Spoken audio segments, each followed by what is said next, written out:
which is the opening remarks.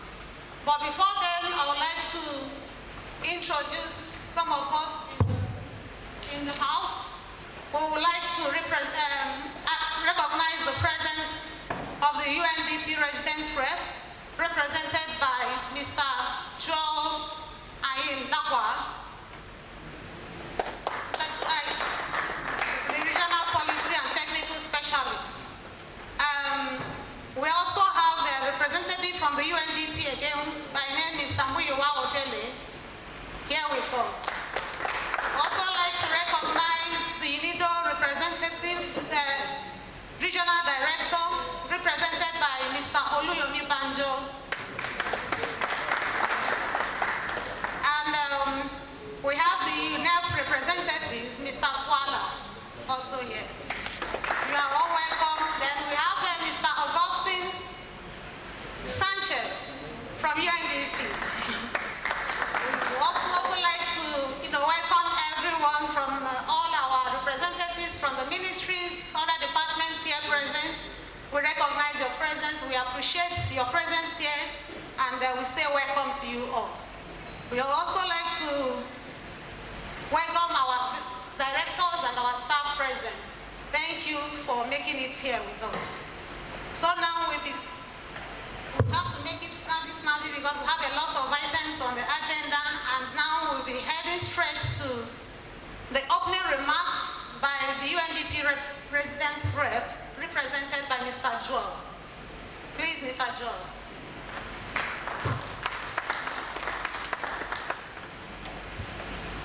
Thank you very much. Good morning. Good morning. Okay. I would like to recognize our director for the National Ozone Office. Director, good morning, Mr. Idris. Our colleagues from the National Ozone Office, and then our partners from UNIDO, my colleagues from the UNDP Country Office, our distinguished representative from our government agencies, and then also our participants here. Thank you very much for joining us in this meeting. I know it has been a long week of many celebrations that we have had, starting with the Ozone Day on Tuesday, and now we are here also to have this conversation. So we are here because Nigeria is doing very well with regards to the implementation of the Montreal Protocol, and I stand here to encourage us to put our hands together for Director Idris and his team for all the amazing work that they've done across all the sectors in Nigeria. And we are here because we have to enter another journey, which is that now we have to phase down or phase out the use of HFCs from the various sectors that we are working in. So we have already worked with the government to submit a proposal. The donor has approved it, and we are here to discuss the activities that are going to be implemented in Nigeria. And it is important that we have this discussion because UNDP, UNIDO, and the Ozone Office cannot do it alone. The technicians play a very important role. Those who are in the manufacturing sector play a very important role. Those in different sectors, the refrigeration and cooling sectors, also play a very important role in how we work to phase out or meet the phase out targets. So we would like to welcome you and thank you very much for being here. We hope we can hear from you on the various activities that we are going to propose. It is very important that we listen to you. We know from you if the proposed activities are relevant for the work that you do. If it is going to create any challenge for you, we will be happy to hear from you. That is the first part. The second part is the HPMP. I'm sure most of you have been aware about the HPMP for many, many years ago. And now we are in the final stages of the HPMP. Nigeria has to phase out the 22 by 2030. And so we are also going to design some activities that will help us to be able to phase out this 22 by the deadline. since it is also going to affect your work, it is very important that you share your feedback with us so that the various activities that we will propose will not create any challenge for you, but rather create new opportunities and make your work much better than it is today. So on behalf of UNDP, I would like to thank you again for being here. I think this is a technical session, so it is also fine to go into the specific issues. We are happy that you are here and we look forward to hearing your feedback. So once again, thank you for being here. Welcome, and we look forward to a very good workshop. Thank you very much. Thank you very much, Mr. Joel. You have heard from him, UNDP as our lead implementing agency for HPMP. They have been very, very supportive in all our projects. You have heard from him, as he has also assured us of their guidance and their direction on whatever things we are doing. We appreciate them, and we say thank you for being here. Then we would like to welcome our dear Mr. Yomi Banjo from UNIDO, the representative of the Regional Director UNIDO, to come and give us his opening message.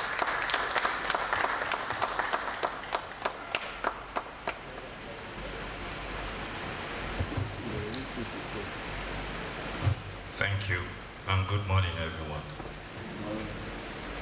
The Director and National Zone Officer for Nigeria, Engineer Idris Abdullahi, ladies and gentlemen from government, ministry, departments and agencies, industries and the media, our colleagues from UNDP, both from the regional office and the country office.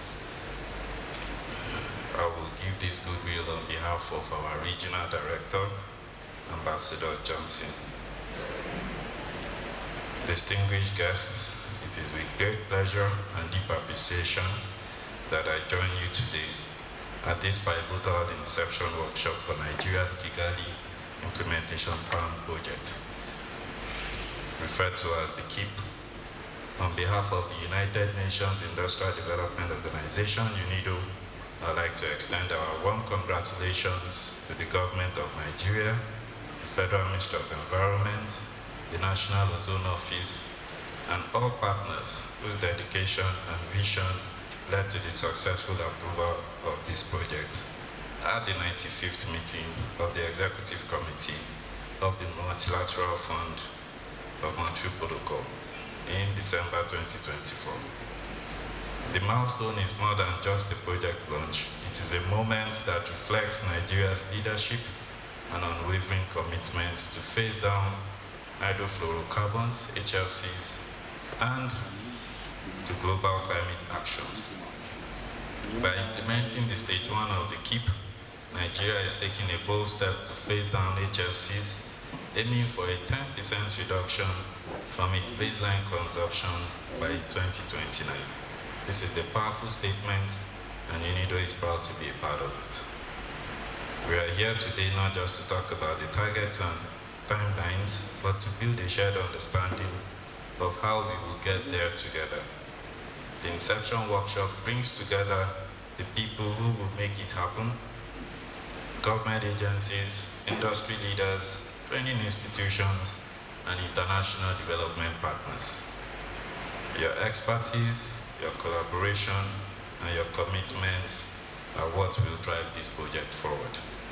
UNIDO's partnership with Nigeria under the Montreal Protocol has grown steadily over the years. From CFCs to HCFCs phase-out efforts to energy efficiency initiatives, we have seen firsthand how environmental protection and industrial growth can go hand in hand. The KIP project builds on that foundation, opening new doors for innovation, cleaner technologies, and sustainable development.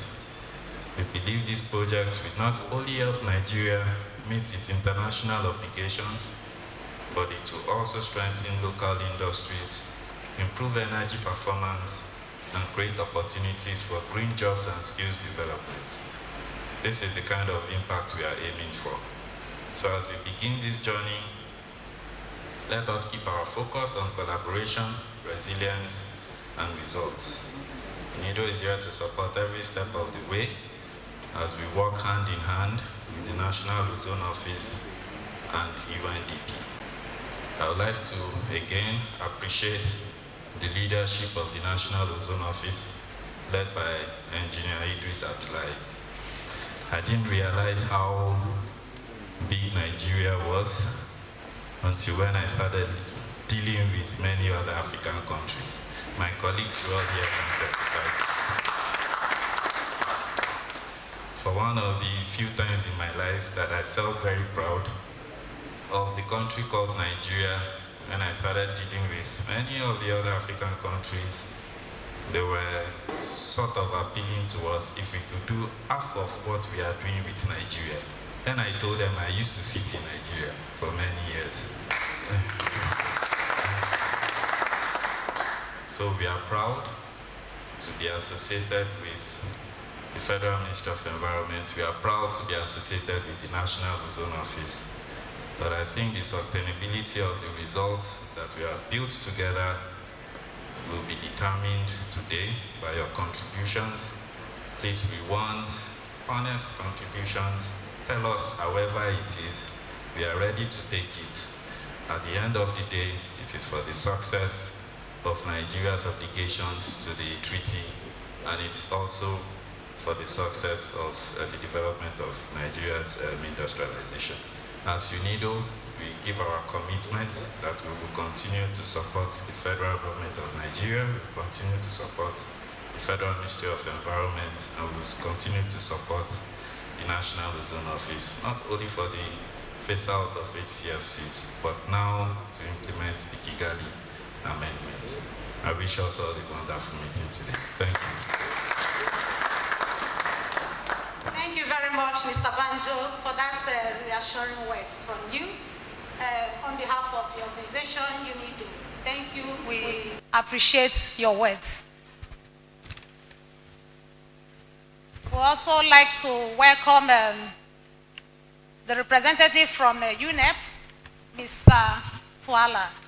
So please share his good message with us.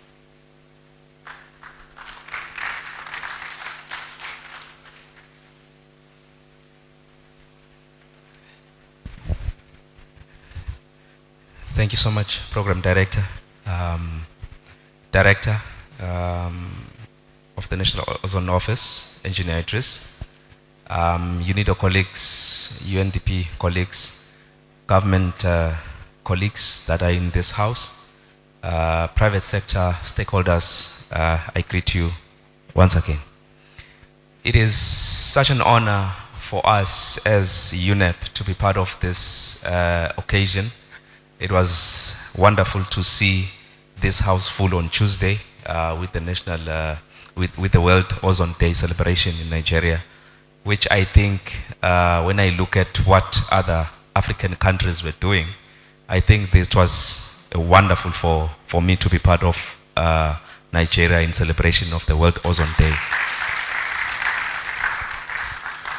Indeed, ladies and gentlemen, as UNEP, we have collaborated with the federal government in several projects, and we have seen positive results. I, for one, coming from the United for Efficiency division, we have seen a good collaboration, yes, from the Office of the National Ozone Director, the Energy Commission, Standards Organization of Nigeria, and also NARAP. I think it is such an honor to see them in such great numbers in this house. Ladies and gentlemen, we are excited about what Nigeria is doing in terms of energy efficiency and also environmental protection.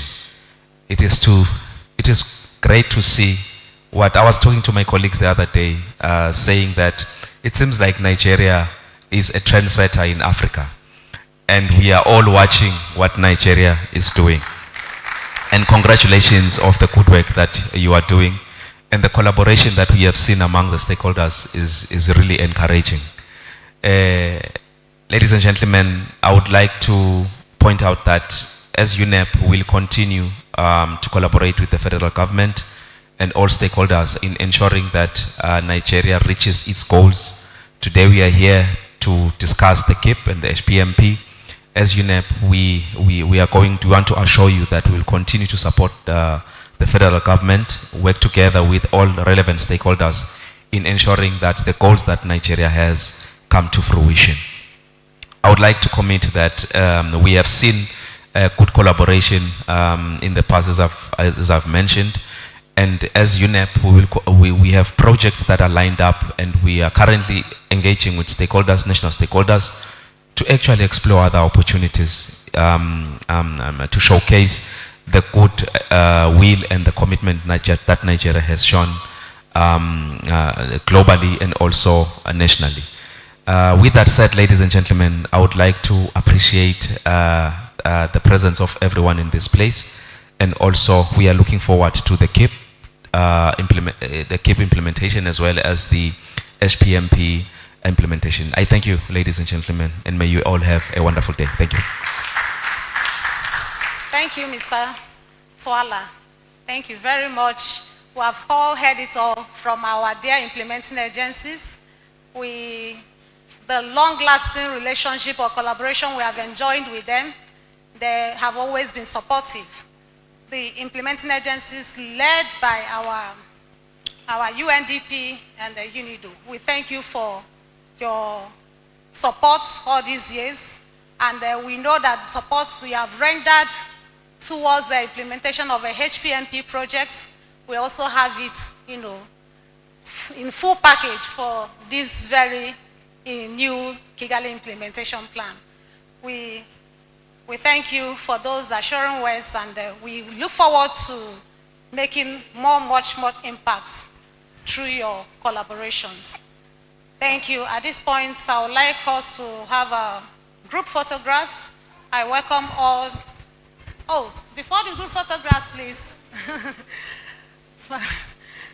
Before the group photographs, please, we just have in our midst the Director, Pollution Control and Environmental Health, Engineer Dr. Mrs. B.H. Abubakar, FNSC. Is here representing the Honorable Minister. He will be giving us the welcome address. Sorry, she's just coming in, and we are happy to have her. Please, Mommy, we would like to welcome you to, talk to our audience.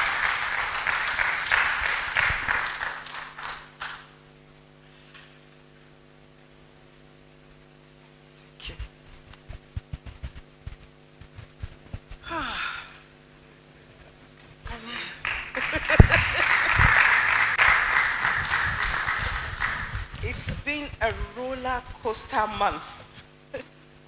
I don't think in the past 1 month I've slept for 4 hours. And I'm praying to God that after today I can take a breather. If any of you look for me from tomorrow for 1 week, Minister is not around. Nobody should look for me, please. Good morning, distinguished colleagues. Ladies and gentlemen, it is my pleasure to welcome you to this important workshop focused on the Kigali Implementation Plan project, aimed at facing down the consumption of HFCs organized by the Federal Ministry of Environment in collaboration with our implementing agencies, namely UNDP and UNIDO. Your participation in this workshop demonstrates our collective efforts towards addressing global environmental issues, especially as it relates to the protection of the ozone layer and mitigation of climate change. As you may be aware, hydrofluorocarbons are synthetic gases used in refrigeration, air conditioning, aerosols, and foams. But they are potent greenhouse gases that contribute to climate change. introduced as a replacement for ozone-depleting substances like CFCs and HCFCs. HFCs do not harm the ozone layer, but have a strong warming effect on climate. Due to their environmental impact, HFCs are being phased down under the Kigali Amendment to the Montreal Protocol. The implementation of the amendment is expected to prevent the emissions of more than 80 billion metric tons of carbon dioxide by 2050. The Kigali Implementation Plan project we are launching today is a crucial roadmap for our country to meet its obligations under the Kigali Amendment. It outlines key strategies, timelines, and responsibilities for transitioning to low what is GWP? Global, oh, sorry, okay. All right, I like that spelled out quickly. Sorry, NTA, I hope nobody's going to catch that. Thank you very much. Saved my career. my almost over career. Transitioning to low global warming, what? Potentials. Thank you, alternatives. Promoting energy efficient technologies and ensuring safe handling and disposal of HFCs. As we prepare our minds towards contributing our part in ensuring the success of this workshop by making meaningful contributions, I once again welcome you and wish you fruitful deliberations. Thank you very much. And on a lighter note, because I'm having a brain fog, yesterday I couldn't write and. A-N-D. I didn't know what it meant, how to spell and. I went like 3 times, and, N-A-D, A-N, so I could be coming down with something. Thank you very much, and have a beautiful day. Thank you so much, Ma. We appreciate you. Thank you for that wonderful welcome address from the Honorable Minister's representative. Now, we'll be having our group photographs, please. After the group photographs, we'll go for our coffee break. Please, the group photographs. Let's line up here. You know, sir.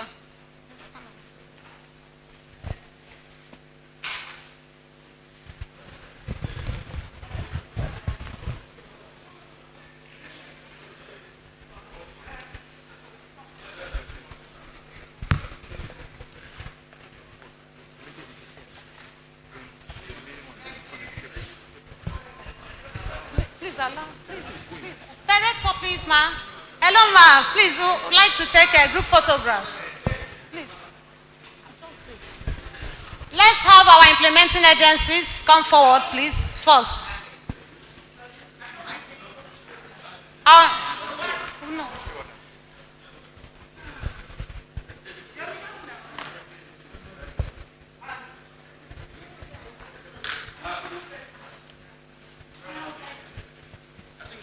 Yes.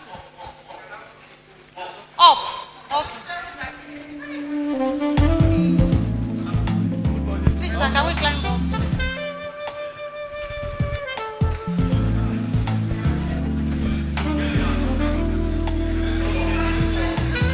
Let's climb up, please.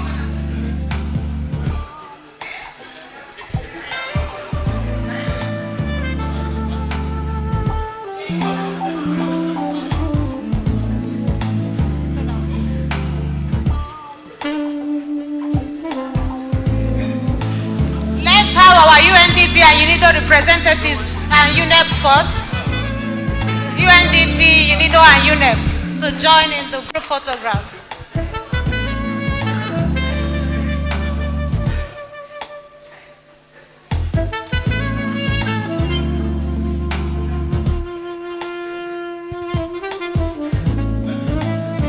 The implementing agencies first.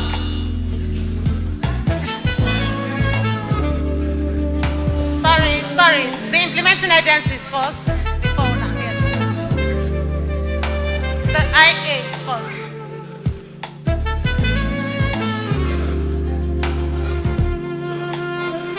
Implementing agencies, so, yes. When you announcement this time, do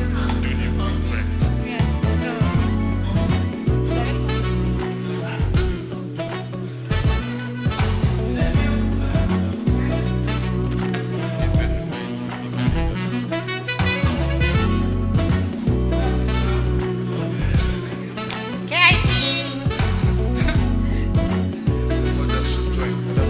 Other stakeholders, please join. Let's have the other stakeholders, please. Nigerian Customs, Nesra, please come. Nesra.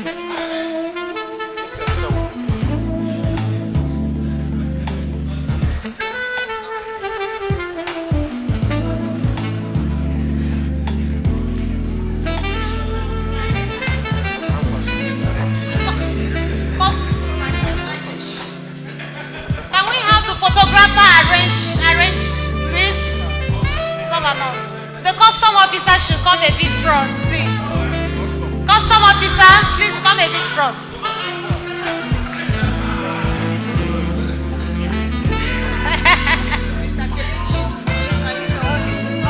Thank you. Perfect.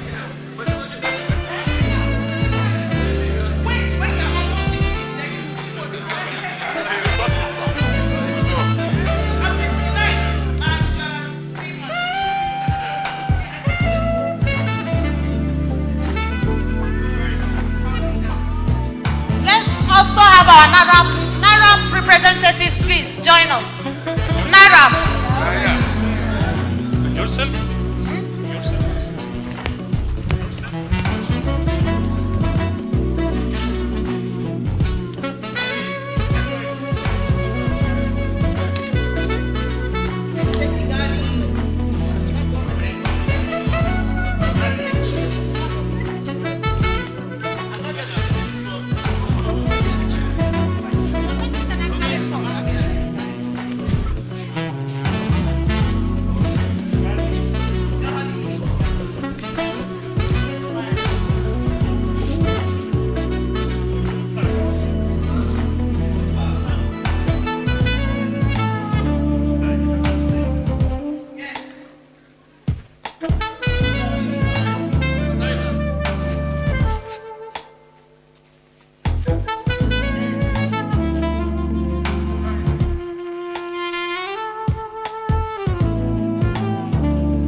Thank you so much. Thank you.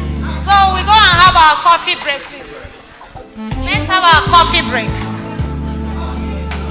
We'll be back.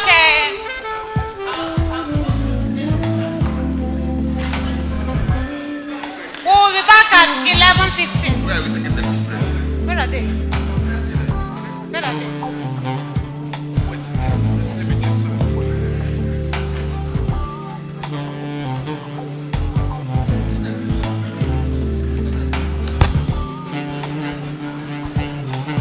We resume at 11:15.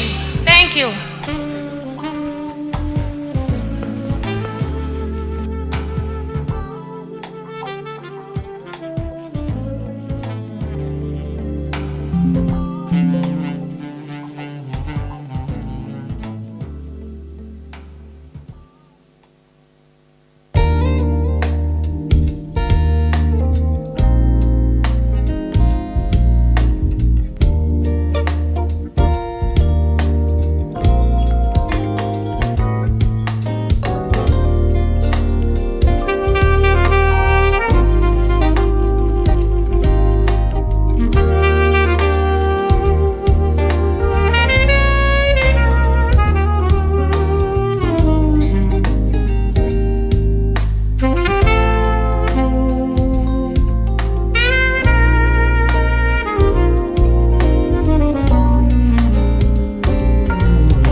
sunlight mild safeguards every man and child.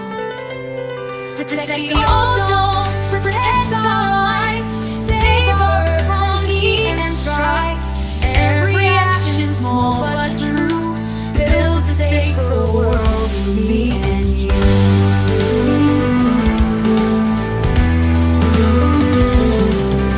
Chemicals and smoke we use harm the air and make us lose. Time to change, the choice is ours. Cleaner skies and greener hearts. Protect the ozone, protect our life, save Earth from heat and strife. Every action, small but true, builds a safer world for me and you.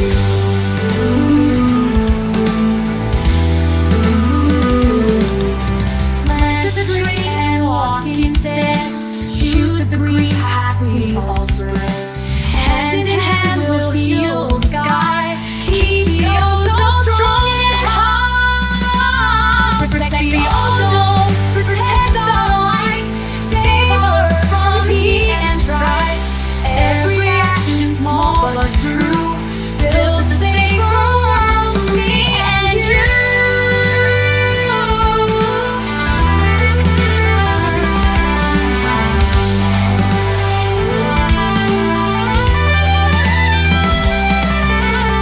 Chemicals and smoke we use harm the air and make us lose. Time to change, the choice is ours. Cleaner skies and greener hearts. Protect the ozone, protect our life, save Earth from heat and strife. Together strong we'll see it through. The future shines for me and you. For me and you. For me and you. For me and you.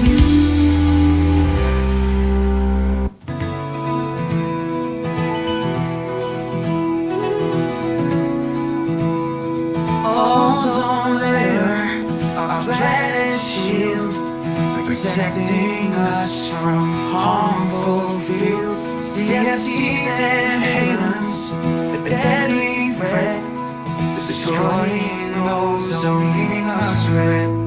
Heal the ozone layer, man, a sustainable future to defend. Reduce emissions one by one.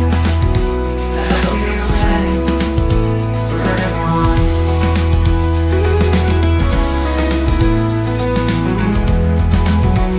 Global warming, rising tide, ozone depletion, side by side. Let's work together with all our might to save our planet. Make it right. Heal the ozone layer, man. A sustainable future to defend. Reduce emissions one by one. A healthier planet for everyone. Global warming, rising tide, ozone depletion, side by side. Let's work together with all our might to save our planet, make it right.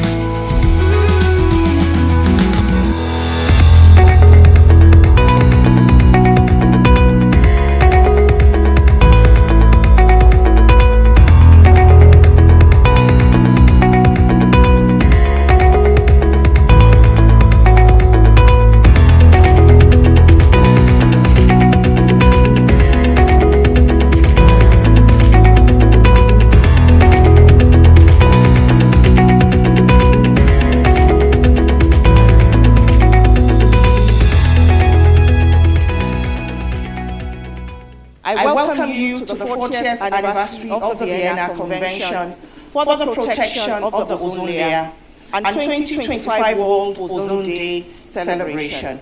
At this point, we are proud to say that through action under this convention, ozone-depleting substances have now been virtually eradicated, and the hole in the ozone layer is closing. deadly ultraviolet radiation has been prevented from pouring through our planetary shield, where it would have otherwise killed people and destroyed crops. I commend the Federal Ministry of Environment, the National Ozone Office, and our international partners for their tireless work in sustaining the momentum of the protocol and ensuring that Nigeria continues to lead by example in ozone and climate protection. These achievements are not just technical milestones. They are proof that when government, industry, and communities unite around a common goal, transformation is possible. UNIDO is proud to stand alongside Nigeria in its journey under the Montreal Protocol through the ongoing implementation of the hydrofluorocarbons phase-out management plan. Today, scientific evidence shows that the ozone layer is almost back to recovering, and we hope that by 2066, the ozone layer will be back to its former position.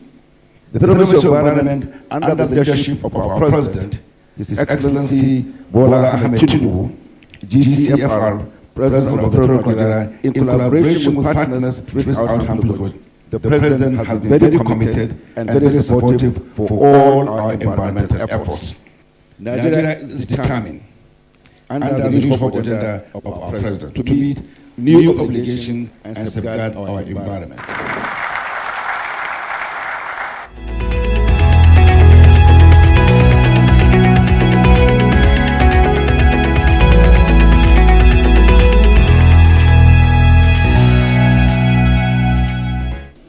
This occasion has served as a true reunion platform for the great minds behind the successful implementation of the Ozone Protection Treaty in Nigeria.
Time to change, the choices are cleaner skies and green.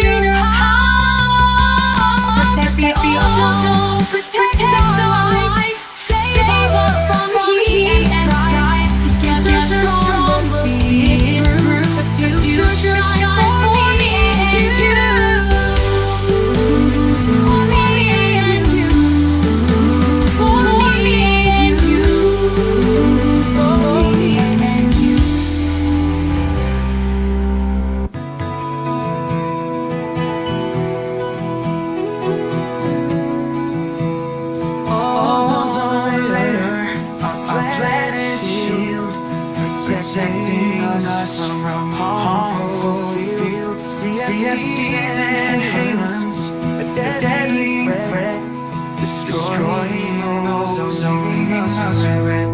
Heal the ozone layer, a sustainable future to defend. Reduce emissions one by one. A healthier planet for everyone.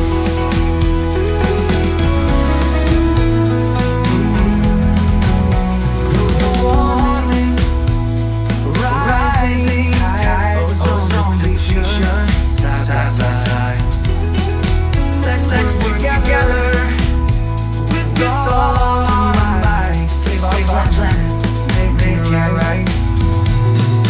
Heal the ozone layer, a sustainable future to defend. Reduce emissions one by one. A healthier planet for everyone. Rising tide, ozone depletion, side by side. Let's work together with all our might to save our planet, make it right.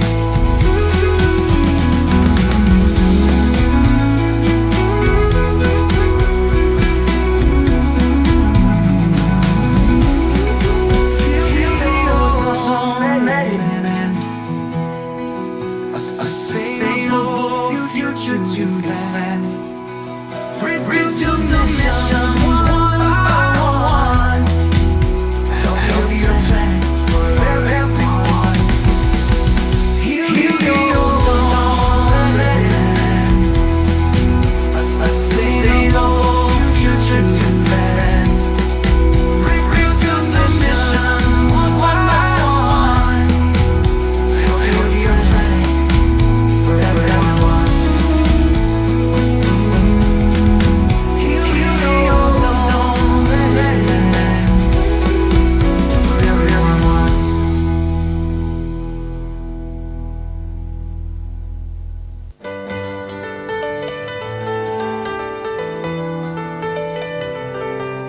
High above the sky so clear, there's a shield that we hold dear. Ozone keeps the sunlight on, safeguards every man and child. Protect the ozone, protect our life, save Earth from heat and strife. Every action small but true builds a safer world, me and you.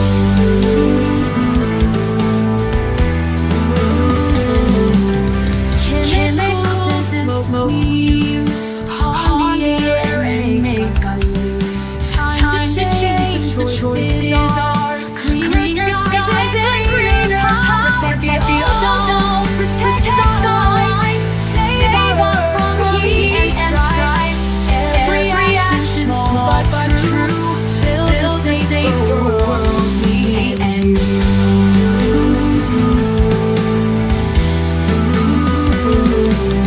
Plant a tree and walk instead. Choose the green path we all spread. Hand in hand we'll heal the sky. Keep the ozone strong and high. Protect the ozone, protect our life, save Earth from heat and strife. Every action small but true builds a safer world, me and you.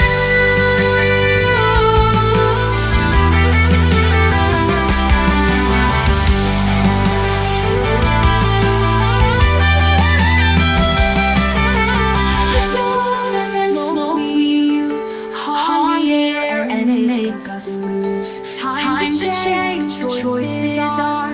Cleaner skies and greener powers. Protect the ozone, protect our life, save Earth from heat and strife. Together strong we'll see it through. The future shines for me and you. For me and you. For me and you. For me and you.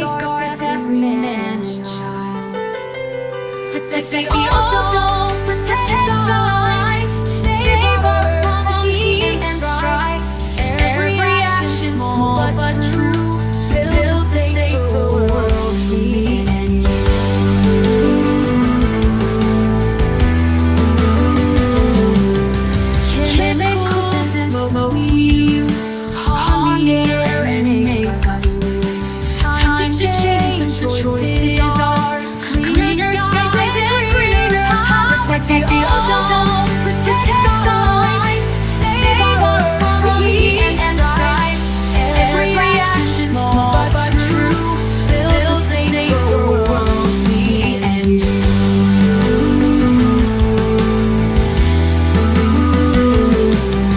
Plant a tree and walk instead. Choose the green path we all spread. Hand in hand we'll heal the sky. Keep the ozone strong and high. Protect the ozone, protect our life, save our from heat and strife.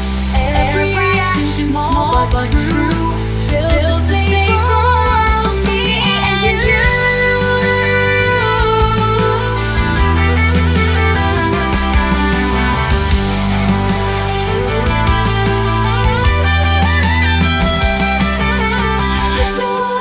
Smoke we use, harm the air and make us lose. Time to change, the choice is ours. Cleaner skies and greener skies. Protect the ozone, protect our life, save our from heat and strife. Together strong we'll see it through. The future shines for me and you. For me and you. For me and you. For me and you.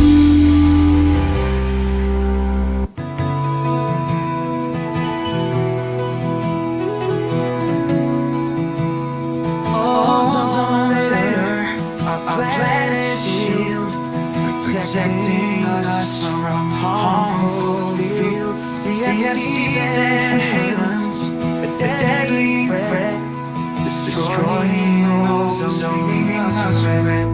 Heal the ozone layer, a sustainable future to defend. Reduce emissions one by one. A healthier planet for everyone.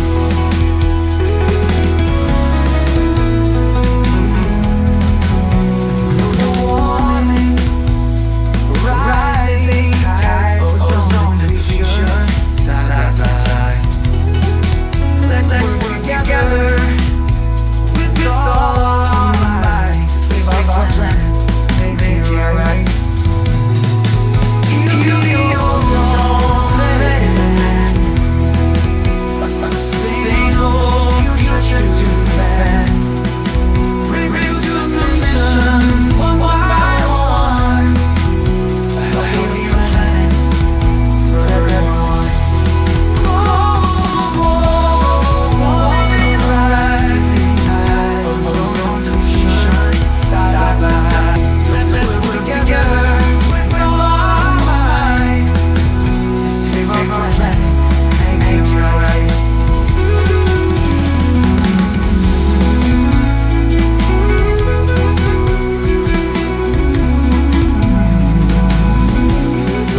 Heal the ozone layer, a sustainable future to defend. Reduce emissions one by one. A healthier planet for everyone. Heal the ozone layer, a sustainable future to defend. Reduce emissions one by one. A healthier planet for everyone. Heal the ozone layer for everyone.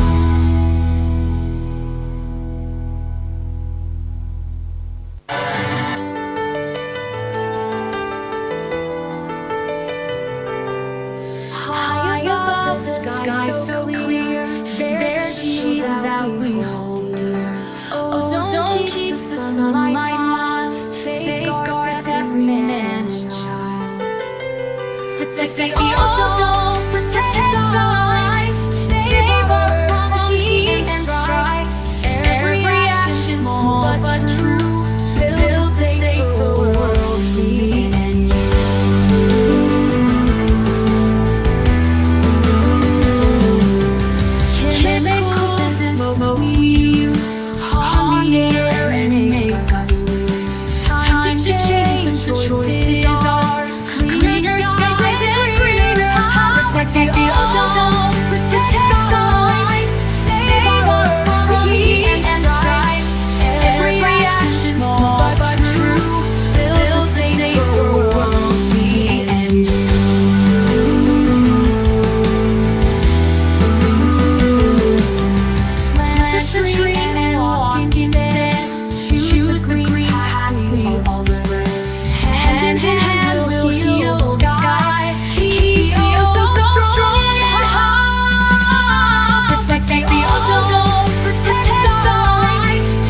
and greener house.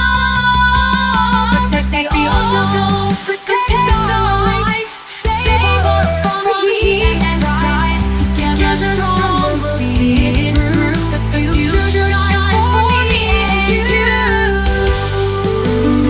For me and you. For me and you. For me and you.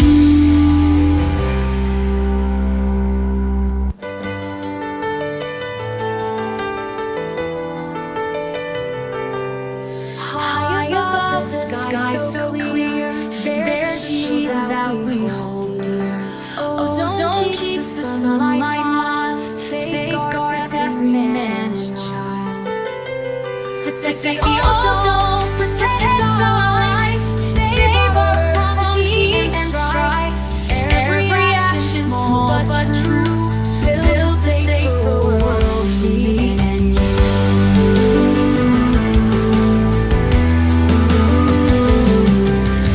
Chemicals and smoke we use harm the air and make us lose. Time to change, the choice is ours. Cleaner skies and greener house. Protect the ozone, protect our life, save us from heat and strife. Every action small but true builds a safer world, me and you.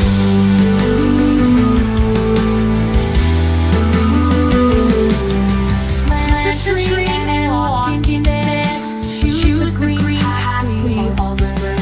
Hand in hand we'll heal the sky. Keep the ozone strong and high. Protect the ozone, protect our life, save us from heat and strife. Every action small but true builds a safer world, me and you.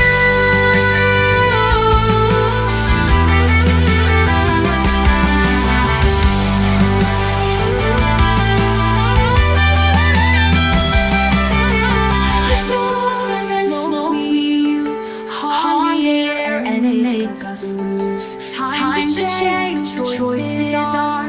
Cleaner skies and greener house. Protect the ozone, protect our life, save us from heat and strife.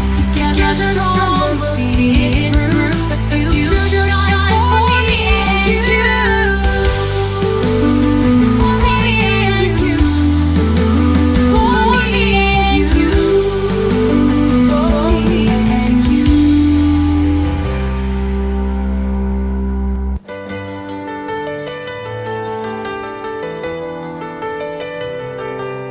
High above the sky so clear, there's a shield that we hold dear. Ozone keeps the sunlight mild, safeguards every man and child.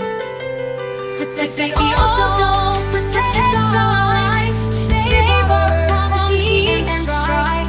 Every action small but true builds a safer world, me and you.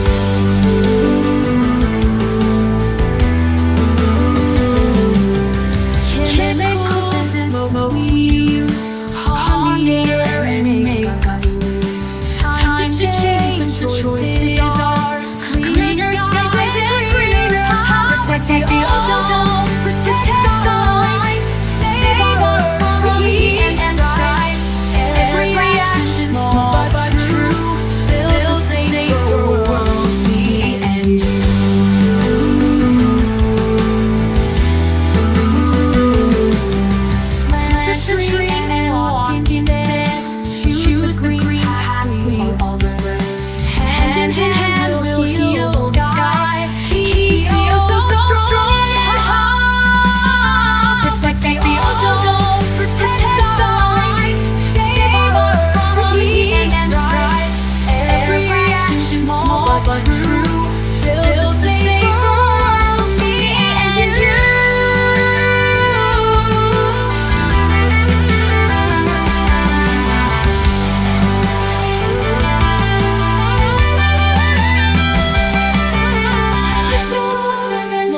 ozone, protect our life, save us from heat and strife. Together strong we'll see it through. The future shines for me and you.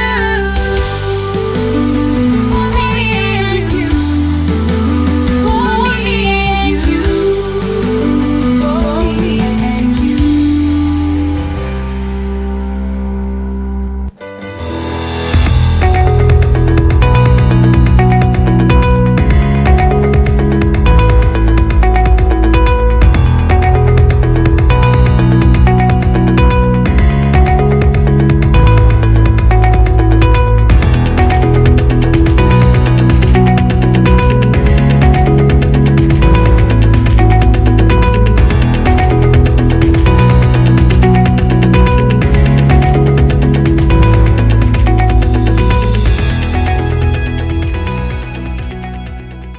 I welcome you to the 40th anniversary of the Vienna Convention for the protection of the ozone layer and 2025 World Ozone Day celebration.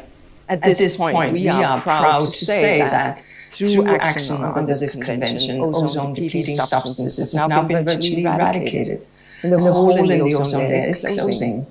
Deadly ultraviolet radiation has been prevented from pouring through our planetary shield, where it would have otherwise killed people and destroyed crops. I commend the Federal Ministry of Environment, the National Ozone Office, and our international partners for their tireless work in sustaining the momentum of the protocol and ensuring that Nigeria continues to lead by example in ozone and climate protection. These achievements are not just technical milestones. They are proof that when government, industry, and communities unite around a common goal, transformation is possible.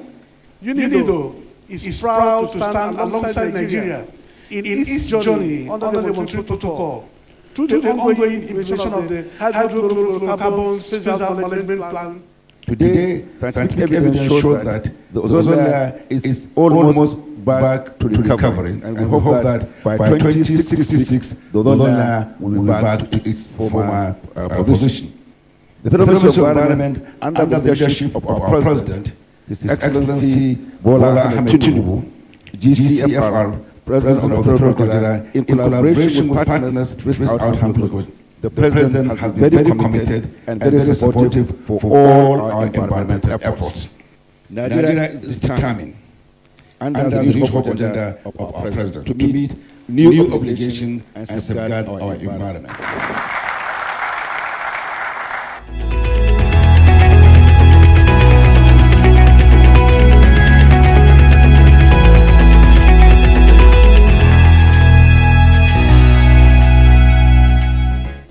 This occasion has served as a true reunion platform for the great minds behind the successful implementation of the Ozone Protection Treaty in Nigeria.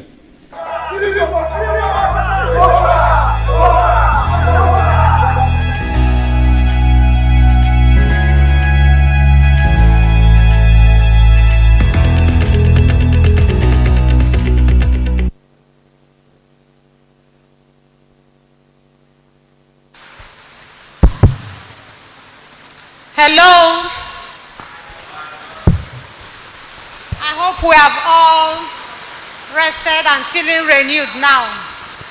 We'll be moving into the technical session soon. Please, let's pay attention, please.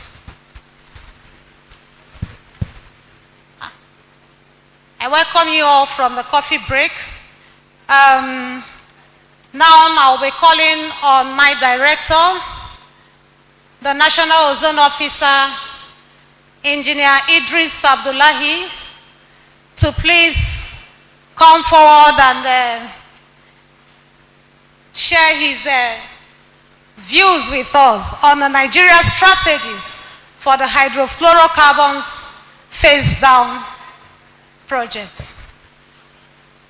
Please, let's welcome the director, Engineer Idris Abdullahi, as he makes his way to the stage.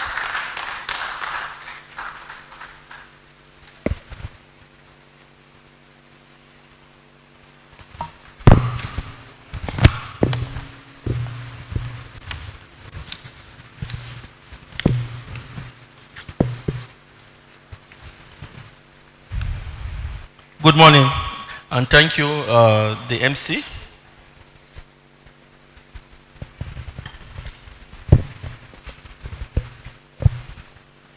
The UNDP resident rep, represented by Mr. Joel, who is the regional policy and technical specialist, and also chemical waste and plastic hub bureau in UNDP Regional Service Center of Africa. The representative from UNDP country office, Mr. Miwa Odele.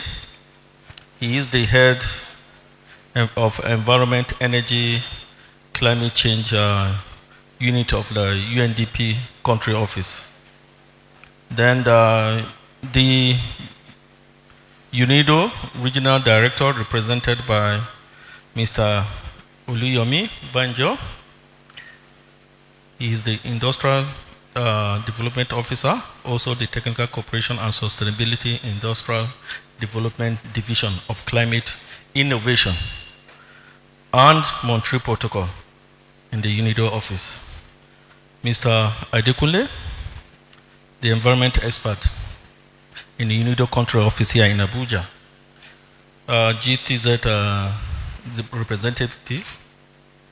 Then our guest here with us, Augustine Sanchez, is the lead partner for this project. Other MDAs present, namely Ministries of Science, Science and Technology, the Industry, Trade and Investment and Power sector, the Nigeria Customs Service, NAFDAC, Standard Organization of Nigeria, and others, directors and other ministry staff represented here. You are welcome and thank you. I would like to give a brief overview of this project, the Kigali implementation plan, and also the HPMP stage 4 preparation project in Nigeria.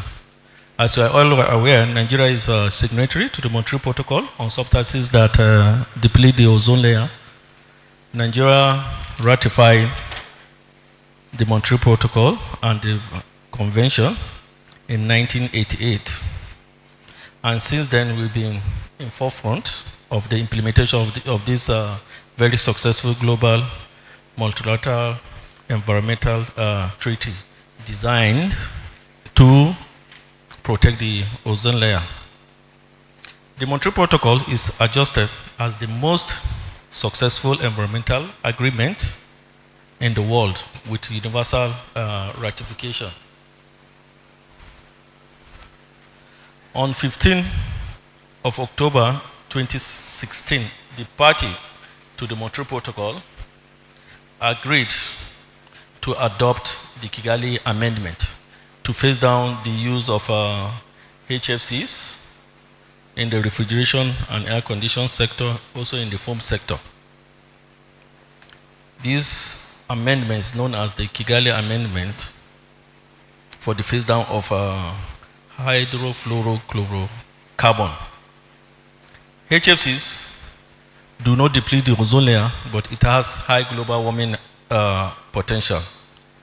With the agreement, we are supposed to phase it down on or before 2050. It's assumed that once you phase down HFC by 80%, it will assist in achieving the Paris Agreement of keeping the global warming well below 2 degrees Celsius.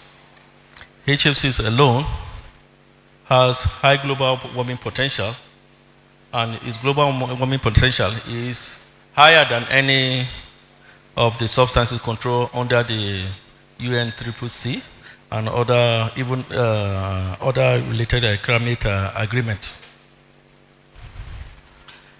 Accordingly, in 2018, at the 65 meeting of the multilateral of the Montreal Protocol, the implementation of the amendment which will result in the global reduction of hydrochlorofluorocarbon consumption by 85%.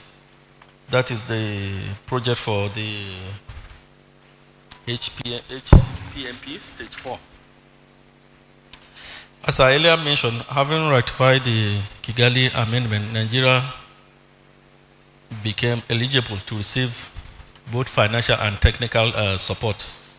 Under the Montreal Protocol, we are classified as a developing nation, and since we do not produce ozone-depleting substances, we only consume, we are entitled to financial and technical support in order to meet our binding obligation under the Montreal Protocol. Under this financial support, the stage 1 of Nigeria Kigali Implementation Plan project was approved at the 95th meeting of the Executive Committee of Multilateral Fund held in December 2024 with the objective to phase down 10.13% of HFCs from our baseline. The project primarily targets the refrigeration and air conditioning servicing sector as the dominant sector where HFCs are used in Nigeria. However, it will also address the manufacturing, the foam production, the fire suppressant sector to further reduce the use of HFCs in this sector, especially in the MAC sector. In the implementation of the project, the strategies that we intend to use to achieve our HFCs phase down target includes strengthening of our regulatory framework for effective control of the importation of HFCs. Also, among the strategy, the servicing sector. Some of the project activities to be implemented by UNDP are as follows in the servicing sector. Updating of the MAC air conditioning training curriculum to include the mobile AC technicians into the certification scheme for the refrigeration and air conditioning sector. The MAC sector, normally, if they operate informally, so we are trying to organize them into an organization, register them, train them, and as well give them the necessary certificate. Under the strategy, again, we have strengthening of the Nigeria Automobile Technicians Association to support government efforts towards the phase down of HFCs. We are also trying to upgrade 5 centers of, or establish 5 centers of excellences for the mobile air conditioning sector to include provision of set of tools and equipment for MAC garages and equipping of a refrigeration and air conditioning institute with safety tools and equip them to facilitate the phase down of HFCs. We also have the issue of gender, and to that we have one of the activities, development of gender assessment for MAC sector and provision of scholarship for women in that sector to promote women participation in the mobile air conditioning sector. Under the foam sector activities will mainly be technical assistance to some foam manufacturing companies to formulate HFCs free rigid polyurethane foam system in the manufacture of a rigid polyurethane foam. Also, the project will carry out the conversion of 2 air conditioning manufacturing lines at PZ, Nigeria Limited, from the use of HFC 134A to HFC 32, that is in the residential refrigeration sector. HFCs have low GWP, they are low GWP, and they do not deplete the ozone layer. We also have other projects that will be done, but in the meantime, we are going to present this project for stakeholders to put in their input. This Inception workshop is the first activity to be carried out for the project with the objective to acquaint stakeholders with the project activities and also the implementation strategy, methodology, and timeline for the project. It is my hope that all stakeholders present will contribute meaningfully to this workshop and come up with recommendations that will assist us towards the successful implementation of the project. In order not to take your time, since this is a technical section, I hope you contribute positively to the success of the review of this project. Thank you.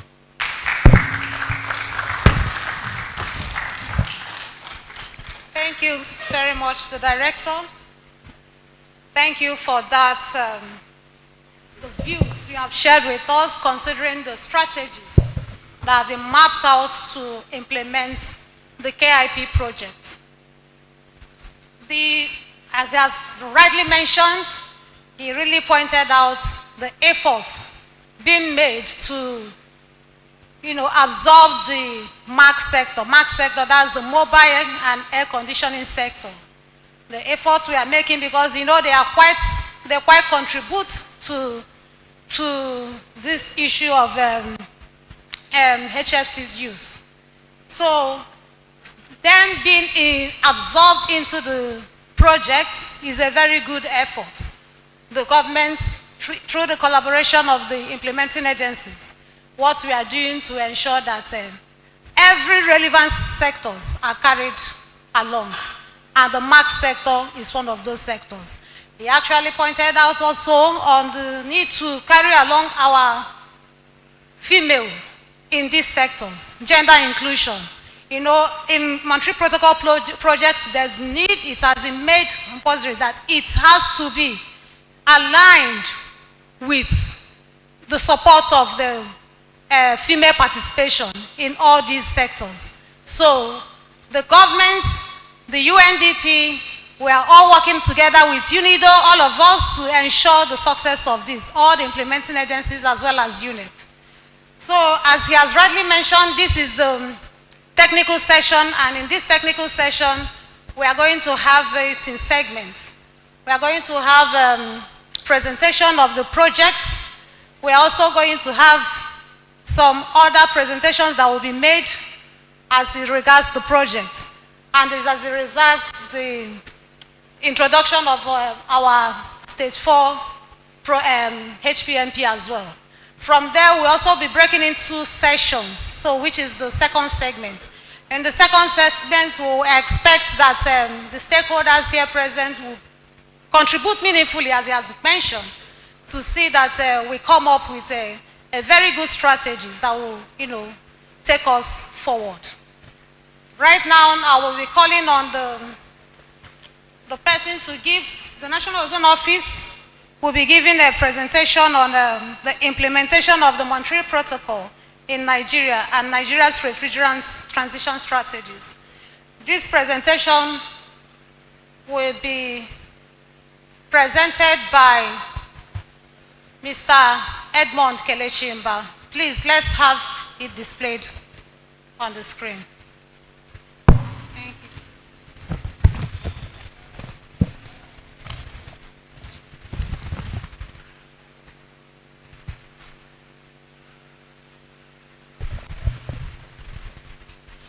Thank you, MC.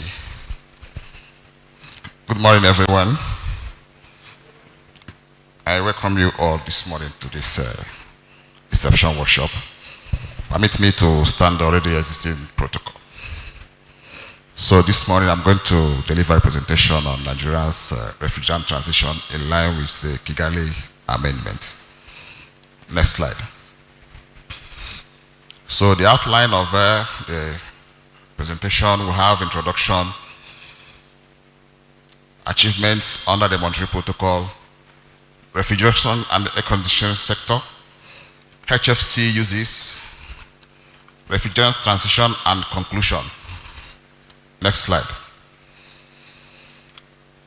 So in the introduction, Nigeria is a party to the Vienna Convention and the Montreal Protocol, and also we have ratified the Kigali Amendment. Again, Nigeria is an Article 5 party that qualifies us to receive support from the Multilateral Fund Secretariat to carry out the ozone depleting substance phase out activities. So currently we are implementing stage 2 of the HPMP with the UNDP and the Italian government as the UNDP is, and the Italian government, UNDP is the lead implementing agency, while the Italian government is a bilateral partner. And the stage 3 as well with UDIDO as the implementing agency. The objective of this phase is to phase out the 344.9 ODP ton of HCFC by 2040. So our Kigali Implementation Plan Stage 1 was approved at the 95th ESCOM meeting with UNDP, UNIDO, and UNEP as the implementing agencies. Next slide. So we are continuing the introduction. So in Nigeria, we have a population that grows about 2.4% according to MBS in 2022. So we have about 216 million, about this 783,318 is approximate, so we don't know the actual, this figure is for 2022. So the economic growth grew by 2.985 in Q1 of 2024 by MBS. The growth rate increased by 2.31% in 2023 to 2.4 this year. Resulted in the increase in demand for refrigeration and air conditioning appliances, combined increased heat waves and climate change. So refrigeration and air conditioning appliances are the two major consumers of electricity. Accounts for 38% of electricity consumptions in residential houses.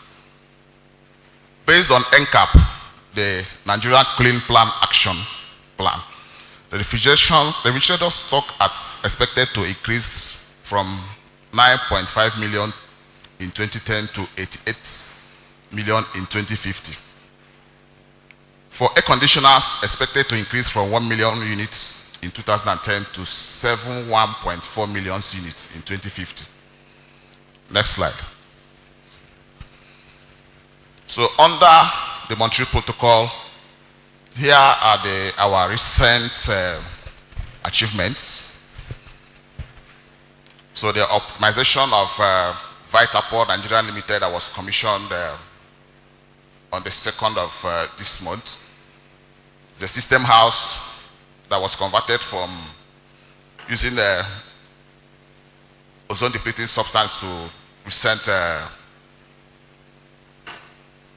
ozone friendly refrigerants for the production of rigid foams. We also converted Slavit in 2023 to cyclopentane. From this to, these are the UNDP aspect of the project, what the UNDP implemented with us. We've also trained the 30 trainers in Italy. We took 30 refrigeration and air conditioning technicians to Italy on hydrocarbon refrigerant and energy efficiency in refrigeration and air conditioning. Then support for ozone-friendly pressure phobic machines refrigeration.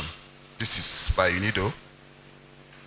upgrading of 23 refrigeration and air conditioning centers across the country. These centers, they are spread across the country. We upgraded the center with the old tools that we are using today, recent tools, of which we have used some of them to start the trainings or certification we started last month. So strengthening collaboration with NARAP. So you know the office, we've been supporting NARAP in the activities, making them to grow more stronger, because formally the association is an informal sector, but we are trying to strengthen them to be together. Then we have updated the refrigeration training curriculum to include hydrocarbon and energy efficiency. So like I mentioned earlier, we have launched training and certification of we trained about 700 refrigeration and air conditioning technicians on best practices and sole hydrocarbon refrigerant use. Next slide, please. Okay, they are not seeing. So next slide. This place is just basically the activities we implemented under UNIDO. We converted, please go back. Converted 2 air conditioner manufacturing lines in Sacral and Somotex from using a HCFC 22 to HFC 32. Under UNIDO, we have also trained 13 commercial refrigeration equipment manufacturers companies. And on the adoption of sole application on hydrocarbon refrigerants, supporting for the upgrading of minimum performance standards. These are the activities we done under UNIDO, so that made of our achievements. Next slide, please. So under the refrigeration and air conditioning sector in Nigeria, so it's mainly made up of the servicing sector and the manufacturing sector. So in the servicing sector, like I mentioned earlier, it's largely informal. And the main association is NARAP. And of course, they are trying their best to get everybody together. The subsector, domestic, commercial, industrial, and mobile transport that uses R22 and R134A, then 410, and other service rack equipment. Then Montreal Protocol ODS First Out program has trained over 200 technicians in this sector.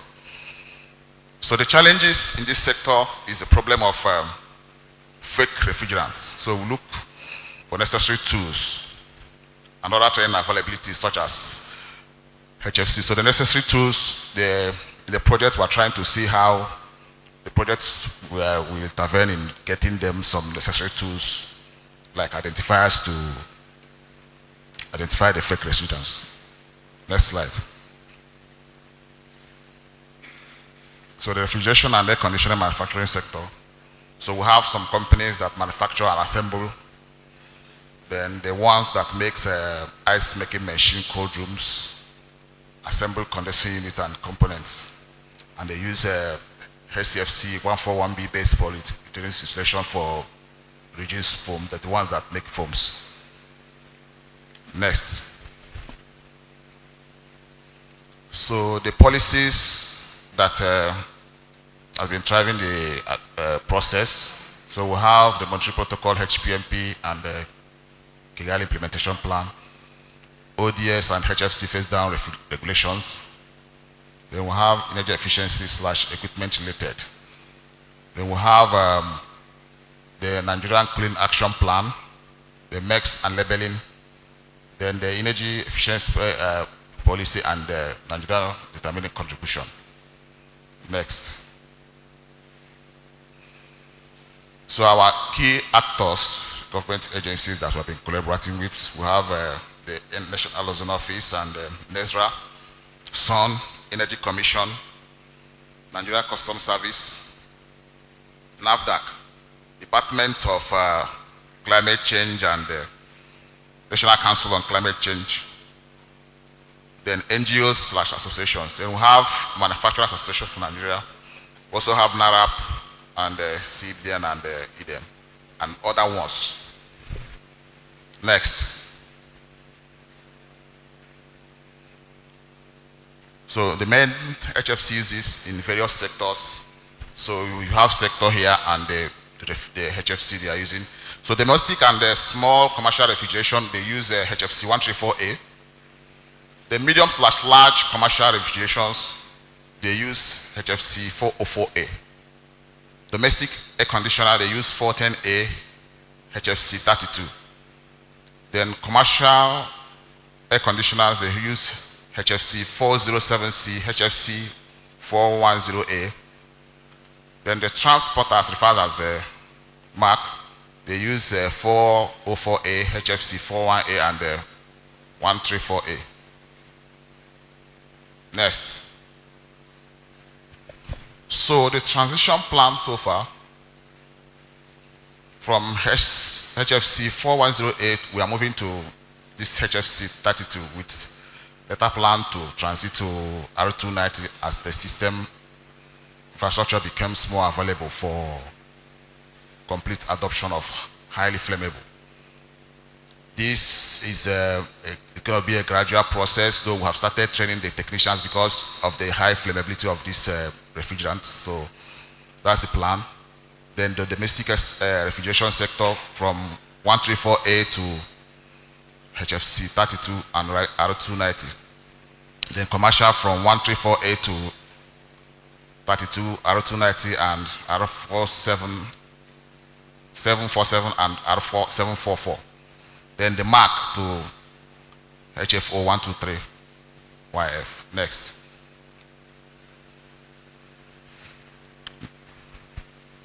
So in conclusion, so strengthening collaboration among relevant stakeholders is a key facilitating the transition to refrigerants that have low global warming potential and ozone friendly.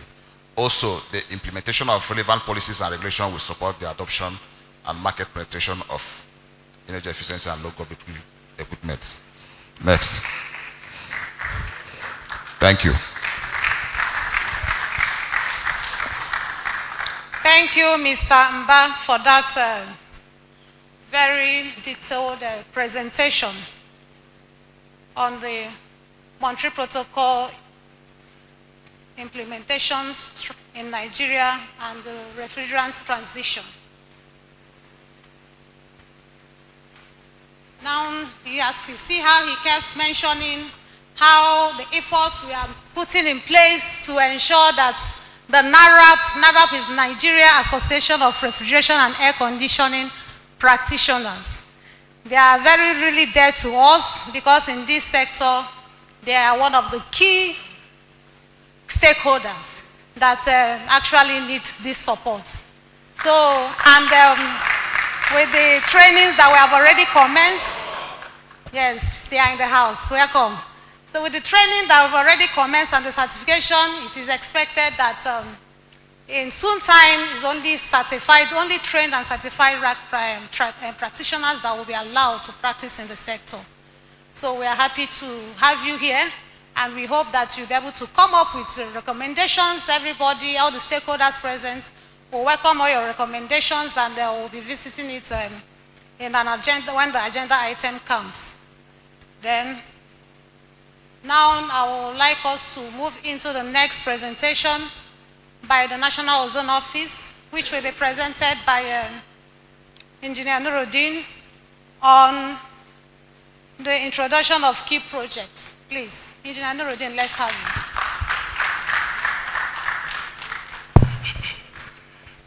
Good morning, everyone. Standing on existing protocol, the Director National Ozone Office, my boss, with his kind permission, I'm presenting on the Kigali Implementation Plan project that we are launching today. Next slide. Nuruddin Mahmoud is my name, sorry.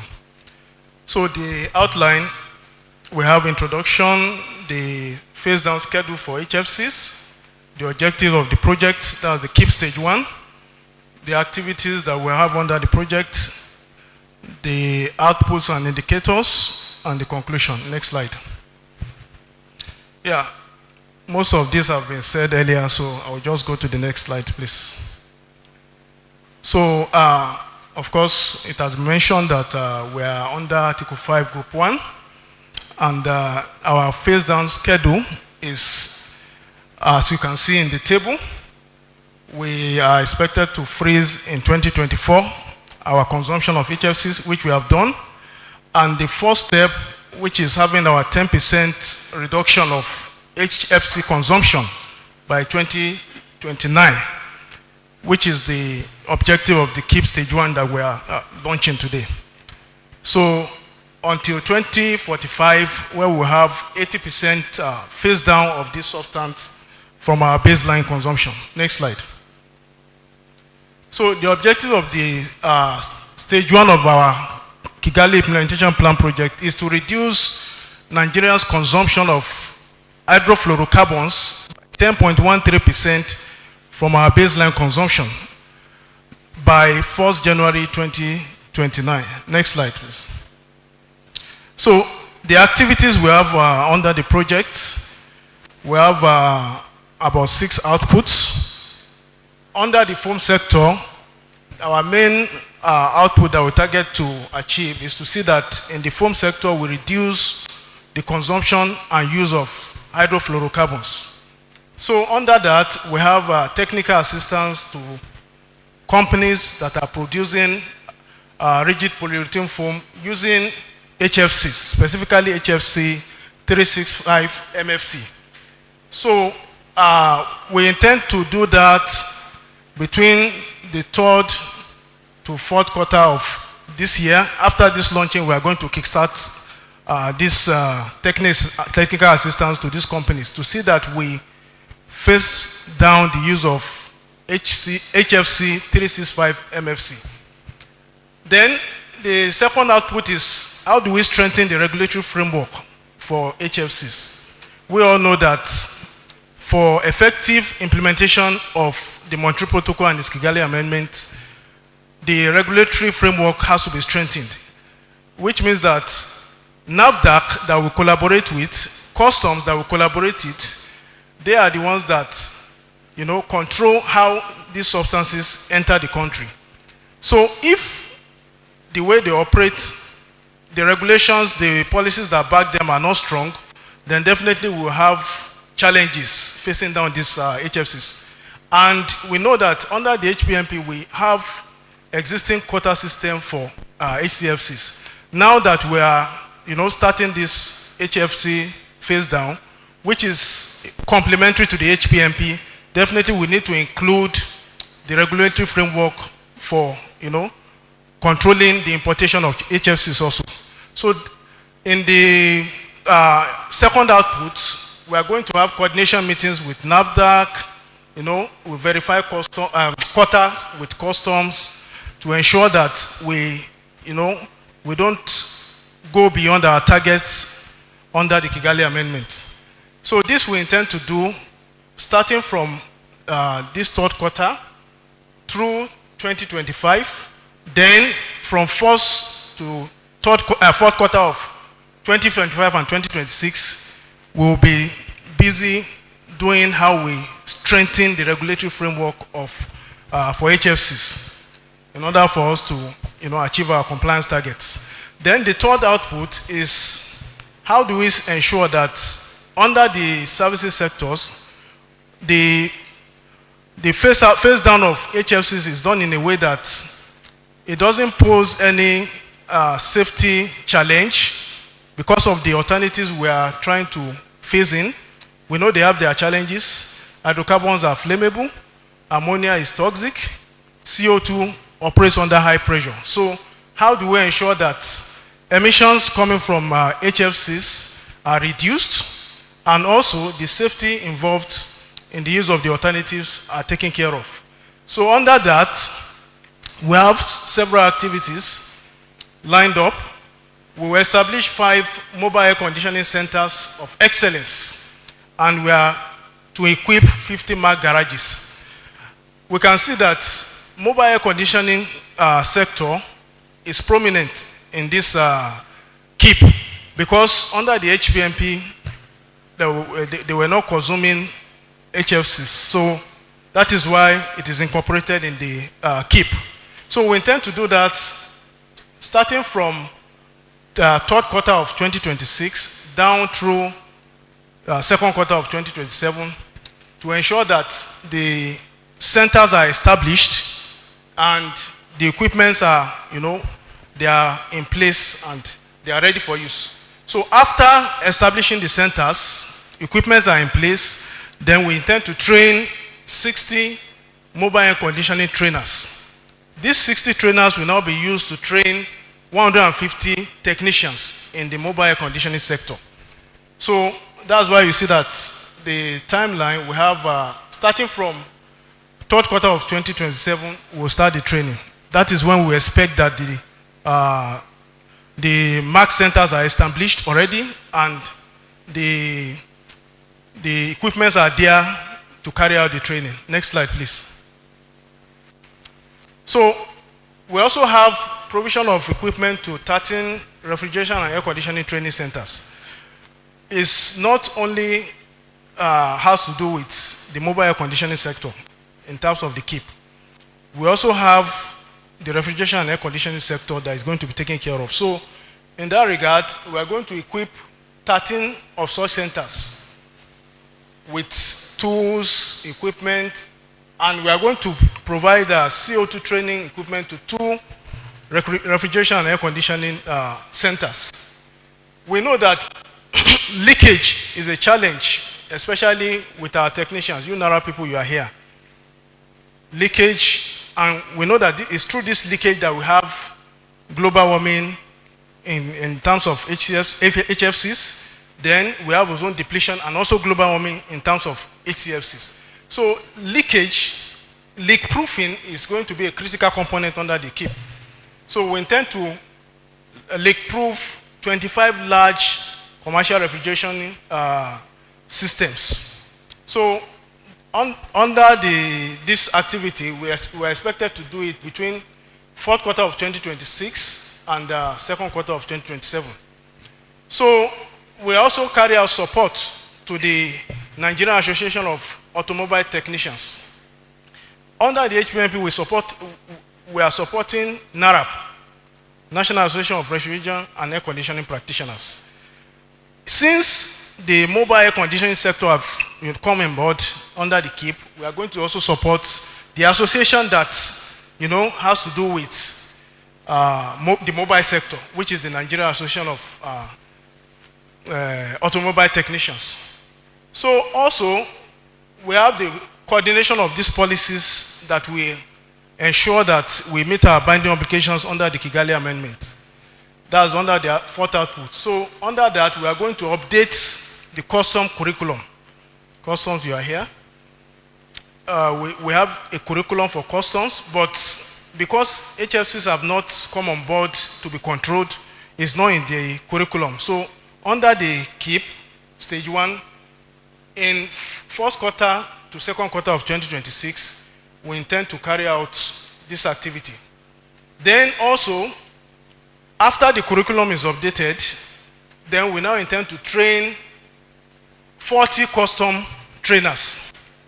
These trainers will now be used to train 250 custom officers. So, of course, this we plan to do it between first to fourth quarter of 2027. Next slide. Also, we want to strengthen collaboration with organizations, companies, relevant stakeholders that use HFCs by carrying out demonstration projects using HFC alternatives. So under this, we intend to implement 2 demo projects using R290, which is propane. So in monoblocks in the commercial refrigeration sector. So we'll have maybe a supermarket or, a very large cold store. We now have where we install those 290 monoblocks. Then also we'll demonstrate the use of natural refrigerants, either CO2, ammonia, depending on, you also give us your input on it. So how to use it in indirect glycol stroke chilled water cooling system. That's in a large cold room or warehouse for cooling. So we intend to do this between first and fourth quarter of 2027. All these demo activities, we plan to do them between first and fourth quarter of 2027. So also we'll demonstrate the use of multi-split commercial AC systems using 410A. We will replace it with R290 in a centralized AC system. So we intend to do this, like I said, all the demo first to fourth quarter 2027. An output of the KIP also is the gender mainstreaming. So under that, there will be a gender analysis in the automotive sector. That is planned in the fourth quarter of this year. Then there will also be scholarship for 40 females in that sector. That's the automotive sector, which we intend to do between second and third quarter of 2026. Next slide, please. So under all those activities I mentioned earlier, they are under the UNDP component, and also some of them are under the UNEP component, like the quota, strengthening quota, training of customs, and they are under the UNEP component. Now, under the refrigeration and air conditioning manufacturing sector components, we have conversion of 2 AC manufacturing lines at HPZ from the use of R134A to 32. So we intend to do this, hopefully, if we're able to finish it by 2027. Then also under the UNIDO component, there will be tools and equipment to be distributed to 15 companies operating under the refrigeration and air conditioning manufacturing sector to promote energy efficiency in that sector and also phase out the use of HFC 134A. So we are having dual advantages in this activity. We improve energy efficiency in those companies, and we also phase out 134A. So that's why it was brought under the KIP. So for these 15 companies also, we are going to provide technical assistance in form of training, organizing workshops to see that they understand the new technology and they are able to maintain the equipment that will be given to them. So next slide, please.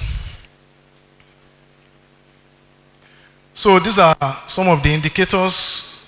Of course, we know that for the foam sector, how we know that the activities are carried out is to be sure that the end users that are going to be supported, we know their number. Then on the regulatory framework, how many meetings have we held with NAFDAC, how many with customs, how many trainers are trained under the customs.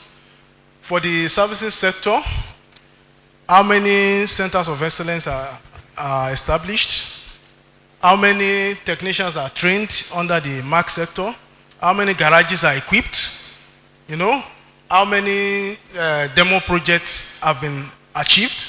So all these are indicators to show that the project was actually carried out and was successful. Next slide. So under the policy coordination, these are the indicators. Of course, we also have meetings with NAFDAC. Customs, those that are trained, their number, clearing agents that are trained, their number. They're under the gender component. Was the gender assessment carried out? It will be an output. Then, how many females are given scholarship in the mobile air conditioning sector? Then, in terms of Output 6, collaboration on HFC, that's the demo project. How many demo projects have been carried out using HFC alternatives, like the 219 mono blocks, like I said. Then also the water-cooled glycol system, and also the centralized system, AC system. How many of them are carried out? Next slide. So in conclusion, we hope that after implementing all these activities and ensuring that all our targets are met, by 2029 we'll have the cause to celebrate and be happy that Nigeria has met its binding obligation under the Kigali Amendment by phasing down HFCs by 10.13% from the baseline consumption. Thank you very much. Thank you, Mr. Nuruddin, for that very comprehensive presentation from you. I'm sure we are all flowing with him. You can see how there the mark sector is in this project. Very, very important. And since they are the ones that actually make use of the R134A the most. And also the efforts being put in place to, assist these identified companies, such as HPZ, in transforming to a better technology. Thank you. We are already running behind schedule, so we have to call up the next presenter, Mr. Augustine Sanchez from UNDP, to deliver a presentation on the HFC baseline revision. Mr. Sanchez, you can make your way. You have 2 slides. So which?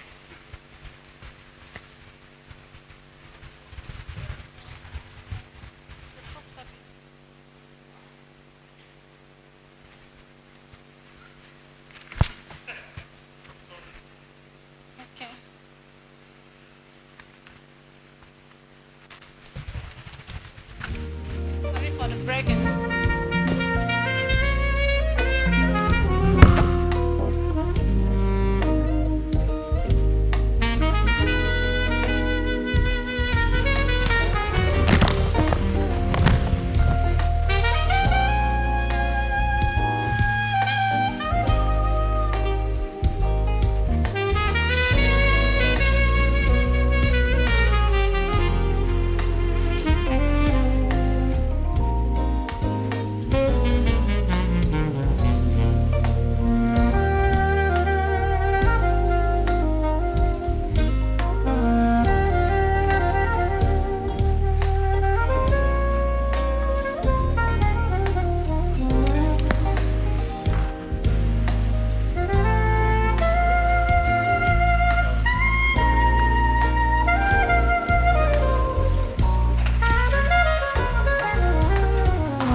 Exercise a little patience while the presenter gets ready.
I welcome you to the 40th anniversary of the Vienna Convention for the protection.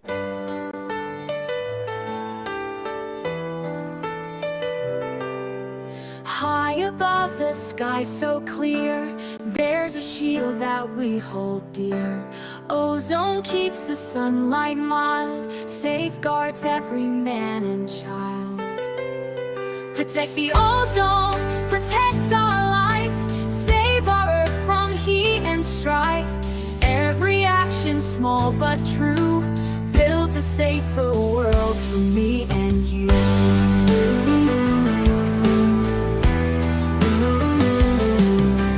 Chemicals and smoke we use harm the air and make us lose. Time to change, the choice is ours. Cleaner skies and greener power. Protect the ozone, protect our life, save our earth from heat and strife. Every action, small but true, builds a safer world for me and you.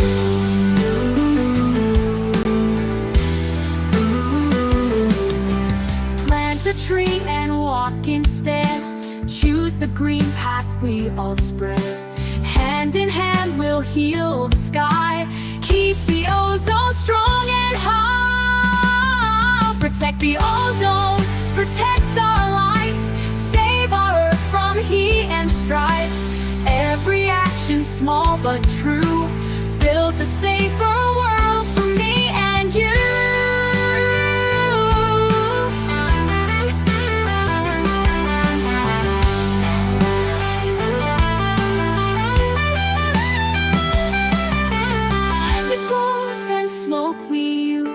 Harm the air and make us lose. Time to change, the choice is ours. Cleaner skies and greener powers. Protect the ozone, protect our life, save our earth from heat and strife.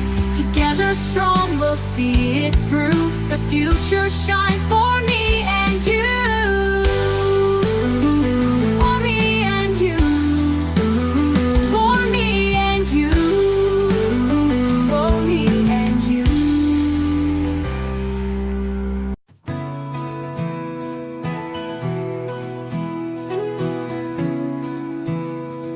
Ozone layer, our planet's shield, protecting us from harmful fields. CFCs and halons, a deadly threat, destroying ozone, leaving us red. Heal the ozone, let it mend, a sustainable future to defend.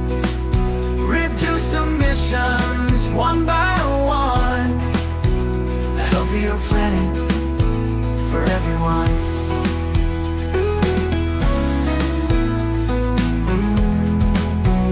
Global warming, rising tide, ozone depletion, side by side. Let's work together with all our might to save our planet, make it right. Heal the ozone, let it mend, a sustainable future to defend. Reduce emissions one by one, a healthier planet for everyone. Global warming, a rising tide, ozone depletion, side by side. Let's work together with all our might to save our planet, make it right.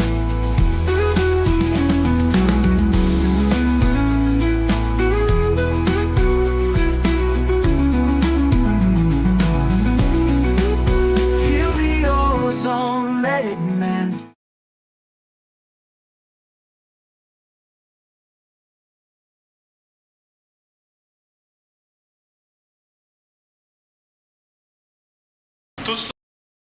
So many technical issues, but it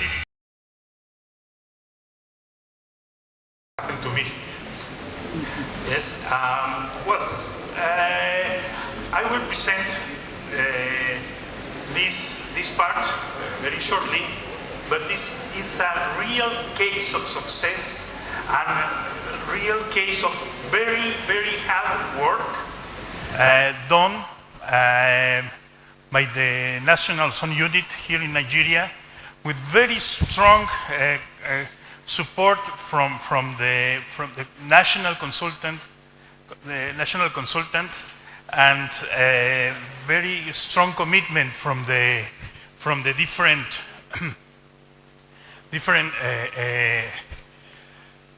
stakeholders in Nigeria. Well, first of all, I would like to mention why it happened in Nigeria, and let me tell you, maybe in many other countries it's happening the same, but I don't know if they are going to have such a success case. This is a success case, exemplary success case, really. No, the clap is for you, for all of you. Yes, for you. I should be clapping to you. Yeah, really, you did a lot. And someone else, I will mention someone else. Well, first, while we were formulating, yes, while we were formulating the KIP1, this is the data that were presented by Nuruddin. Yes, those projects were presented by Nuruddin based on this data. Yes, we were formulating the KIP1. We noticed, with the support from one person mentioned yesterday very especially, yes, Professor Leonardo Pollack. He passed away 1 year ago, but he looked deeply into the data and he said something is wrong, because the country is so big that the consumption cannot be so low. In all the world, in 2019, 2020, even 2021, in all the world, the consumption of HFCs and HCFCs and everything except medicines and food were really down. Why? Because of the pandemic of COVID-19. The world was closed. We were closed. So these systems of air conditioning, refrigeration, etc., were not used. So there were no use of these substances, except in the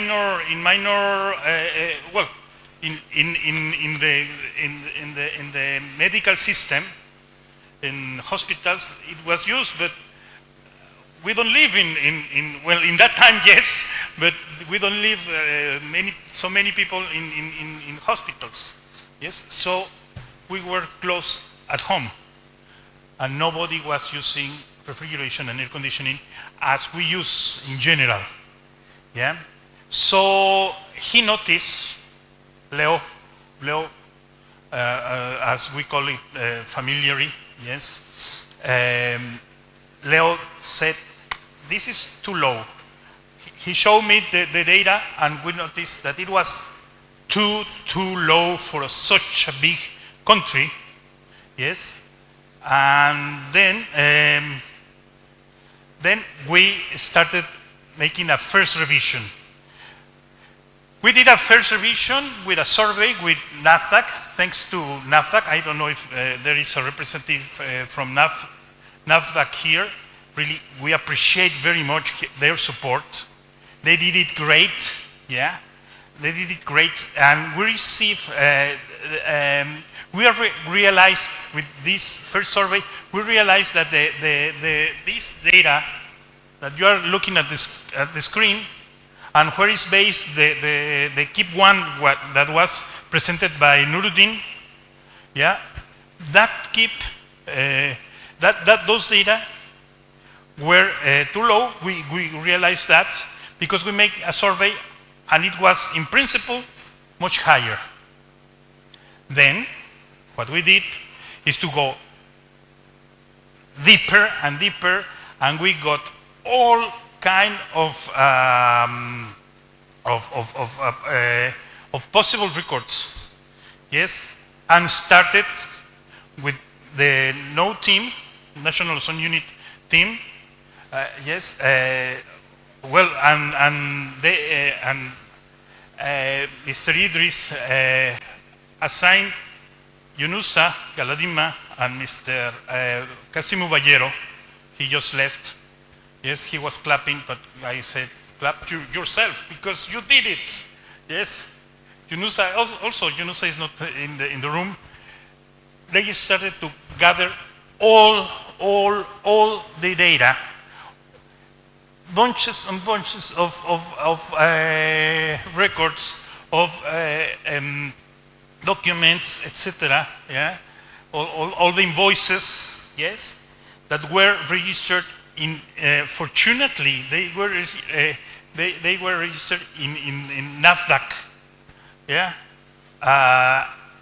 and then we started to review one by one, because not all of them. Some of the invoices were repeated. Some other invoices were not for HFCs. Some other invoices were not clear. So we had to delete, yes, some invoices that were wrong, and some other invoices, maybe they would be right, but we couldn't present that to the implementation committee of the Montreal Protocol. Let's say, the Montreal Protocol, we know, we have heard about the Montreal Protocol. It's the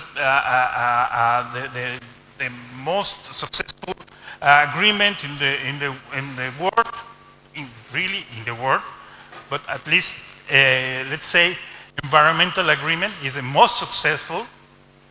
Yes, it's headed by the meeting of the parties, where all the countries, all the parties pertaining, and we are all, by the way, is a universal ratification. Yes, there is no place in the world that is not protecting the ozone layer, by the way. Yeah, this Montreal Protocol, this meeting of the parties, has two specific committees. One committee is that one with the money that approves the projects, like the KIP. Yes, like the KIP. What are you going to do? Okay, I'm going to train the trainers, train the technicians, to support the companies, to support the foam sector, etc., to the MAC sector, to give tools for the technician, etc. That costs money, and that is approved by the executive committee, where they have a fund, yes, a multilateral fund. But there is another committee who behaves not so good, who is not doing things very well, who is not complying with the Montreal Protocol, yes, and its schedule. You go to the implementation committee. That was not the case of Nigeria. The Nigeria case was, oh, sirs, we need to change our baseline because it's too extremely low. It's extremely low. Yeah? And we submit that bunch of documentation. Yeah? So, and all the detailed information, in perfectly well organized, thanks Yunusa, and thanks Professor Ballero, thanks Idris, because you lead really a tremendous, yes? I'm not saying because you are here, I always shout that in everywhere I go, because it's an example, yes? It's an example, yes. Clap to them. It was if you see the records of the meeting, there was one, because it is a committee, so it's not all the hundreds of countries inside that committee.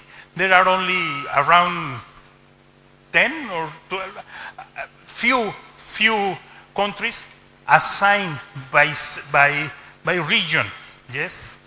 And there was one opinion in that room that say, this is the example that we need for every single request of change of baseline.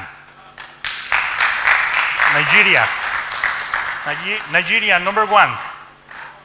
And in that meeting, I will not say the name, but in that meeting, there was another country, a small country, that they were asking for a change of the baseline, I guess something like 10, 18 tons. 18 tons. For them, it's quite high, but we request for 1,000 and 1,000 tons, isn't it? 1,000 tons, and we present all the, well, I say we because I get involved in that. I'm part of Nigeria team, and that presentation of that, and that was exemplary case. The other also, sorry, they couldn't get the same. They are resubmitting everything. And bad news for the rest of the countries that are bad news. And they will look at you. Hey, Nigerians, what are you doing? Now the standard is very high, so they have to jump over that standard. Wow, we did right. Here is one of the creators of that. After the revision, screening, and all the deleting information, etc., we put together everything. We submit to this implementation committee, and then we got the next. Wait. Look, 15. Well, the baseline HFC the average was 9.4 million. Yes, but the baseline, yes, when we negotiate the Kigali amendment, we said, okay, we are going to consider the HFC plus, and that was a thinking that we, the proponents of the Kigali amendment, yes, we thought there will be a time from the approval of the Kigali up to the first control date. There will be some conversions from HCFCs, hydrochlorofluorocarbons, to hydrofluorocarbons, to HFCs. That's why there is another portion, yes, another portion that we thought 65% of the baseline of the HCFCs. You're saying, well, you are facing now the HCFCs. Yes, we are facing now the HCFCs. We have the HPMPs, 1, 2, 3, and next 4. Yes? Yes, we are doing that. But one way to phase out the HCFCs is to change from HCFCs to HFCs. And now they are under control.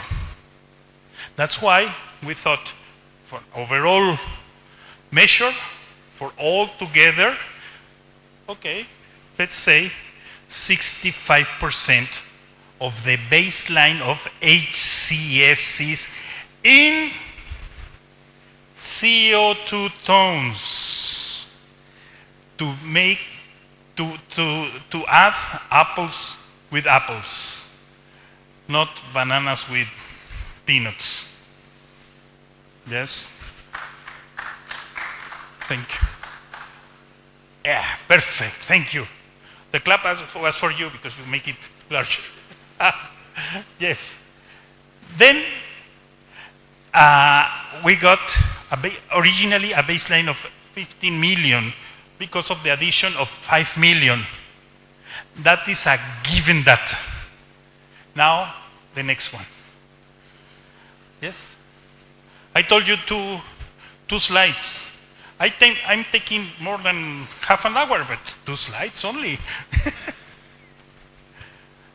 Look, the picture. Look at the picture. How beautiful picture is. This is Nigeria. This is with all the power of Nigeria. Yes? Okay, 2020 is low. Logically low, but not that low that was really in the floor. Yes? 21 increase, and look at 22, a normal consumption. Yes? A normal consumption, 24 million. Then we have the same 5 million, look, the same 5 million of 5.7 million for HCFCs. That doesn't change. Doesn't change because it's in the past. It's the addition, yes? It's a surplus, it's something, it's a gift for the countries. Kind of gift. Sometimes we have to pay for that, but okay. You know how is the excom, yes? But now the average, 19 million. Instead of, what was that? Please go back to the previous, sorry. No, the previous, this is not, okay, thank you. 9 million originally, next one, 9 million up to 15 million, then next one. Just to take 19 million, 10 million more. Once again, another keep one. Yes? Happy? I see your smile. Yeah? Yeah. Many are smiling because we double the targets, yeah, the targets and the budget for we are able. We are in a position to double the budget for Nigeria, for women technicians in Nigeria, for institutions in Nigeria, to make the only one case that I know in quota system given in CO2 tons, yes, by company. It's the only one country that I know that they are doing that.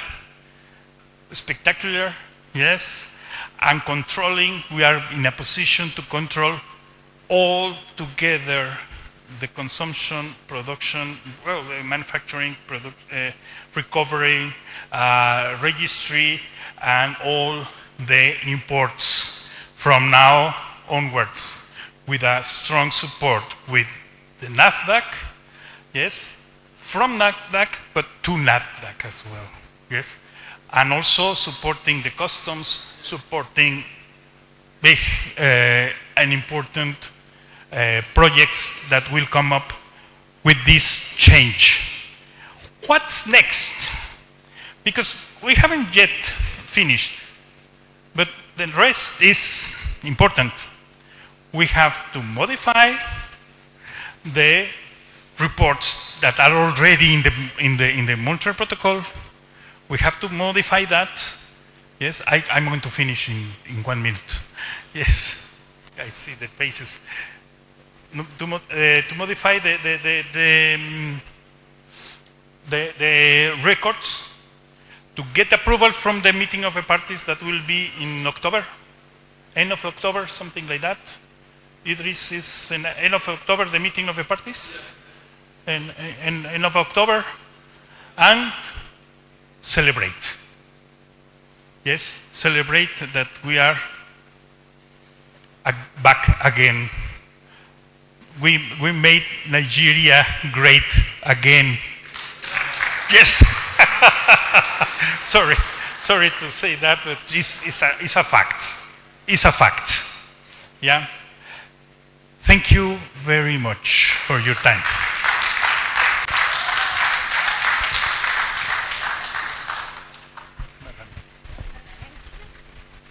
Thank you, Mr. Augustine. Thank you for that presentation. You have all heard from Austin. He has gone, he has tried to explain to us how the baseline revision was carried out.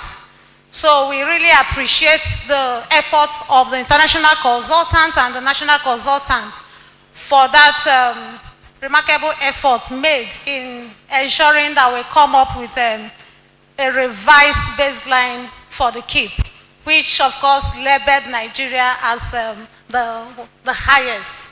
And that has, of course, attracted a good support for Nigeria, to Nigeria rather. Thank you for that presentation. We appreciate. At this point, we don't have time, so let's please make it fast. We'll be going into open discussions. We'll welcome contributions from the stakeholders. Let's have your contributions, your questions, and your comments or observations. This is a time to share your views. Please, the floor is open. Any questions? Observations, comments, please. On the presentations made so far. Should we take it that everything is okay? From where? Please introduce yourself and you can go ahead with your questions. Good afternoon. Thank you. So my name is Dumebi KK. I'm from the private sector. I represent a recycling company, but I wanted to ask this question to Mr. Nuruddin.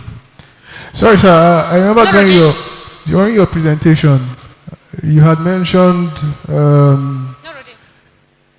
something about policy coordination, but I markedly noted it there that there wasn't anything relating to the promulgation or at least changing the way the laws are that affect how HCFCs or HFCs are used in Nigeria. I also know that NARAP, at least it has been mentioned here several times, that while they are a strong stakeholder, they are not particularly, let's just say that they are informal. So NARAP might not really be in the best place to push for policy reforms, especially from places like National Assembly. So the question I want to ask is, what would be the implementation strategy for that particular aspect? How do you change the laws, especially when you know that most of the people who are supposed to be moving for the change in legislation are people who are benefiting from your existing programs? They might not be very likely to go ahead and say they want to change anything, especially how it is now. I hope my question is clear. Any other questions? I don't know if you can take it.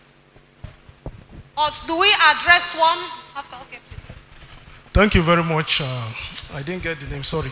Thank you very much. First of all, I didn't mention that we are going to drive policy coordination through NARAP. NARAP is an association, Nigeria Association of Refrigeration and Air Conditioning Practitioners. So they are not going to drive policy coordination.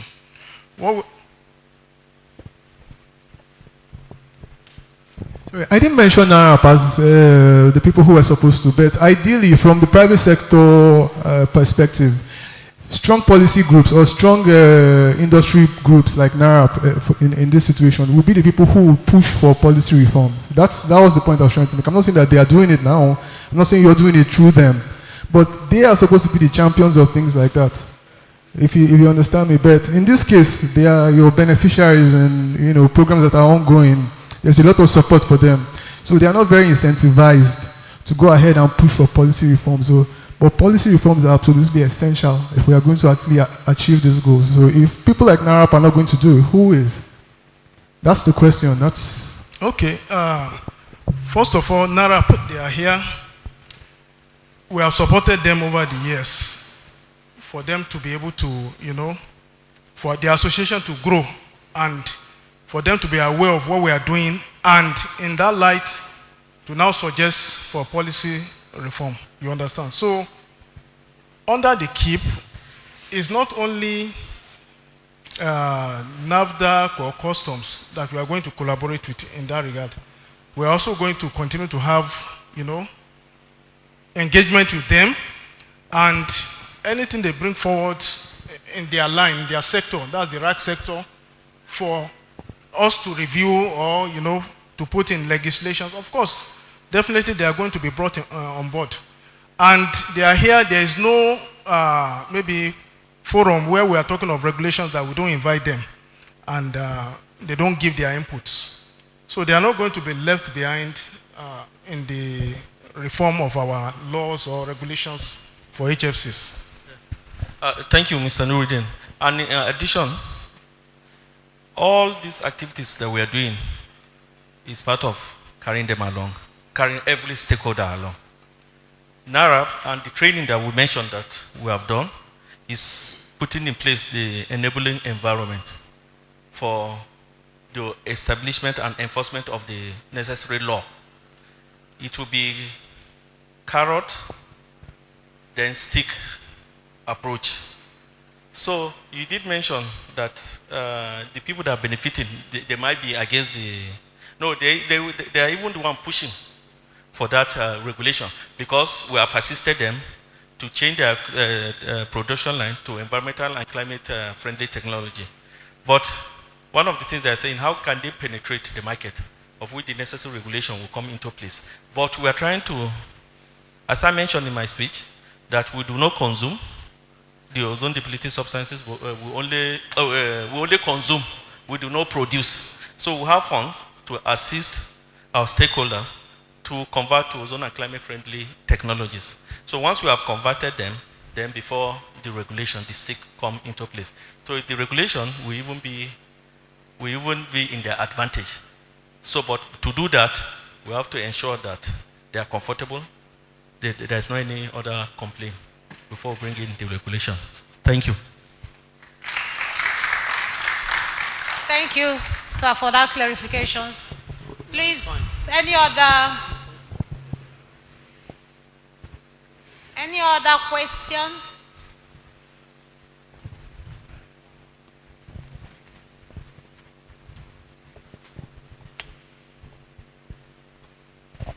Good afternoon once again. My name is Dauda Mohammed Dauda. Come from Standard Organization Nigeria, from Standard Development Department, and also Technical Secretary to the Environmental Standard Group. I wish also to extend the warm regards to our Director General, that is Dr. Chukwunanso Ekoki, and also appreciate Federal Minister of Environment for the recognition and invitation extended to SON. My question or also concern is on the presentation of the strategy to be adopted. Presentation made by Dr. Nuruddin or Mr. Nuruddin, whatever. My question here is on the strategy. The first one he mentioned about the regulations. I think based on the presentation, like the regulation take precedence before other activities follow. So my own concern is that actually there is a need for us to establish national standards for the substance and also the services. Even though Nigeria is a consuming country or nation, however, we also need to have our national standard that will guide the regulators in ensuring that is regulating the importation of this substance. When we have our national standard, particularly when we are now transition to the alternative substance other than the HCF, then we can have a national standard for those substances that we need them to be used or to be imported here in Nigeria. So also the service, like the training of these NARAF and other MACs and other practitioners, there needs for us also to establish a service standard that will guide them in ensuring that they provide a quality service in line with international best practices. We can also establish code of practice for them. So I'm saying that as a representative of the SON, that is the national standard body, Apex national standard body, these standards are not SON standard, but it can be national standard. SON is a custodian. So in that line or in that respect, I'm now requesting or asking Federal Minister of Environment to extend that invitation to also have a kind of, if not MOU, but let's have a visit or a study visit so that we can discuss on this, so that standard can be established. And as a national, a member of international standard bodies like ISO, we can still also adopt this ISO standard and conceptualize it, domesticate it to suit our own peculiarity here. Thank you. Thank you very much for that question. I think you're from Standard Organization of Nigeria. Eh? Yes, yes. Where is it? Yes. You're from Standard. Okay. As we said, we are carrying all stakeholders along. Why you do not know that we are collaborating with Standard Organization is because, sorry to say, maybe the person representing you do not really enlighten you, or there must be a gap. But however, to face down HFCs, we are looking at not only facing down, enhancing energy efficiency of refrigerators and air conditioning equipment. And if you say enhancing energy efficiency, what do you mean by that? You put in place a minimum performance standards. Minimum performance standards was already set up by Standard Organization, but it's just on shelf. So we are collaborating with Standard Organization to see that we enforce that minimum energy performance standards for refrigeration and air conditioning appliances. So that's on the pipeline. We have also upgraded, your center, your lab, to be able to test the minimum performance standards of any cooling appliances coming into the country. Furthermore, for staff like you to understand, I'll talk to Lawal, where we'll take the training to you, not calling you. Maybe by doing that, we'll have captured all of you to know what the Ministry of Environment is doing in collaboration with Standard Organization. We've been doing that and we'll continue to do that. Thank you. Thank you so much, Director. You see, we always carry on our activities with our stakeholders because we believe we cannot do it alone. And we are also keep assuring you of the collaborations with the relevant stakeholders. All right. Thank you very much, and good afternoon to everybody. My own questions or comments will not be targeted to the presenters, but I want to agitate the minds of our very critical stakeholders, NARAP. You know, following the presentations that we have seen, you know, very clearly, you know, you had seen, because in the course of our survey, you remember the kind of interactions that we had, you know, trying to gather data, trying to know your challenges and all that, and all those put together, you know, it's what had informed, you know, what we have seen being presented today, you know, in terms of those activities, you know, and what we intend to achieve by implementing the KEEP and all that. So looking at what had been fashioned out, particularly for the servicing sector. What are you satisfied? Is it comprehensive, with regards to activities and the challenges that you face and what you expect? Where they are not, if there are any additional activities or any additional views or ideas that you have, again, particularly in the context of the revised data that we've had, because this probably may be already captured, in the KIP 1, but with regards to the top-up on the basis of, our revised data that you have seen, what kind of activities, if any, do you think, we may need to begin to consider or add vis-a-vis what we have seen? I don't know if I'm making any point, because I believe, that you may have a lot of views and ideas with regards to the kind of activities that can be done, for us to be able to meet, our challenges with regards to the KIP expectations. So this is what I've thrown out to you. If it's something that you can immediately respond to, fine. Otherwise, I think we'll still have the whole day, think about it, and then, of course, like our coordinator had told us, we'll be going into groups later and all that. So let these things come out in terms of activities, and programs that you want, to be included if they are not already captured as you have seen. Thank you. Thank you. So with all that he has said, NARAP, I don't know if you have it.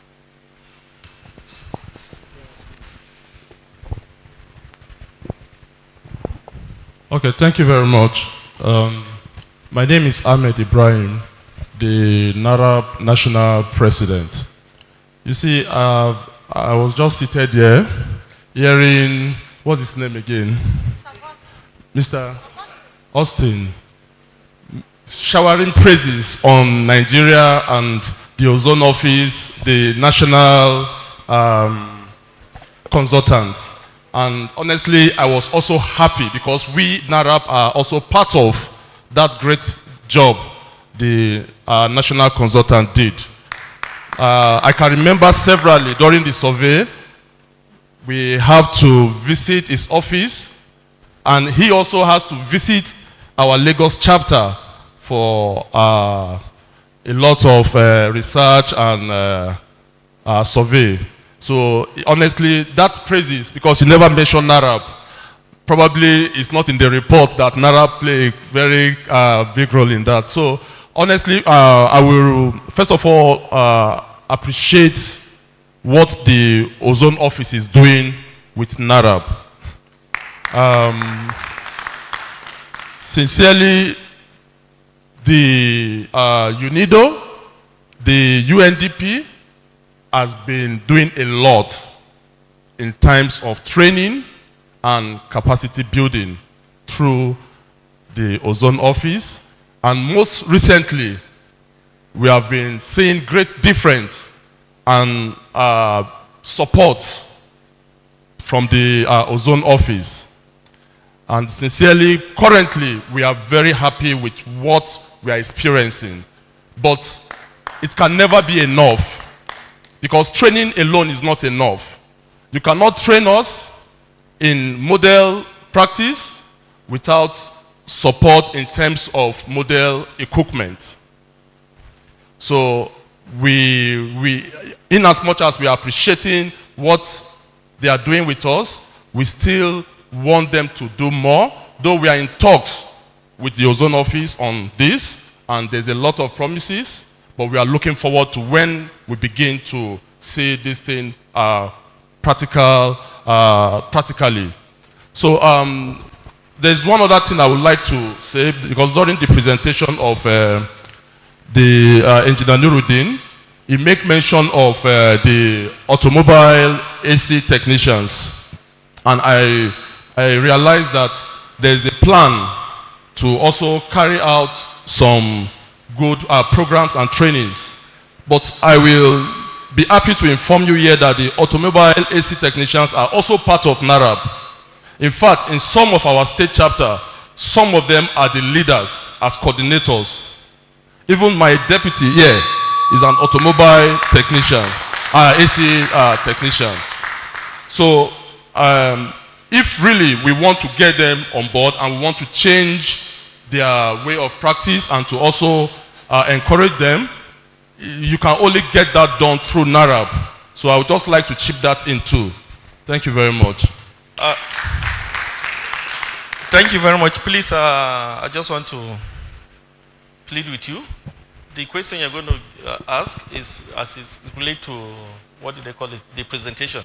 All what you raise, there are going to be a breakout section. You will now put it in writing as recommendations. In terms of NARAB, I've assisted you. We want you to be sustainable. You understand? We train you. We train all the technicians, put the necessary policy in place to ensure that only trained and certified technicians will be allowed to handle natural refrigerant. But you have to use that platform as a basis to generate the necessary funds to run your association. Generating the necessary funds, not that it will be above. You have to bring out the business modality on how to run your organization. But it's for us to provide the platform. You cannot be expecting us to be giving you the funds to do your activities. So the organization has to start thinking towards that. But we still continue to engage you people, but at long run, you have your organization, we just put in place the policy to assist you to carry out your objective. Thank you. So the question should be on the presentation, then any other advice, suggestion will be at the, what did they call it? The breakout sections. Thank you. You have a question on this? Okay. Good afternoon, ladies and gentlemen. My name is Mr. Jeremiah Atto. I am the Policy and Technical Manager for STRADEB Nigeria. STRADEB Nigeria is a non-governmental organization. We happen to cover several multilateral environmental agreements, including the Montreal Protocol now. We have been working very closely with some of the key stakeholders in the sector, including the National Ozone Office, to sort of, increase canvas for a just transition to alternative or low global warming potential refrigerants. Ours is just going to be a comment and also to commend the efforts of the National Ozone Office. The Montreal Protocol is quite dynamic. It's unlike other multilateral environmental agreements. And if you follow very closely the activities of the Montreal Protocol, you would notice a different shift. But as an organization, we make bold to say, in the past 1 year that we have been covering the activities of the National Ozone Office and other stakeholders in the sector, we would want to state clearly that there's been a very huge impact which we have noticed, and we will only want to call for more. They say there is more pleasure in doing more. When you sing praises, you expect more. The trainings are ongoing, and I would say, yes, Nigeria is on the right path towards transitioning to low global warming potential refrigerants. I would also want to state that, yes, if you follow the international meetings, you would know clearly that Nigeria is ahead of so many countries, especially the Article A5 countries, if I may say. And with respect to the presentations today, the data which Nuruddin presented with respect to the KIP, I think the baseline data, the upgrade of the baseline data is a huge positive for Nigeria. Yeah, it was an issue of concern, and we are very happy as an organization to know that there's been an upgrade to the data. I want to also give big kudos to the team led by my Oga here, Mr. Baero, and the National Ozone Office for upgrading the KIP data because it's going to go a long way to enable Nigeria also have access to further funds Now, just to respond with respect to the issue of training, training is an ongoing process which I believe the National Ozone Office is also going to continue. But like the National Ozone Office has said, the issues with the provision of equipment, yes, is something that is supposed to be by the business owners or those who are a part of the business. But ours is just going to be an appeal. Even though we know it's their responsibility, but we also want to believe that in the long run, along the line, we want to believe that efforts probably may come in that direction to see how support can be derived to support or enable the technicians to have access to these equipments. Because particularly what we notice with respect to the equipment is accessibility. It's not even the price or the cost of these equipments, it's accessibility to these equipments. How accessible are these equipments in the country? And I think that's an area we would encourage the National Ozone Office to see how they can assist with, ensuring that these equipments, these new equipments are available so that the NARAP or the technicians can have access to them to utilize them in the course of their operations. Once again, I thank you very much. Radev, representative, for that nice input from you.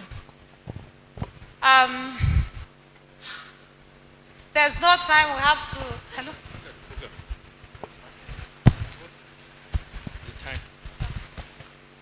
So we'll be going into, what do you have to say? Is there a question? Sorry? Addition. Please make it snappy. Thank you. My name is Wasiu Kabiru Abiodun, the National Secretary of the Nigerian Association of Refrigeration and Air Conditioning Practitioners.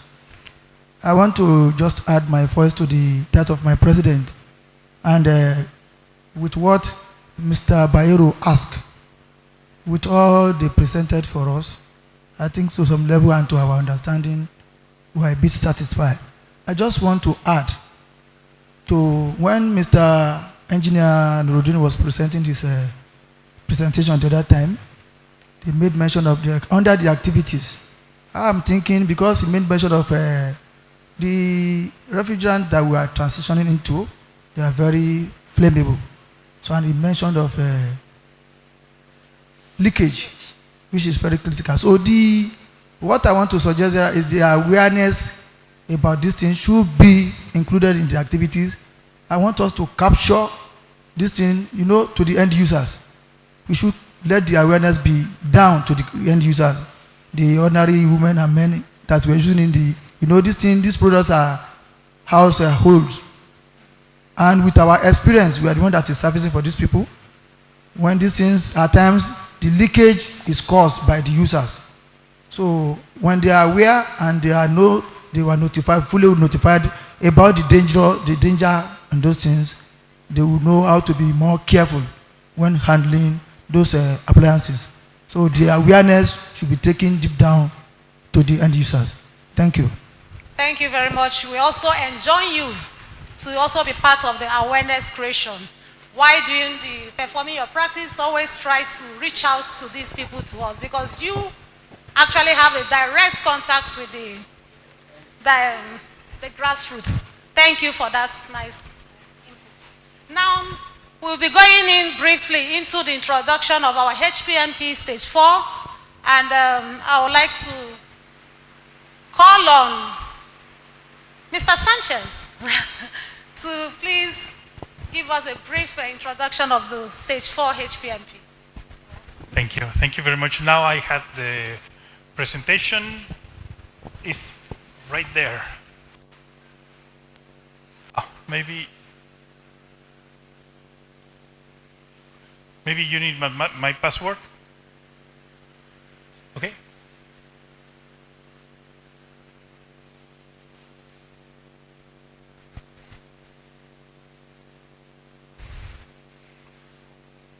Well, this will be really a very short presentation again, with a long speech. No, well, first of all, my apologies not mention the most important part of this work, that is that they are the basis are the technicians, of course, for sure. Not in Nigeria, in the whole world. Well, Nigeria HPMP evolution and HPMP4 proposed activities. Is well, next please. Next please. Well, we in Nigeria we have, as it was mentioned before, it has been it's under implementation. The stage 2 and 3 together. Yeah. The stage 1. The first part of the HPMP. What does it mean, HPMP? HCFC Phase Out Management Plan. Yeah, and the first stage was funded with 8.4 million, and it was focused on servicing sector.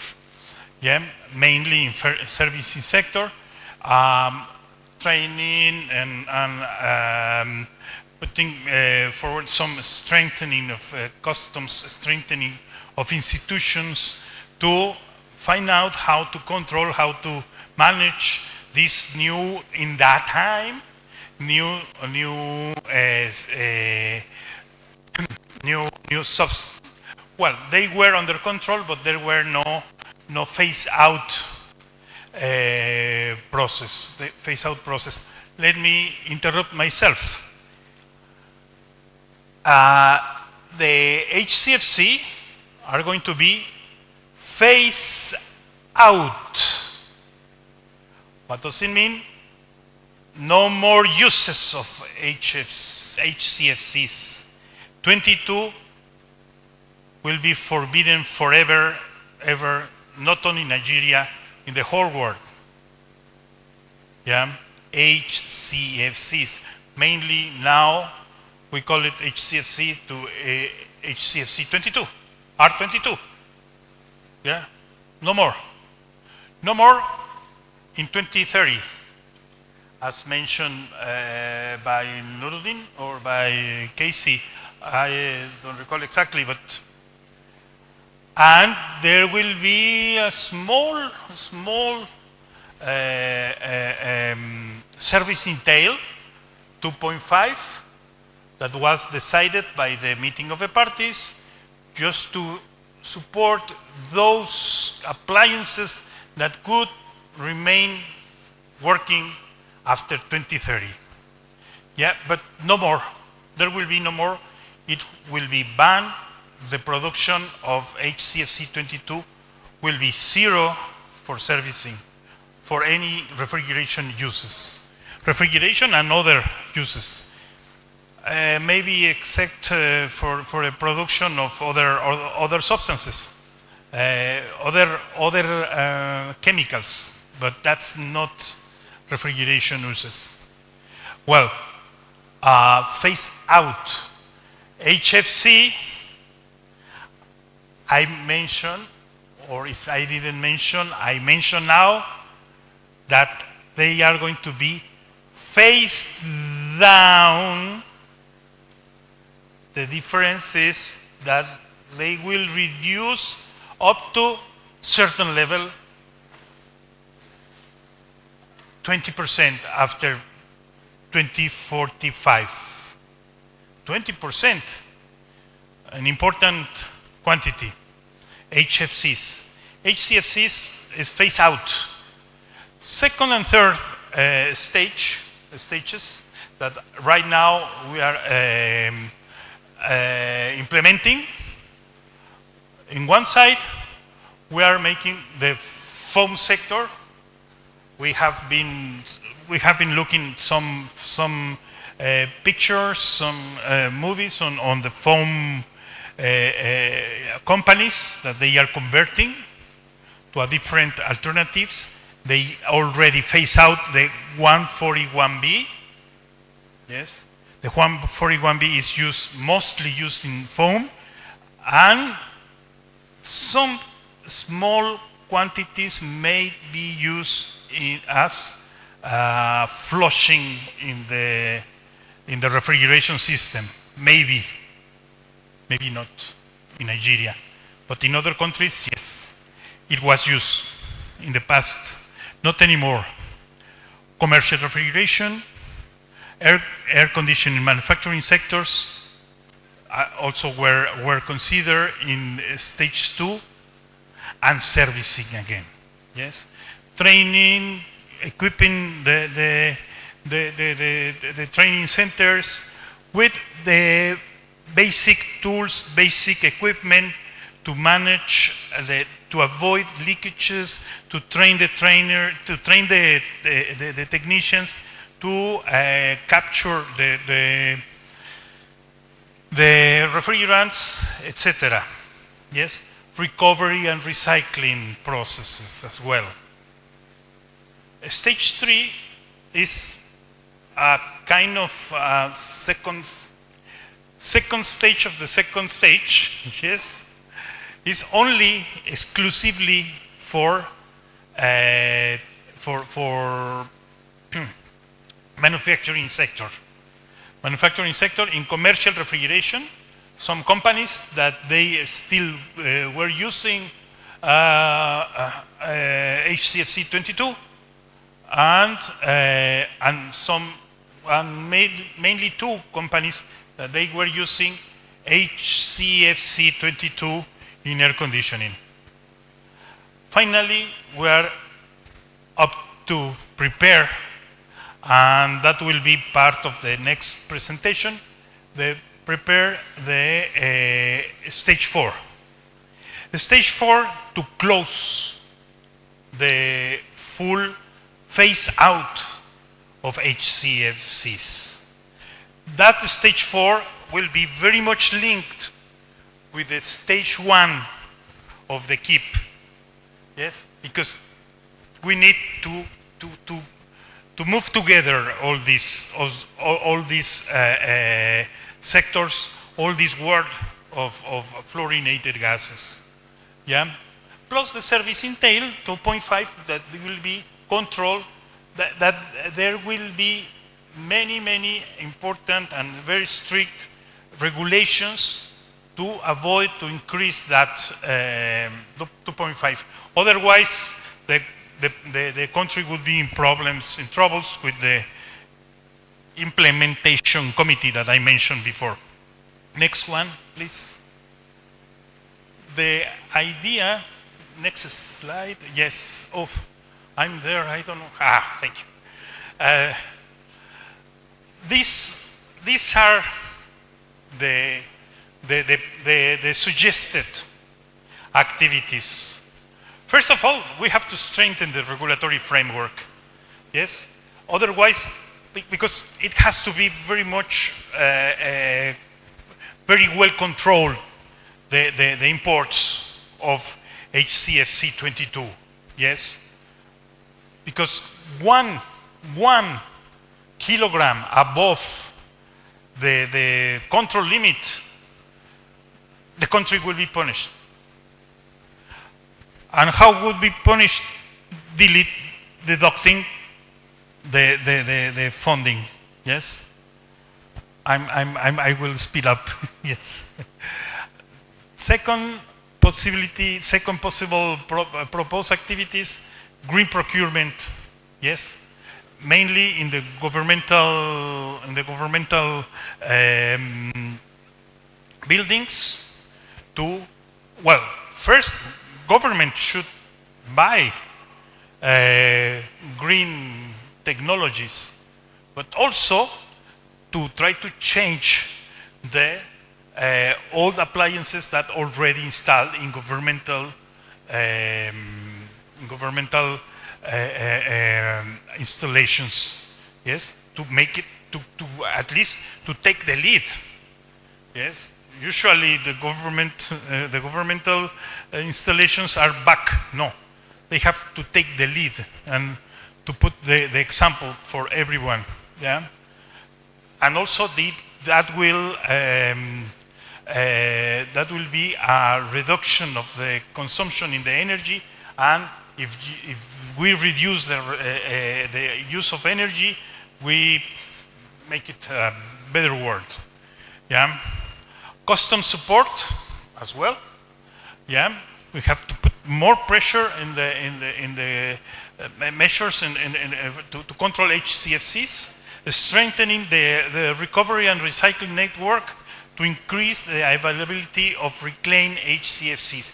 Because if at the end we cannot, after 2030, we cannot be able to import any kilogram of HCFC 22, we are going to depend on the recycled, yes, on the recycled and regenerated, yes, not only recycled as it is, not to clean, no, to put in certain level, yes, to be used in the systems that already run with HCFC 22, yeah, to give the technicians a good product, like if it were virgin, yeah.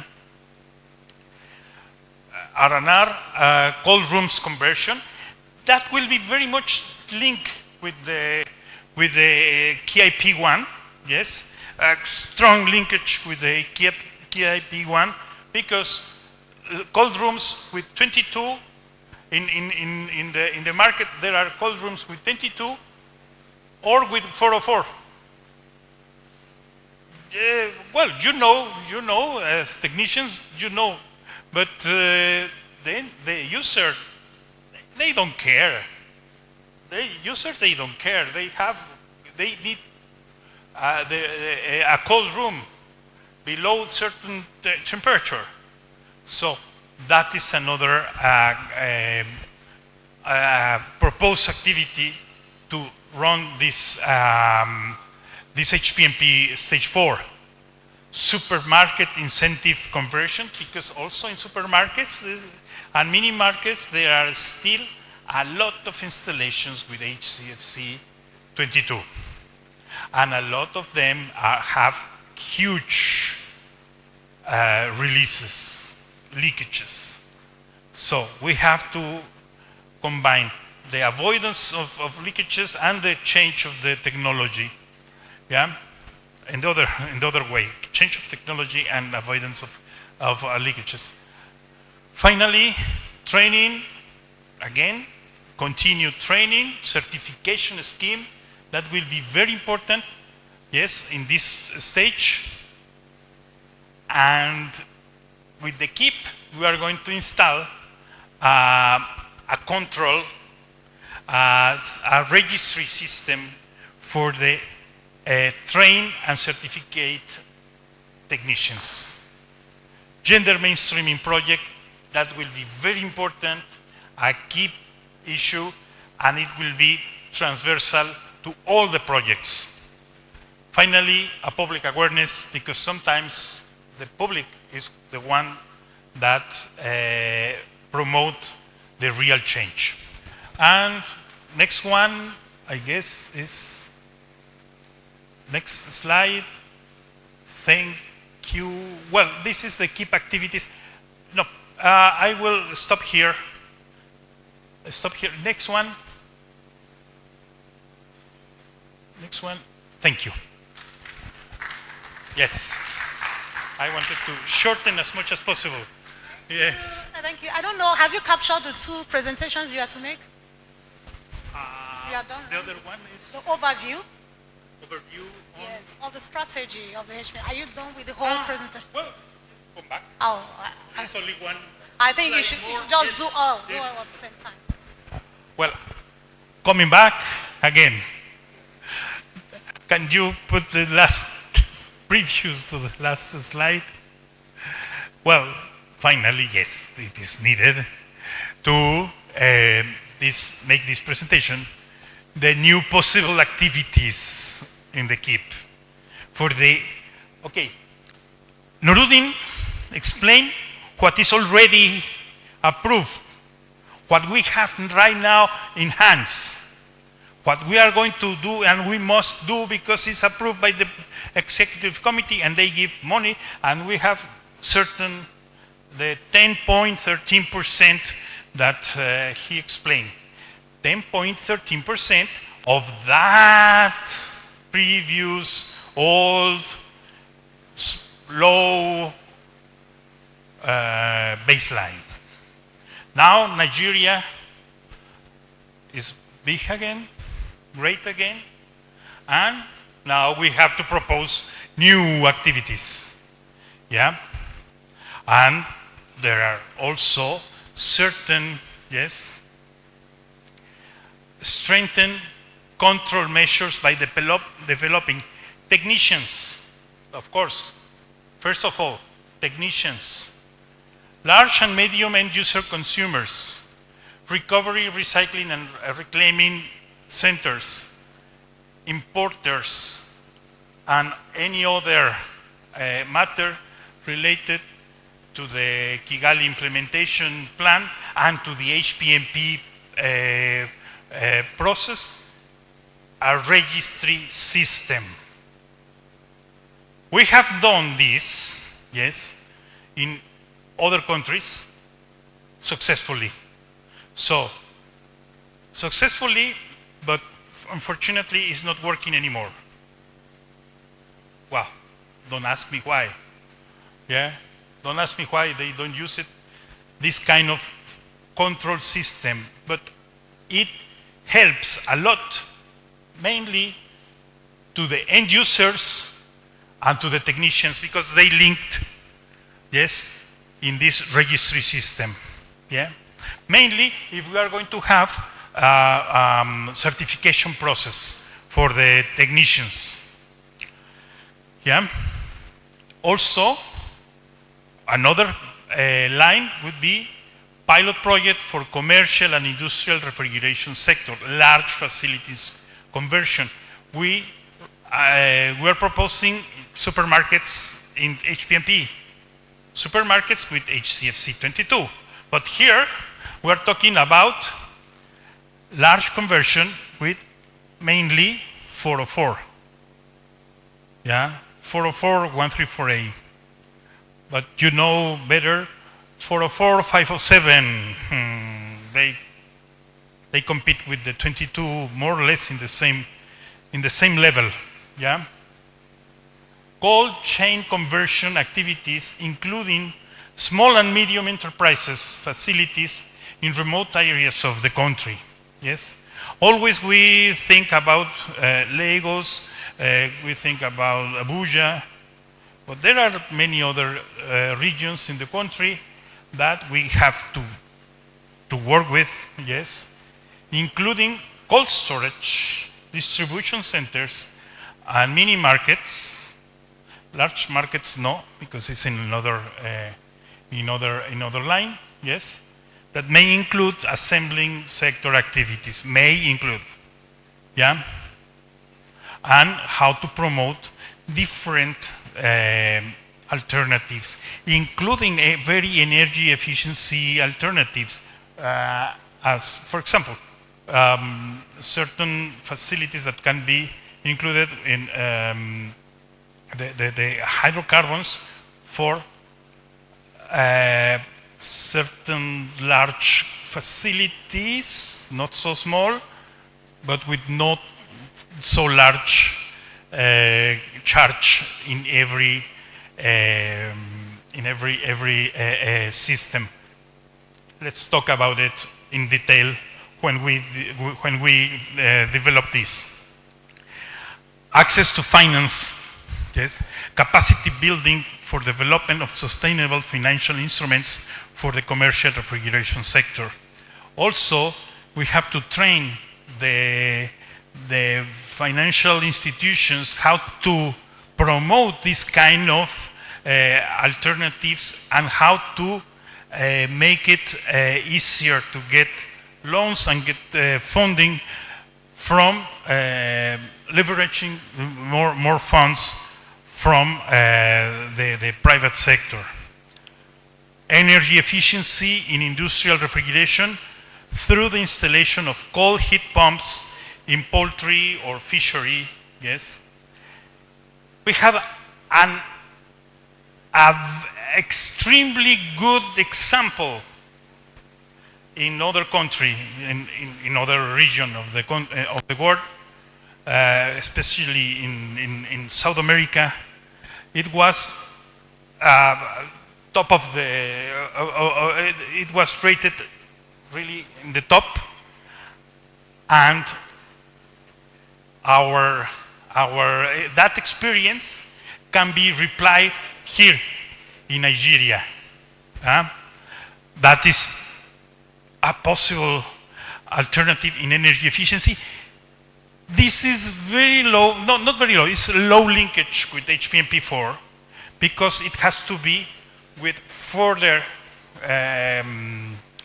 technologies based on CO2, transcritical CO2. This is another word that you know very well, but let's promote this possible alternative in these sectors. And finally, one of the lines that could be proposed is to support the early retirement scheme of all appliances. This scheme that is already in place through a project with French support, through a project with UNEP, yes. They are doing the change of all appliances. They are doing the change of all appliances. You know about this project? You know about, yes, the change of all appliances and installation of new promoting the renewal of all appliances with new technologies. That was, sorry to say, to speak in first person, but I did it around 14 years ago in my country, Mexico. Very successful, and I was so surprised the day before yesterday when I realized that you are doing this. Excellent, it's the best. So we are going to support through recovery and recycling and scrapping centers to make it the proper change in that process. Yes, that process runs itself, but we have to control that through scrapping centers, registering all the movements in the first row. Yes, because there is a risk. I shouldn't say the risk, but I will say. Sorry, Idris, I will say something, and Joel. But the risk is the following: it happened, and that's why I did certain controls in that time. If we don't have control on this rechange of the old equipment, old appliances, the old appliances is taken from the home. You install the new brand, beautiful and low energy consumption, perfectly well, good. The old appliances goes out, is going to the scrapping center, and it's a second-hand market selling that. Yes, that is a risk. So we have to take the control of this, yes, from the home, outside the home, until it is fully scrapped and the gas is recovered. If it is an R22 equipment, you are going to get the recovery and recycle refrigerant for the next 10 years after 2030. Thank you very much.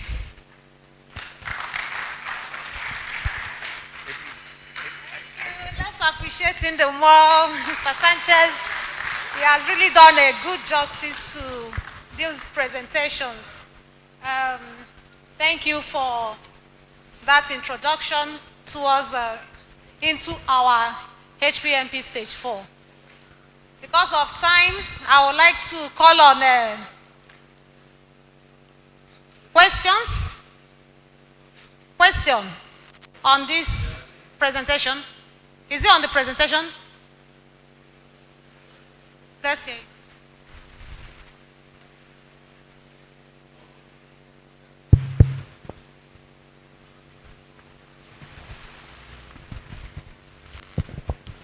it.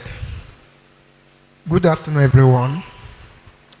Thank you for that beautiful presentation.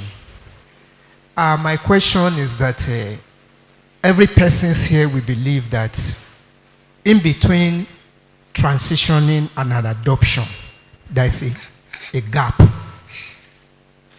And also, there are different players in that space.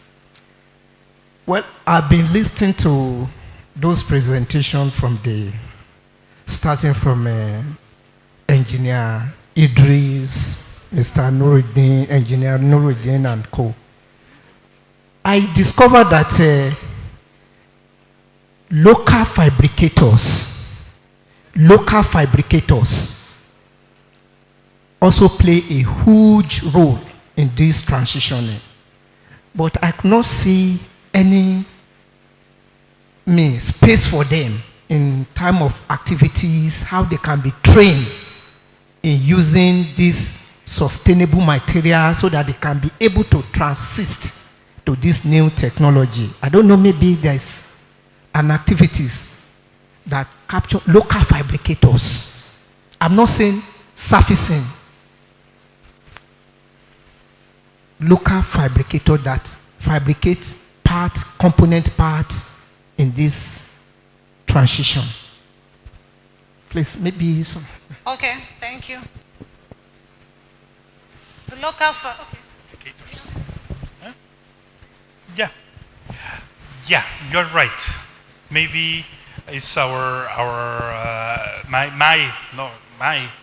my own fault not to put clearly that the applicators are the ones that have to do all this. Yes, in all the process, the industry itself, yes, a facility itself is not is nothing. Is just a building. A building will not be.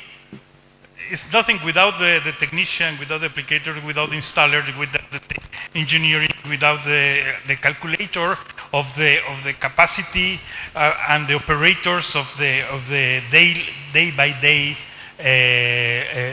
system. Yes, itself is nothing. Yes, this room without us is useless. Yeah, the cold rooms without the technicians I mentioned, the designers, the installers, the technicians, the service technicians, to prevent those that design prevention of the leakages and prevention of the system, all the operation. Yes, not only the technician itself that fix. Yes, of course, it's the most important. Yes, but even from the brain that is thinking on how to design.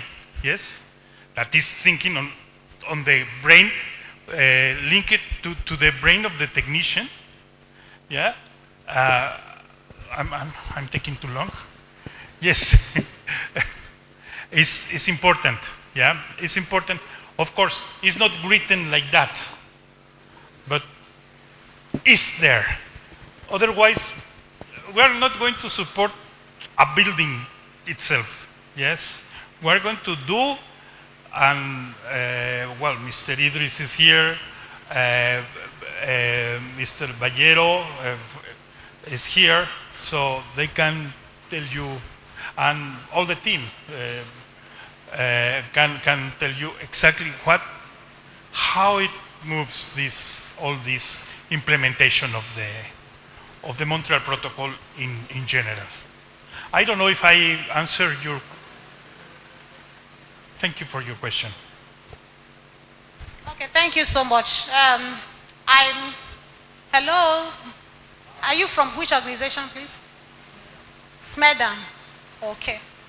SMEDAN, we have actually been collaborating with SMEDAN, and we have several meetings we've had. We've always encouraged them to, bring up recommendations as per how we incorporate your technicians in our activities. So we expect that you people should also do your own parts by, giving us through your own recommendations, bringing up issues. We are here to collaborate and work together.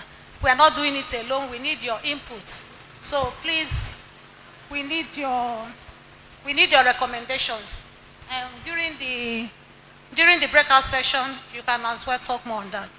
So at this point, I also want to also state that, of course, we are working with the government technical colleges, which improves skills, you understand. So we are training, we are working with the technical colleges. Some of these technical colleges has been equipped, and the equipment are being used to train. We have also established Center of Excellence, of which that Center of Excellence is there to, help in refrigeration and air conditioning sector, you understand. So now we would like to call upon Mr. Yomi Banjo from UNIDO to please come up the stage and share his views on the next agenda item, which is the positive experience in other countries in Africa and Latin America on HPNG and KEEP projects. Thank you, Mr. Thank you very much, and good afternoon once again. I think I'll just build on what has been said, because there's not so much to add to it. We are all doing the same thing, supporting the countries.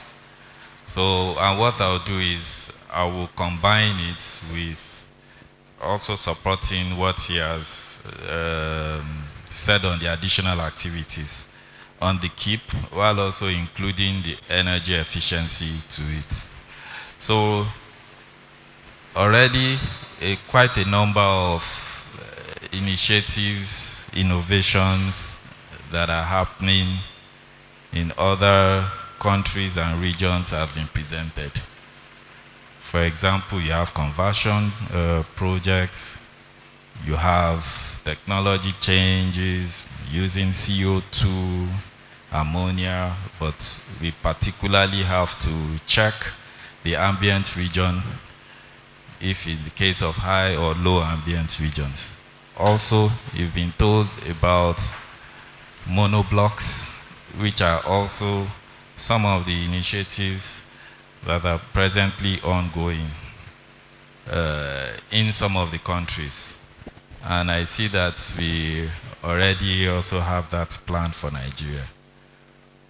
What we maybe have not really done in Nigeria that we can do, and that is because we don't have that much experience, especially in the manufacturing sector in Nigeria, it's component productions. So for example, heat exchangers, manufacturing coils, how can we implement energy efficiency projects in those areas?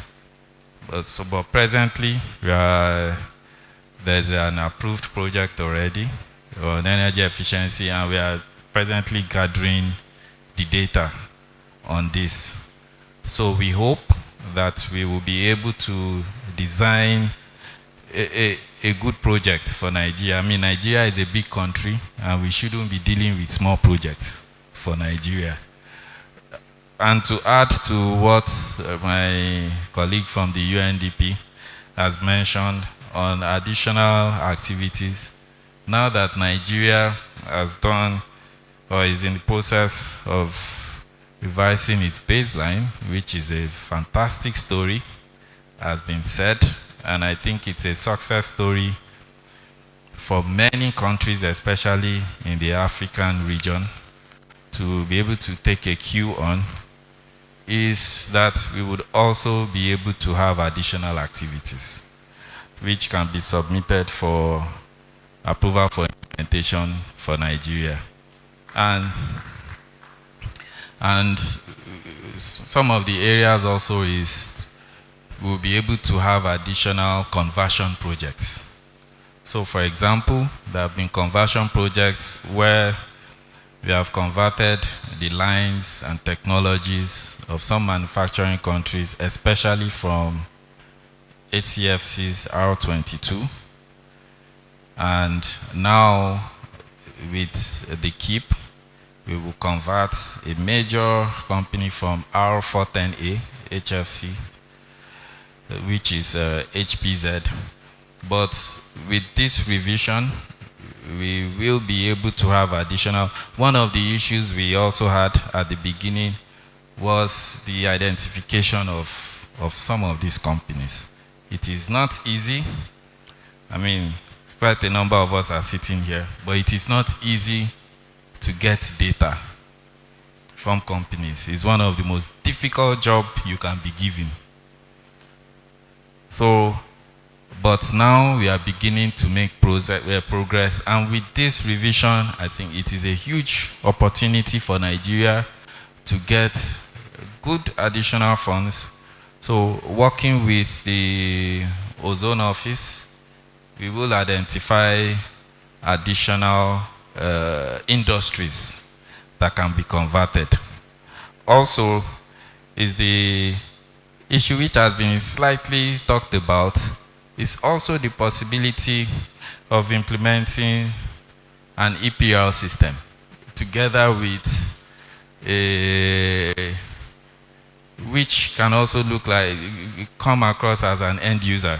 It's been talked briefly about, and in this case, even one of the companies has been identified that is producing refrigerating systems, and they are about starting a program where market women have opportunities of bringing back their old refrigerating systems, their freezers, and they can give them new ones, and we put it on a payment plan.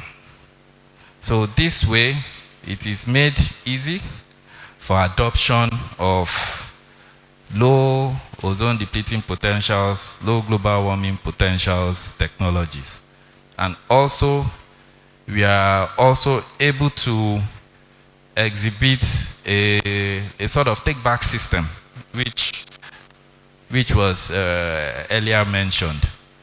And we've also had issues of companies that we have converted, and some of the ones that we are talking to asking for after-sales service trainings at the industries.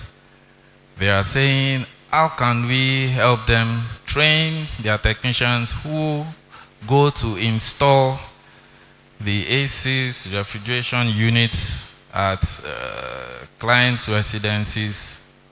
And I think these are technicians that are based at the companies. Then we have requests from especially the big manufacturers asking that there has to be some commercial leverage and also a business model, because they are bringing in all the refrigerants from outside the country. And how can we have local production on a commercial scale of these refrigerants if we are saying they should convert their technologies and adopt, for example, hydrocarbons. So this means, and Nigeria is an oil and gas country, so you have the raw materials. So how can we work together with the NOU and the necessary stakeholders to sort of set up an hydrocarbon plant that can produce, for example, R290 We go further out 600A, and this plant can also service the West African region, and not only Nigeria, because there has to be a strong business case. We know in the past a prototype was developed, but now there has to a commercial. It has to go to a commercial scale. So some energy efficiency initiatives, especially, has to come in. And another success story that I would like to share with you. We didn't also imagine it to have an expanded story like this is the Charity PABEP scholarship. The budget was not so much, but the impact has been huge. We are getting messages commending Nigeria for coming up with an initiative like this. For example, even though it's a small program, but now it has a global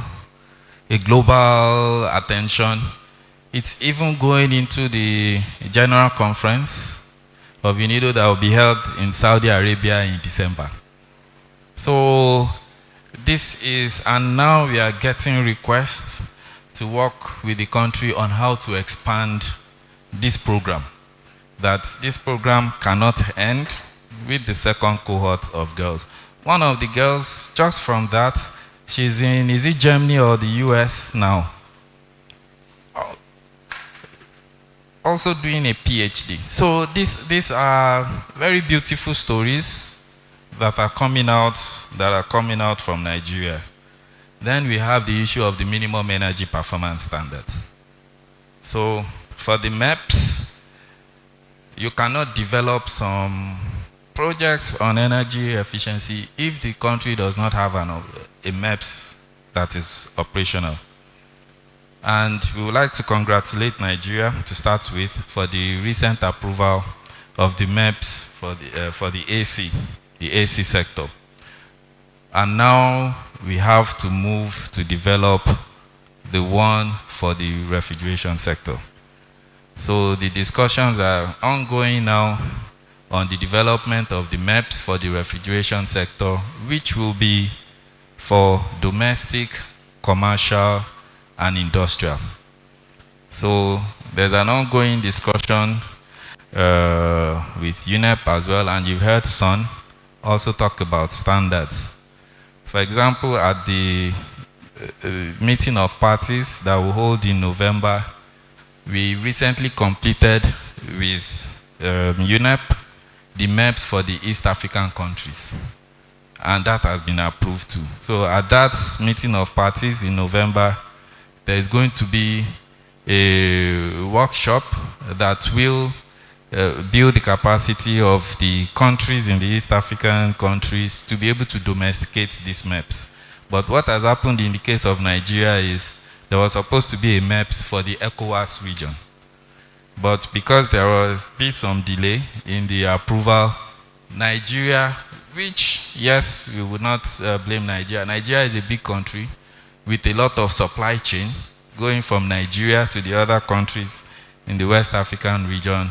Nigeria decided to be more proactive than the region, follow the path of Ghana, and started the development of its MEPs.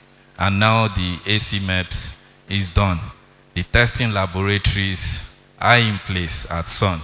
Recently, the work was completed at SON for the operationalization of the testing laboratory for refrigeration units.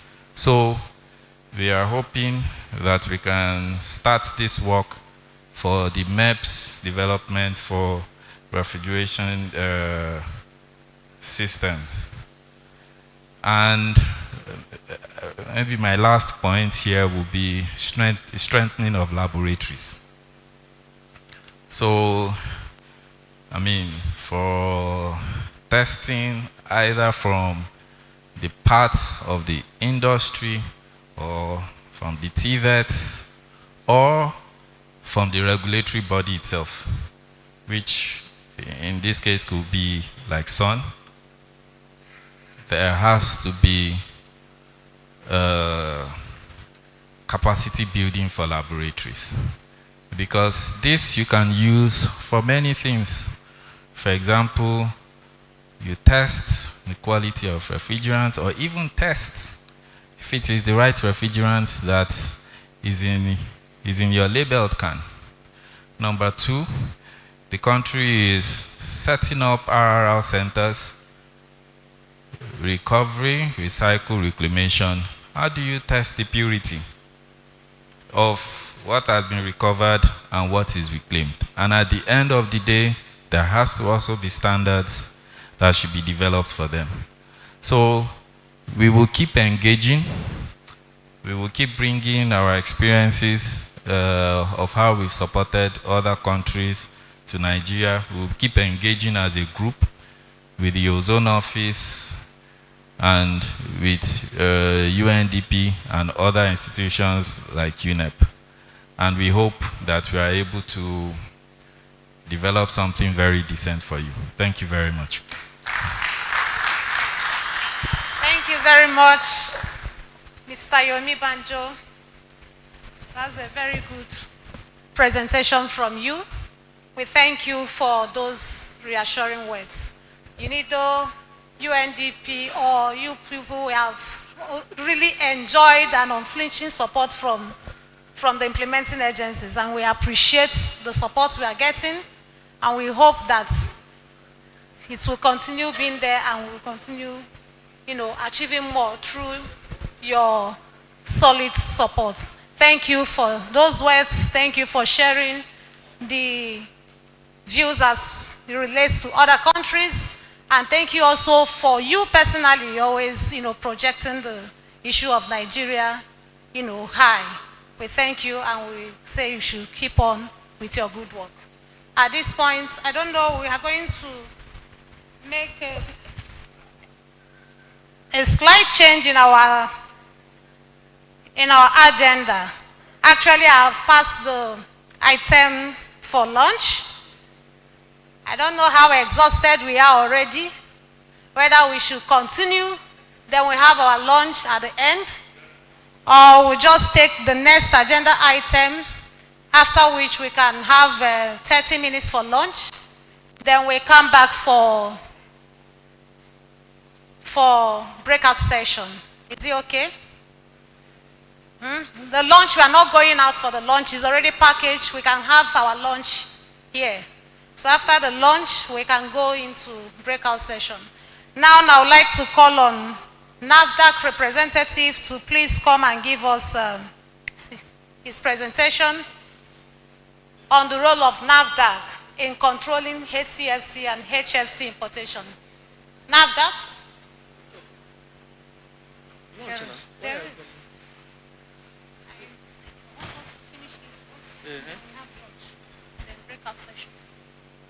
Okay. NAFDAC representative, is he here? Okay, can we call on Nestra?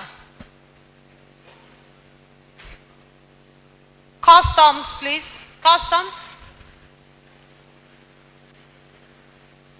Role of Nigeria Customs in monitoring Montreal Protocol controlled substances. I'm sure you are ready for us.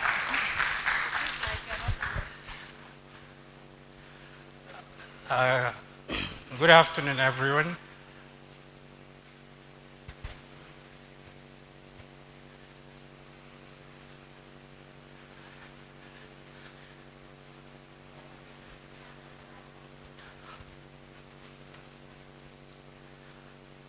In this aspect, our customs rule is on monitoring and control. As we were told, all these items, we Nigerians or the developing nations are consuming nations. None of it is being manufactured. We only consume. So for us to reduce the effect of these items or substances, we have to control our borders. And exactly what is customs doing about it? So I am Assistant Controller of Customs Awal Salisiau from the Department of Strategic Research and Policy, Nigeria Customs Service. Next slide, please. World Customs Organization environment programs are those programs which we put in place through which we monitor or reduce the global action of these greenhouse gases and other ozone depleting substances. Among the Green Customs initiatives, it is to combat environmental crimes. Anything that has to do with environment, both animals, plants, the ozone layer, other environmental degradations, we look into them through the customs, the World Customs Green Initiatives. So on the area of global warming and ozone depletion, we get support from the Montreal Protocol and Kigali amendments. The standards from these agreements or protocols is what we put in place that guides our operations. It is aimed to focus on illegal trade in ODS and HFCs and HCFCs. This empowers customs through training and enhances data sharing on environmental goods. Next slide, please.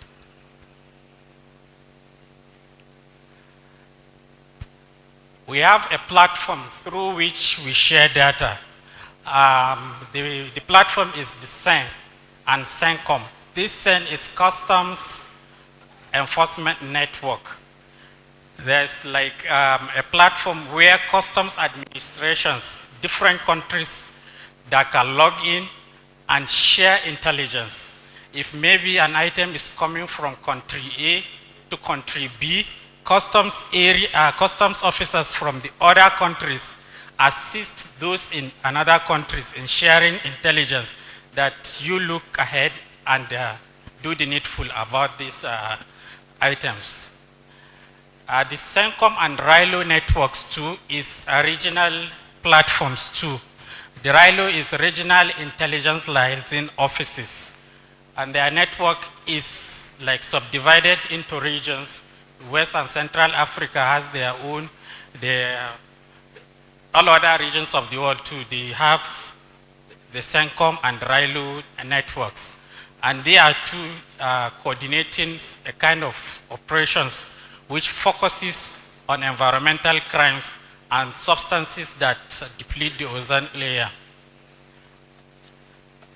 It's been expanded to integrate ODS, HFCs, the risk profile into these networks. So by the time you declare your items or what you are importing, the system will carry a kind of risk assessment on it, and it will alert the customs officers whether it should be system released or it should call for 100% physical examination. Next, please. These are some of the joint operations that customs participate in, like Operation Skyhole Patching. It is mainly for ODS and HFC's control. You know, we started this operation since 2006.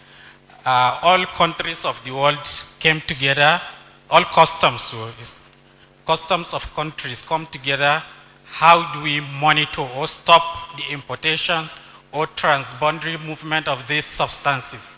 So for the ozone layer to heal, because there was a discovery, a hole has been created somewhere around the Arctic areas. We have Operation Demeter too.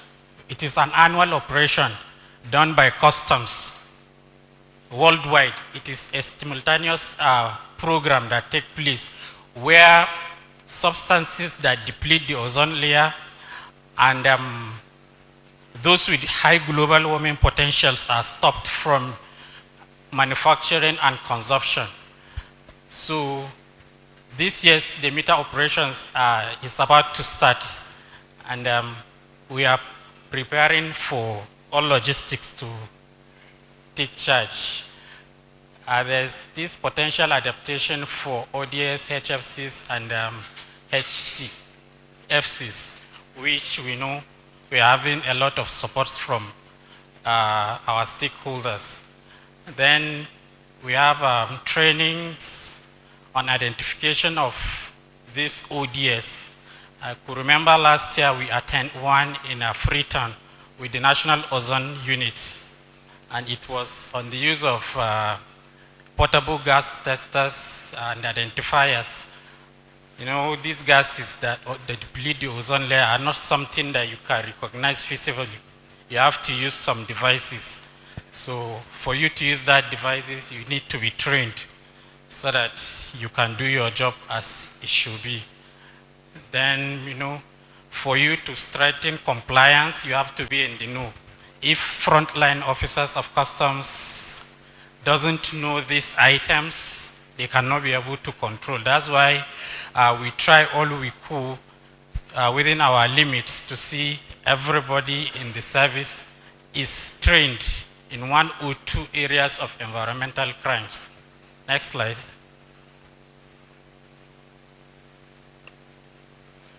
These are the enhanced collaboration opportunities. We have bilateral and regional MOUs, which they are formal agreements between nations, like the recent one we had with Belarus Customs on mutual assistance. We also have one with China Customs. You know, a lot of these things comes from China. So we have a MOU with China Customs. Customs of Saudi Arabia too was signed last year. So they assist us in information sharing and technology transfer on how to identify these items. We have the real-time information exchange through the RILU, the CEN, and CENCOM of these environmental goods. Then we join hands with key industrial players in campaigns, because some people do these importations without necessarily knowing it is harmful. But by the time you educate everyone, some willingly will comply. Only those that maybe want to be stubborn, that will not stop it. So that's where enforcement and punishments comes in. Next slide.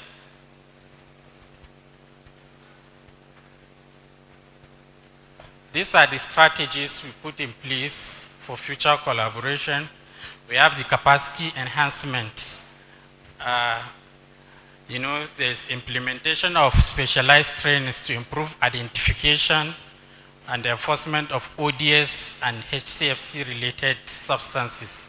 Without this, you will be in a place trying to guard, because customs officers are like gatekeepers of the nation. Anywhere you come in the nation, there are officers there. So we are like the watchmen. But if we don't know what to stop, things will be passing. That's why we engage in capacity building and attending specialized trainings. Then coordinated joint operations.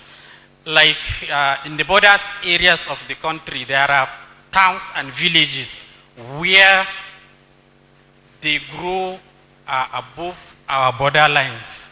You will see a town, maybe in the west, you see a town, half of it is in Nigeria, and the other half is in Benin Republic. You know, as a customs officer, you can't go into Benin Republic to operate or to enforce a law. So for us to do it without hitch, we have to call for collaboration, form specialized joint operations units with Benin Customs, with Cameroon Customs, with Niger Customs, to take care of this kind of operations, the way military do their joint tax forces. So we too have a kind of joint operations. And we have improved risk management. We developed a harmonized system where every item has a HS code. So if you are looking for what to profile, you just use the code and see who are the major importers of this item, and you you do a regular check on them. Whatever you want to do, you do it through these people. Next slide.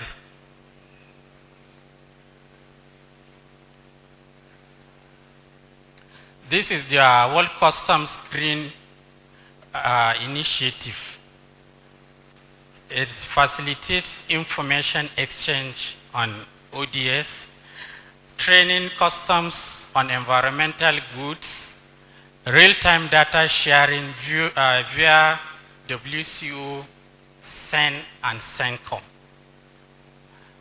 The CEN, I said, is Customs Enforcement Network. So we also keep building on existing networks, alerts, and best practices dissemination. It's just like the online sharing of information. As I mentioned earlier, if you are seeing something, you alert the RILO office of the region. Then they alert the country, either the transiting country or the destination country will be alerted. So the customs officers will wait for the consignment. Once shipped, they seize it and do the necessary things. Next slide. Part of the multilateral environmental agreements we work with to help us take care of the environment in terms of ozone depletion and global warming are the Montreal Protocol.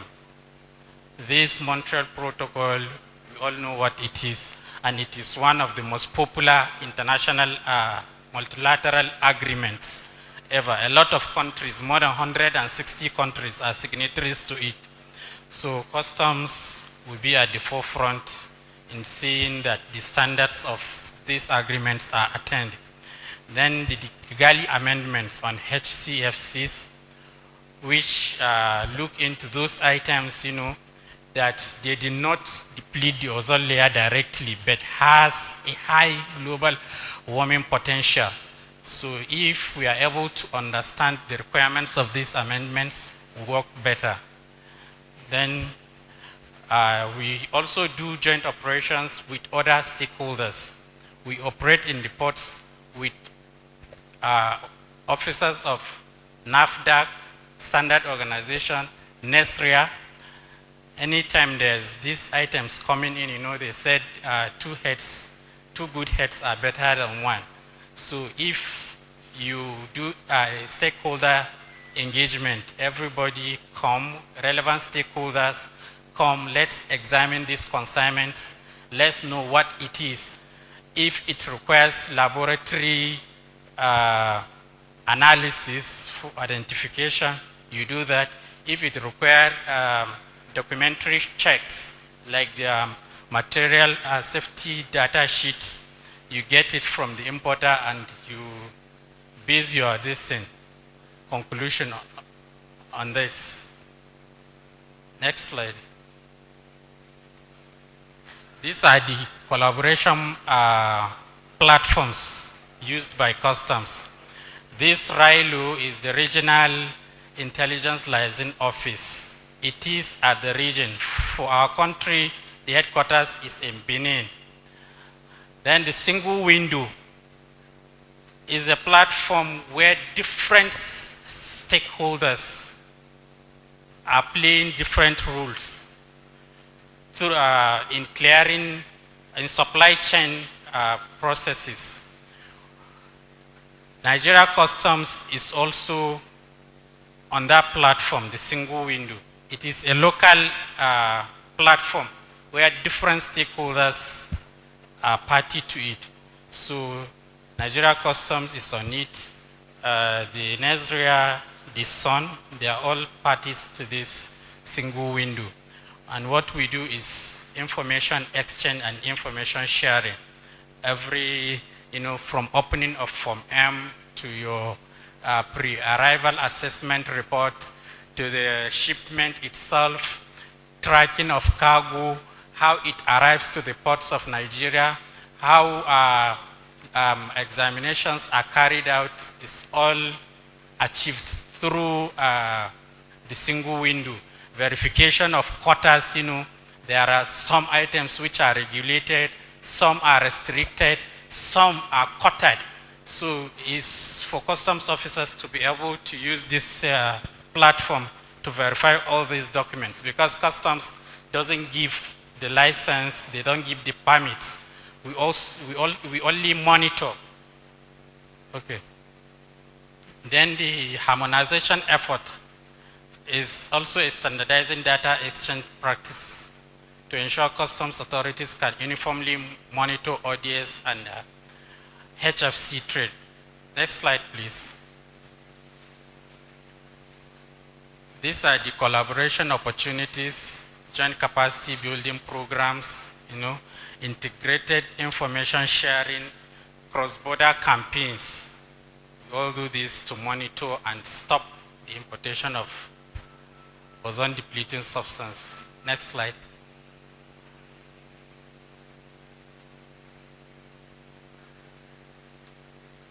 So in summary,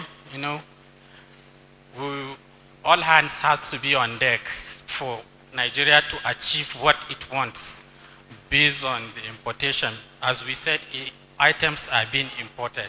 So everybody should be carried along. We should be able to tell ourselves that we work towards stopping the importation and consumption of these items.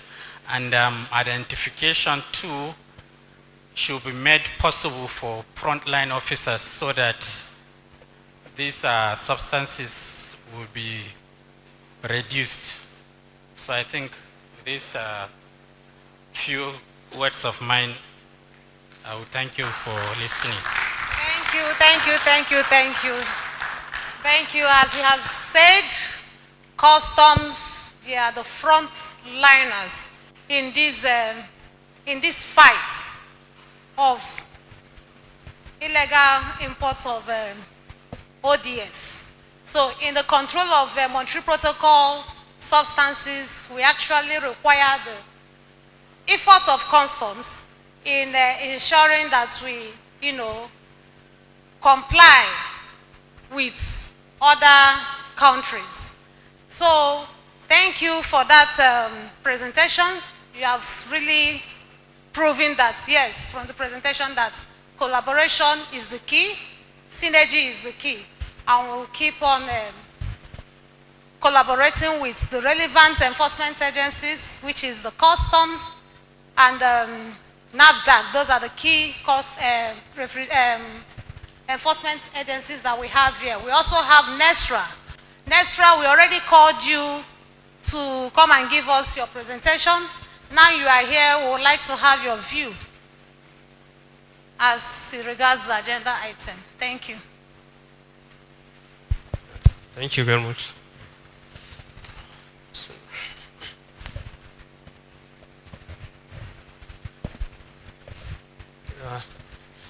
Thank you very much. Good afternoon, everyone. Please, I would like to stand on the existing protocol. I'm asked to present what NESRA is doing with regard to the control of ODS and HFCs.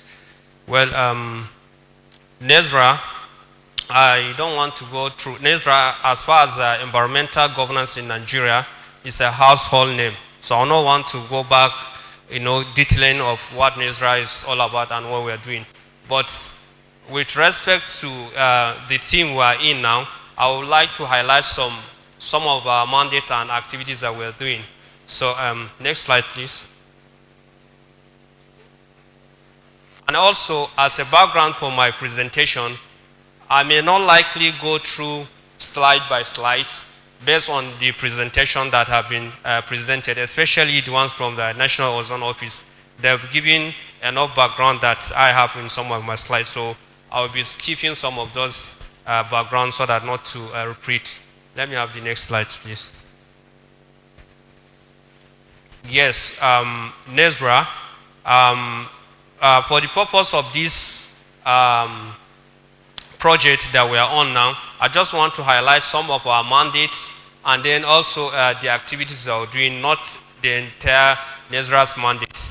Well, it's the Apex Environmental Agency in the country that is saddled with the responsibility of enforcing all environmental laws, guidelines, policies, standards, and regulations, as far as this document has environmental connotation.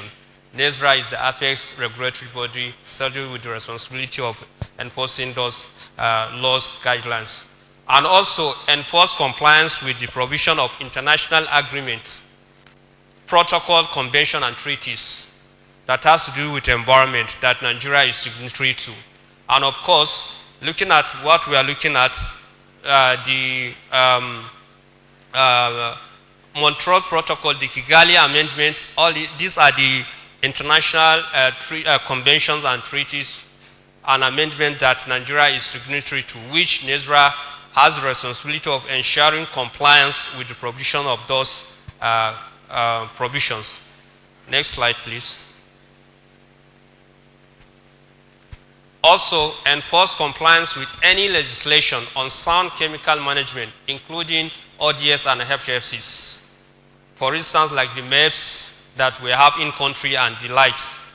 Also, enforce compliance with regulations on the importation, exportation, production, distribution, storage, sales, use, and disposal of hazardous chemicals and wastes.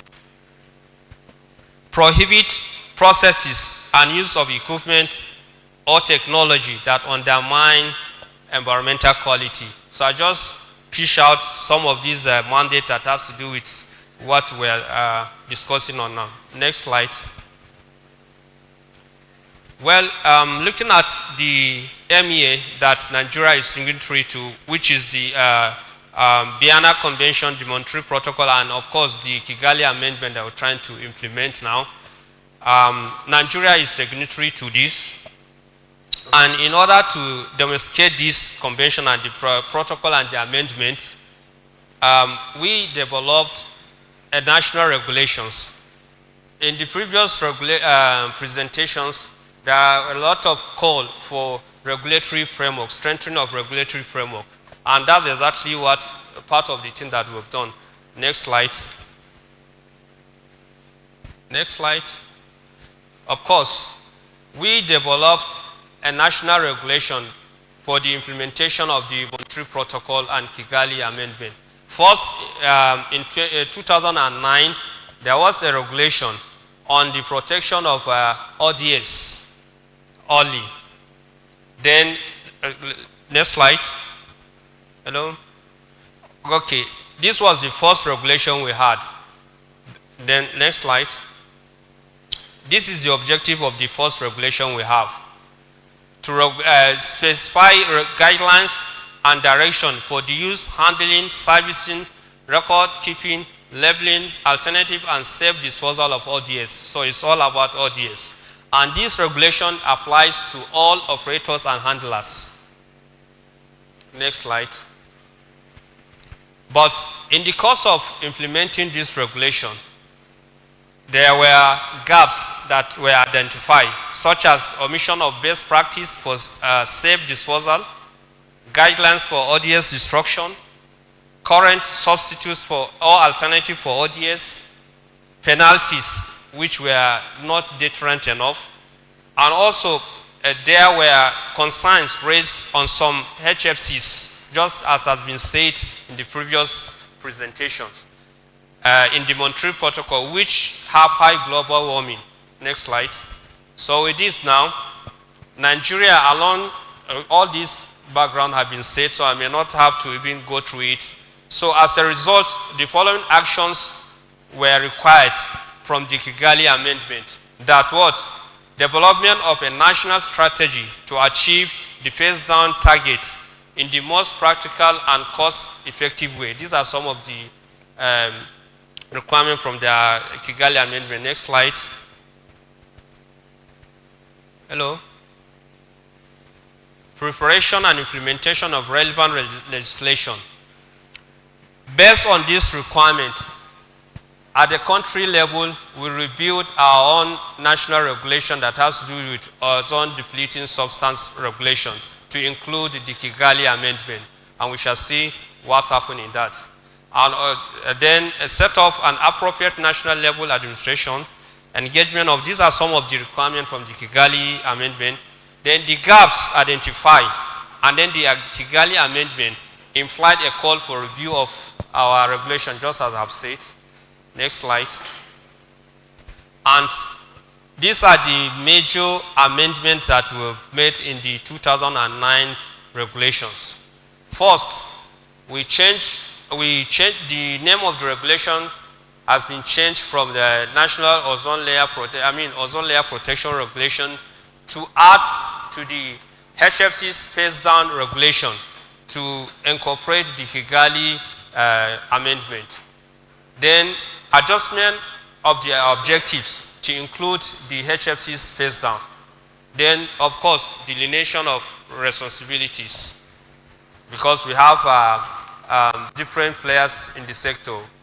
We have customs, we have NAFDAC, we have, the main National Ozone Office. Next slide.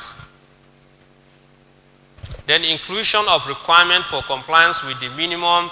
This has been, it has been said in the previous requirement for this. So looking at that, we also include this as part of the requirement in the regulation for the MAPs to be attained. Also, prohibition of importation of ODS and HFCs is beyond maximum allowable level, that always the quotas has been limited. So these are some of the additions that were made in the new revised regulation. Next slide. Also, inclusion of standard of safe operation of ODS destruction facilities. Inclusion of list of substitutes for ODS and other HFC space down activities. Inclusion of list of control HFCs. Inclusion of conditions for the use of methyl bromide for quarantine and pre-shipment purposes. So these were the major amendment made in the new regulation. Next slide. Then, when there is a regulation, there should be a provision for sanctioning for offenders. So the regulation has a provision for offenders for both individuals and corporate bodies. For the individuals, a person who violates the regulation commit an offense and shall on conviction be liable to a fine or to imprisonment or to both fine and imprisonment. And hello? Then for the corporate body also, there is a sanctioning for the corporate body when they violate the provision of the regulation. Next slide. So we have the regulation that spell out the do's and don'ts, and then also the penalties. Then how do we go about implementation of that regulation? First, mapping out of the stakeholders, the regulatory community, which NESRA has been doing to capture all the stakeholders, that's the regulatory community. And also, after that one is sensitization. Sensitization will never be enough. Now, there are a lot of development from the chemicals transition and also the changes in the regulations. So there is need for continuous sensitization, awareness creation on the development, which we've been engaging.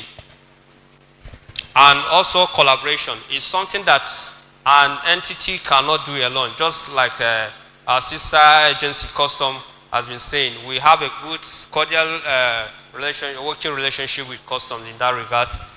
And then, of course, compliance monitoring, facilities, industrial, and then when it comes to the implementation of the regulation, it has two phases: border checks and then the in-country monitoring.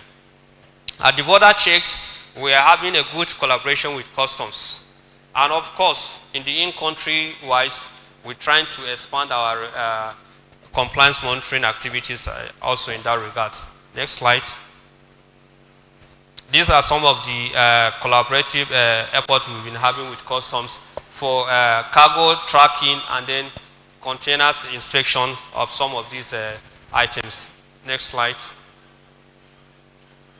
Then, just to conclude, as has been stressed even by our custom partners, collaboration is the key in this, because it's not one entity cannot do it. So that collaboration is very, very important. And together we save the environment and the earth we live. Thank you very much.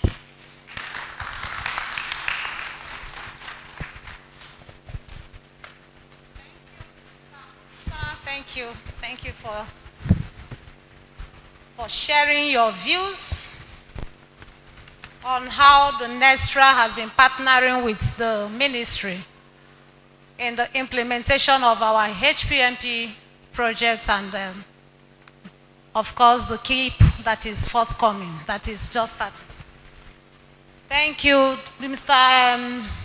NESTRA has partnered with us, have assisted us in revising our HFC ODS regulations, which also include the HFC that we are talking about now. This time we'll be breaking into session. I would like us to break into 2 sessions. While we do so, we can be having our lunch. After having our numbers, I will give us like 20-30 minutes to have our lunch, after which we can now move into the discussions amongst us within the groups. Thank you. Now, we are going to take it like this. 1, 2, 1, 2, 1, 2. That's how we are going. So if you are in group 1, you stay that side. And this technical session, or the breakout session, it is going to be facilitated by Mr. Kasimu Bayero, the national consultant. So let's please take our numbers. 2, 1, 2. 1, 2, 1. Are you there? Hello, Mr. Tunde. 2. 1, 2. 1, 2. Mr. Musa. 1, 2. 1, 2. 1, 2. 1, 2. 1, 2. 1, 2. 1, 2. 1, 2. 1, 2. The one on cap, you are 2. Are you with me? Yes. 1, 2. 1, 2. 1, 2. 1. Yes. 2. Yes. 1. Mr. Michael.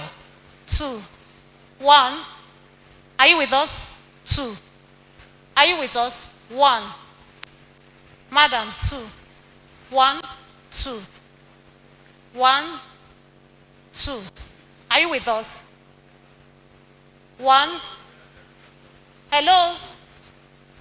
Hello? Are you with us? 2. 1, 2. Okay. I think we have all gotten our numbers. Yes. So, this point, sorry, I showed them. Okay. So with the numbers taken, please let's take note of our groups. The session will be facilitated by Mr. Bayero, like I mentioned. So I will hand over to him to commence. Thank you. Yeah, thank you very much, and well done, everybody. It's been very interesting moment, and I know that we're all very committed. We've shown a lot of determination, to move this process. Now, all the ones. Can I see all the ones? Because I need to be sure all the ones. Number 1. If you are number 1, let's see you. Okay? So all the ones, where would you want to stay? Here or here? Okay? So all the ones, you move over to this side. Okay? The 2s, move over to this side. So we want this whole place to be free, as it were. Okay? Now, there are two issues that we're looking at, and we've tried to make some copies of documents to guide you. The two issues, if you have been following the presentations, what are the two main issues that we have been talking about? I'm throwing it to, you know, I used to be a teacher. Thank you. You know, we had the phase 4, HPMP, right? And we saw the presentation on that with regards to, you know, what we're thinking about the possible additional activities or strategies. And the other one, keep top up, right? We talked about the keep, the review data, you know, the need that, you know, the keep, we still need to come up with additional activities outside what we already have in keep 1. Am I making my point? So these are the two areas. And each of the group will look at the two areas. We want to expand the scope of ideas that would come in. So each of the group will look at the two areas, strategies and activities that you want to think about and propose for keep 4. HPMP 4, right? And then the keep top up, the activities that you think, you know, and the challenges or opportunities that are there, because it is from those that we can derive our activities. So we're going to share those two aspects of the presentation, you know, to the groups. That will form the basis of your work. Is that clear? Are we clear on that, please? Are we clear on that, please? You know, this is where the work is. So, and how much time are you giving? So you're actually having a working lunch? Okay. So please, the moment you are through with your lunch, then they move to their... And you've given how much time for lunch? 30 minutes. 30 minutes. So in 30 minutes, you don't have your lunch, we expect, or if you like, you can even move to your different groups. And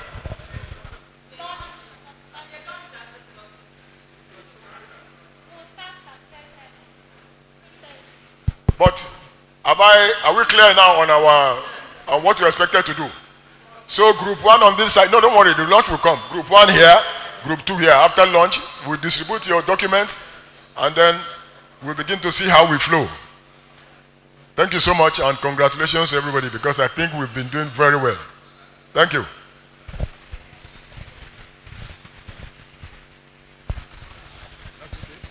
Perfect.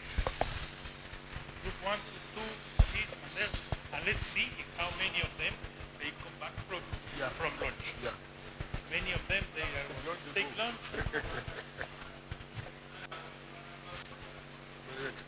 Always happens like that.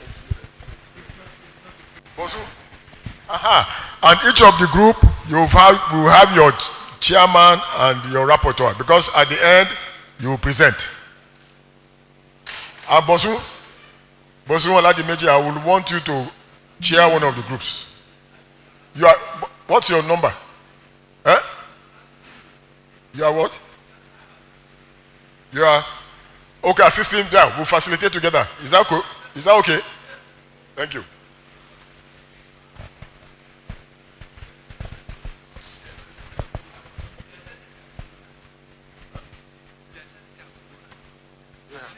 No, you will.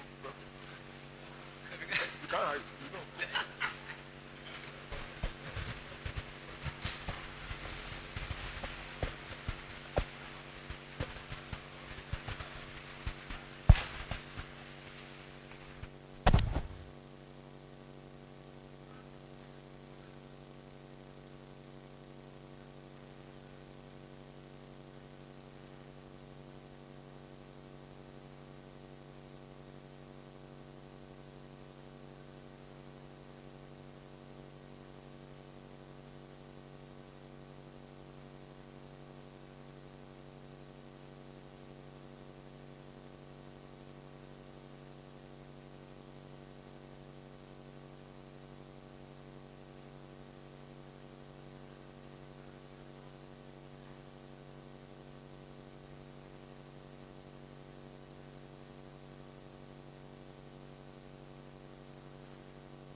Some of you are seeing it, I know, but the numbers seem to have.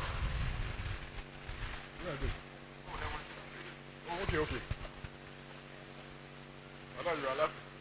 When I say, where's everybody? You are laughing. Even if it's two. We're used to it. Yes. So even if it's 2 or 3 people. We'll do what we can do. And that's where you get the quality. Eh? Yes, when the people that are not serious are gone. Well done. Jerry. Well done.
Hey.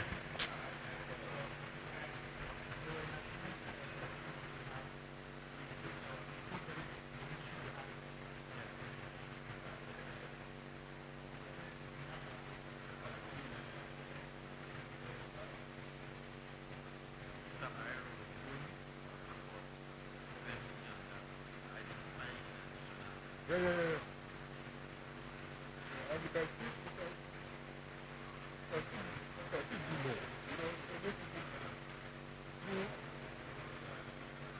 When I was looking at you, if I look at you, I just feel like going to throw away almost my coat.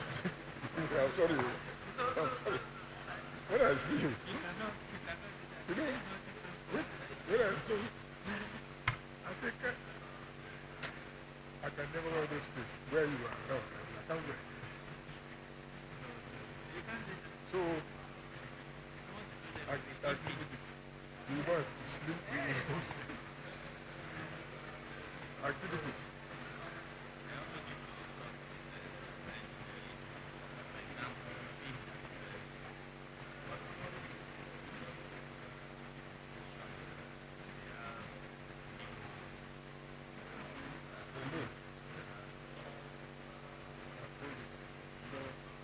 I see a possibility. I see a possibility. Since you did go,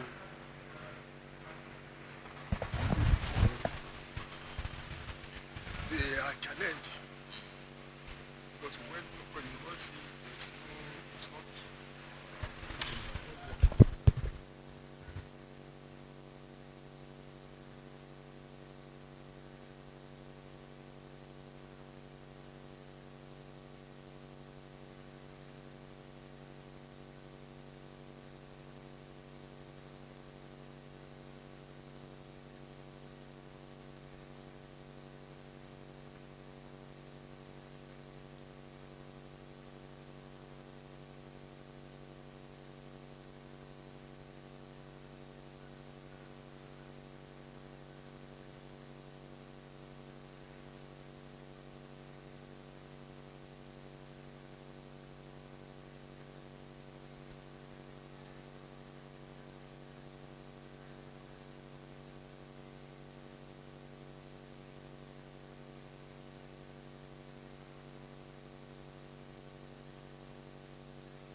Okay, guys, I think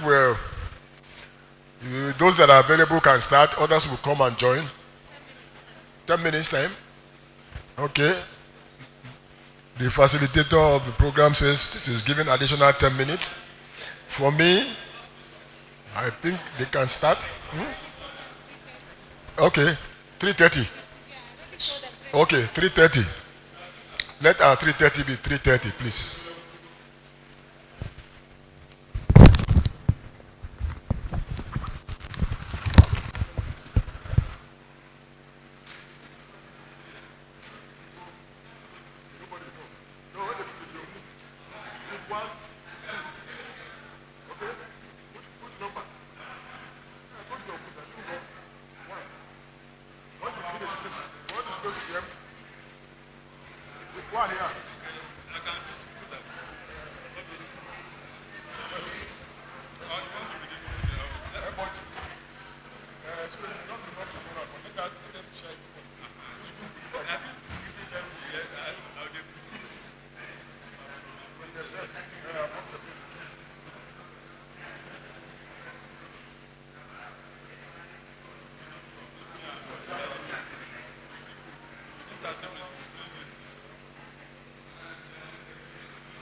Number ones, go this side, please.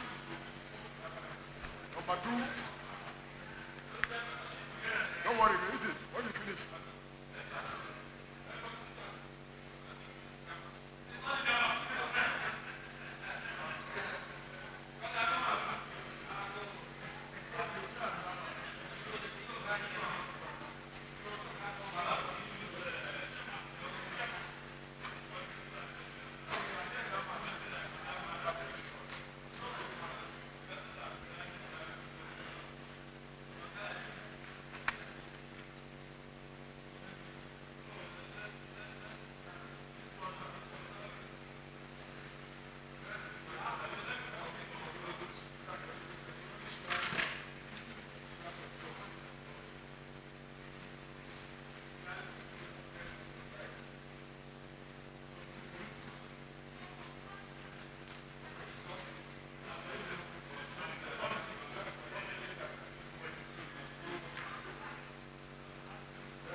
Are you in good form or you are not?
Come.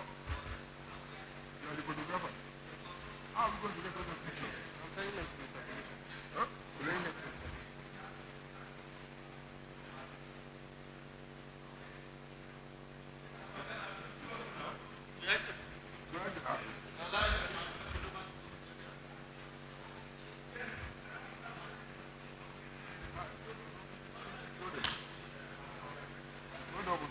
Yes, sir. Hello? Prof, Father. Sorry, I just saw, I said, what did Prof do this before? I don't have a deduction. You know, I'm the retiree. I'll be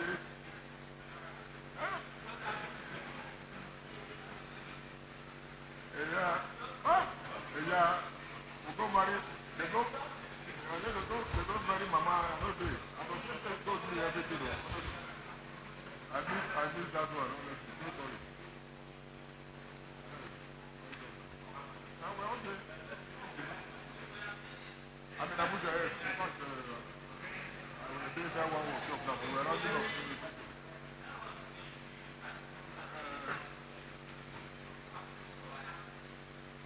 Please. Oh, okay. All right. Thank you so much.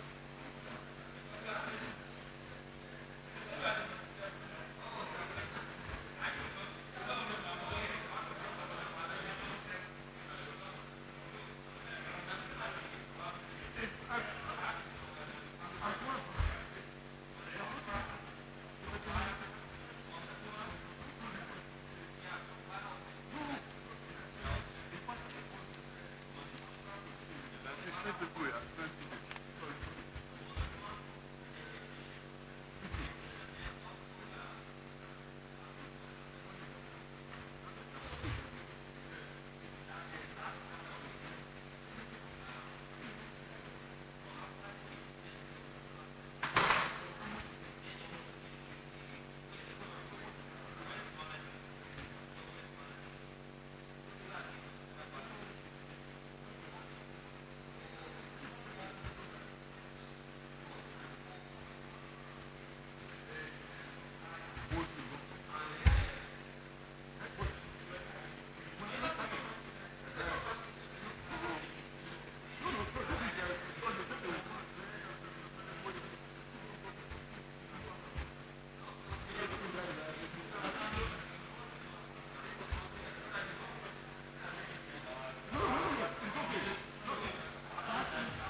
Them anytime. We just work.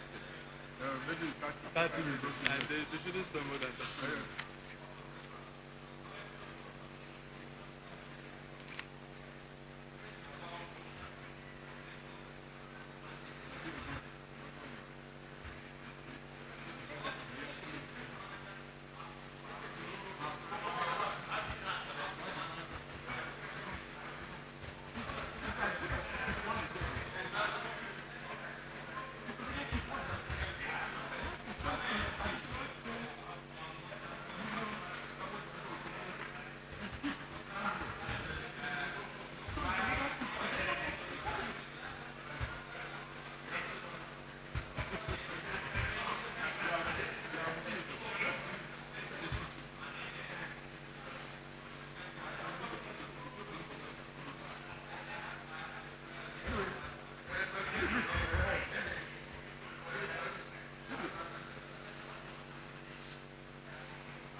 my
Okay, no problem. No problem. Are you sure I contain the 2 pages? 2 pages.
About 10 minutes.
Well done, guys. 20 minutes, we expect that we should be rounding up. In another 20 minutes, it's still a lot of time because I see you have really keyed into the process. The brain is working well. So, in 20 minutes, okay?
when they want to present, I will give them paper to write.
when you want to talk about it, he doesn't like talking about it. I've talked with him like yesterday. Yes, he said no problem. I said I just kept out. I said I noticed it. You know the time. It's always pretty. As if he's tired. No. If you have noticed that. No, I've told him. But he said it's nothing. It's not, no. When was that? Was it not yesterday? I said I noticed it on that Tuesday when we were there or something. Anybody who tries to I tell us what he's trying to no, I won't talk to. I won't talk. No, it's fine. I will say what is even my own business.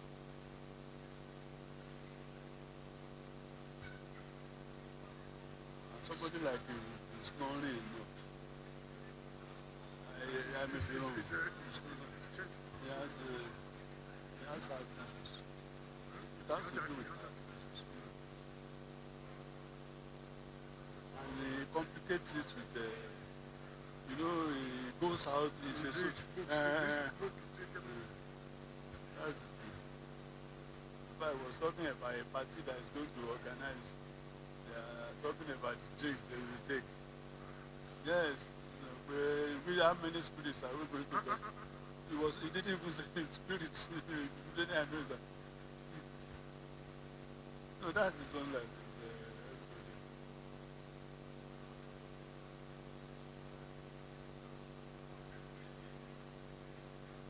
It's a good guy. It's a very good guy, honestly.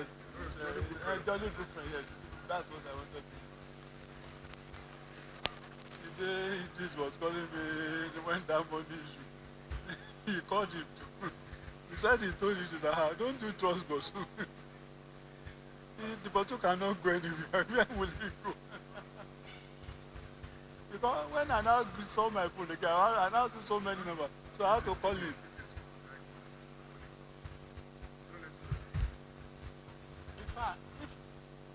If you tell him something about that man now, within 30 minutes, 1 hour, you give me immediately accept it. I don't delay his things.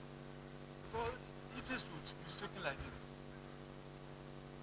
even in standing meeting, if we find time to attend to that, yes. Because at that I know that maybe probably it's a meeting, we know the plan. What others means that it shouldn't be coded. It's people like us. We will let me be. I don't even bother about money to that extent. Even if you say you are supposed to send money to me, if I don't receive it today, tomorrow I may not call you. But when I now say this is okay, where are you? And that day it was a very bad day for me, honestly. See the number of calls I made. Wait, why? You said you have me. No, I forgot my, the account. They say that money that came. I haven't received up to that. So immediately it first came, I first of all took something out of it. They say even that one that I do is like I stole it. That they have not approved for me to take the money. From the same account, I'm operating. They say they have not seen that. Send the money, you say that. Those people in the headquarters for that Polaris Bank now, you know Polaris Bank now. No, how can they in your account? Yes. So I had to go to where did the money come from? From UNDP. So your account? They say they have not seen that volume of money coming. I said, so must I be static with small. So they say the best thing, they called the headquarters. No one was responding. I know they were playing trick. Meanwhile, you have removed. No, the one they even debited me that I'm among them down money. Your money? Yes! I thought funny. Because I was fast. I was very fast. Immediately I saw that thing. I needed a small amount of money. I removed 200,000. Only? And there are several millions that is there. So they now noticed that as if I took overdraft. They are not serious. It's Polaris. So when I went to Ogba, I thought they would resolve it. And I saw the time is good. And you are supposed to send him something. He has reminded me the money. When I get to the bank, she'll call you. But when I go to the bank, I had that trouble, and I don't like telling people excuses. I want to. It was like that morning when I said, yeah. And you know what happened? We were there. And that's the main reason why I didn't use access again. You won't believe it. I didn't use Sussex for that thing. In fact, they even did worse things. When I was doing plastics, my money came, they said I must use official. I said, I will collect it in dollars. I will go and change my money. They said no. I decided. The money came in dollars. The money came in dollars. If I have a dollar account, they said it was dormant. I have to reactivate it. I have to go to CAC. How many what? No. There are many things I know. Really, I won't say that thing outside. But I know, and I told them, I want to close my account. They said I cannot close my account. Yes. In fact, I went to the headquarters in Onuru, Maroko. In fact, I was there at 11 p.m. one day, and I said I'm not going to do it. 11 p.m. And I said, I'm going to stay here till tomorrow. Let people see me. It was security that was begging me. Even the manager begged me. The manager begged me, I am giving you my work. I said, I'm from Ibadan. There's no way I can get to Ibadan back today again. Because you know they do extra, they do this. That's the main reason why I didn't even use Access Bank any longer for those for something. So the account, I said they should, I did not do that. They said, okay, I want to take an account from that branch. And they see it. So when they now did the whole thing, when I got it, I didn't bother to use. So that's the reason why I now have to, you know, that Polaris was the Sky Bank that they told us to use Donny. Yes. Donny Dr. Dada. That time that they opened for us by MDG. So I now reverted to that. And they said they have not, it's a long time that they have seen some, and even that branch is no longer existing. They have taken me to another branch. Which I didn't know. So they said the only way I can go to the headquarters in a VR. So as I was troubled, so I forgot my phone. I thought back. By the time it was resolved, I was looking for I even thought it was inside Belgium that I lost it. So I came back to the branch, the bank. After it was around 4, closing hour. And I said, they said I forgot my phone.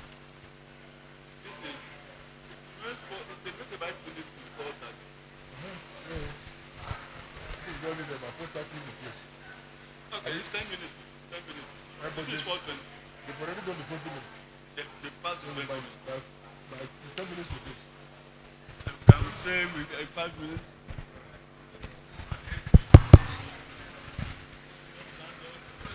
Can we 5 minutes? Are we rounding up? Is 5 minutes too much or too small to round up? Huh? We should give you 10. Deal. 10 is 10. Or 5? 5 is okay? Thank you.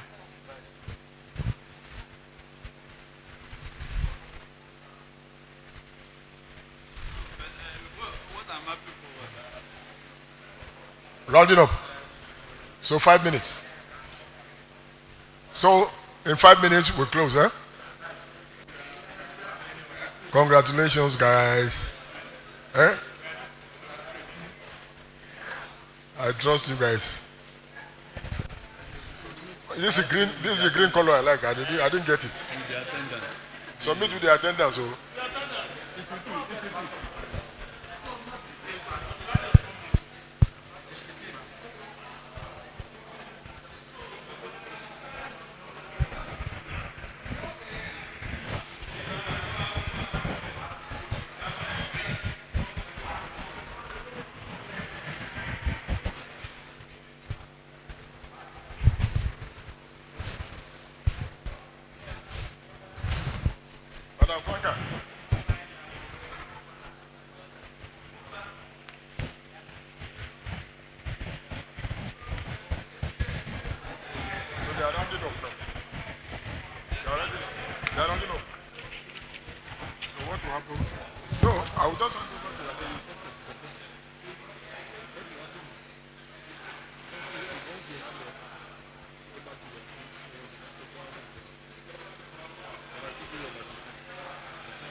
So once we recombine, I'll give you your money.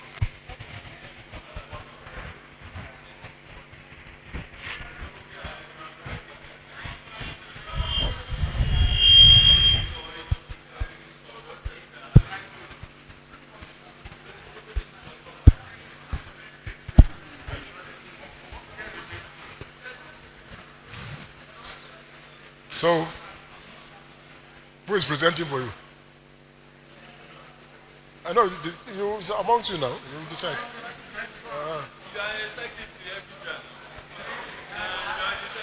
Yeah, so if you are done, you can go back to your seats. No, I know. It's good. It's better. And when you finish, you hand over the document. Let me see. Let me see the way it is. You hand over. Let me see. Well, at least I know Secretariat will be able to tease out. No. Right. I think somebody is with it. No.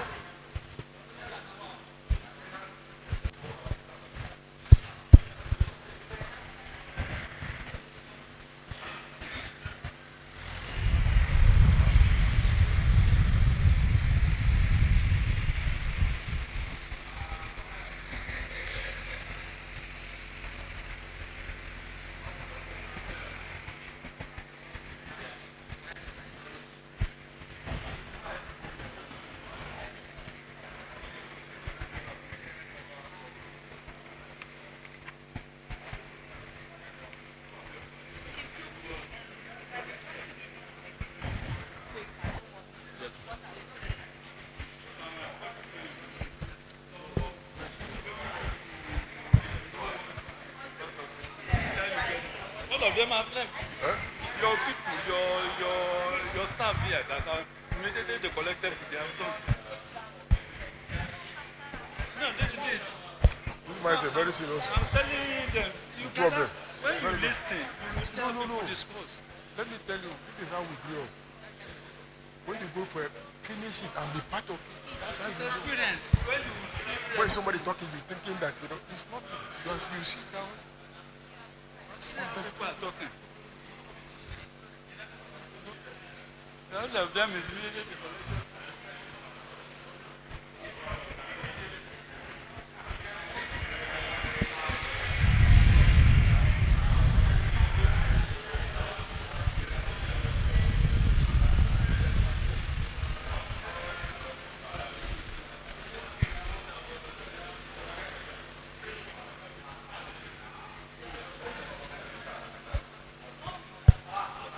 Okay, Professor. Yes.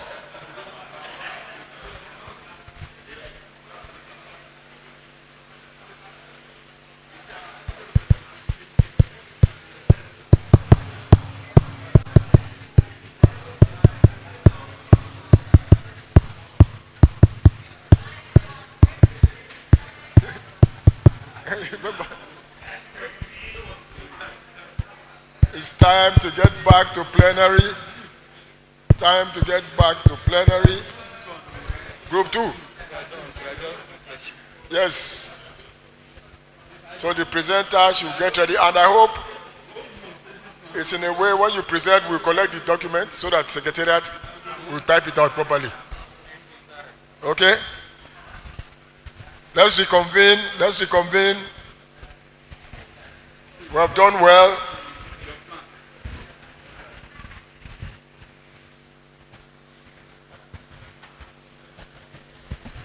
We have done well. Please, would you have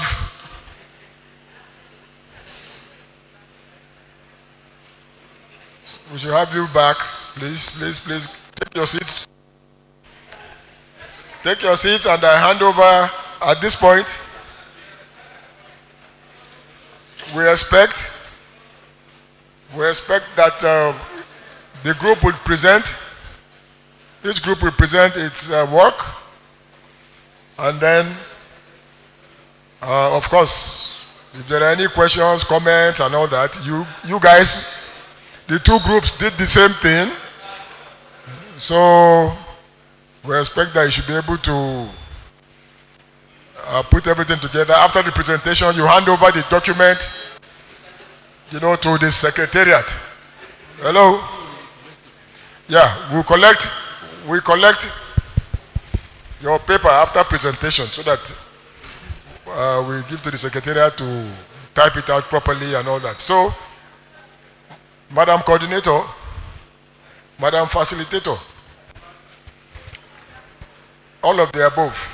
Thank you very much for the opportunity you gave me to facilitate the working group, myself and my very good friend, Dr. Bosun Oladimeji, and we have Professor Augusto Sanchez coordinating from behind, as we have always done.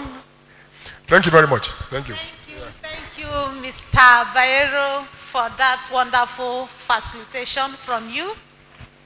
Thank you. We welcome everyone from the breakout session. Now, we'll be calling on the various groups to come up and give us their recommendations, what they have come up with. So, I'll be calling on Group 1. The representative of Group 1 should please kindly move forward and give us what they have.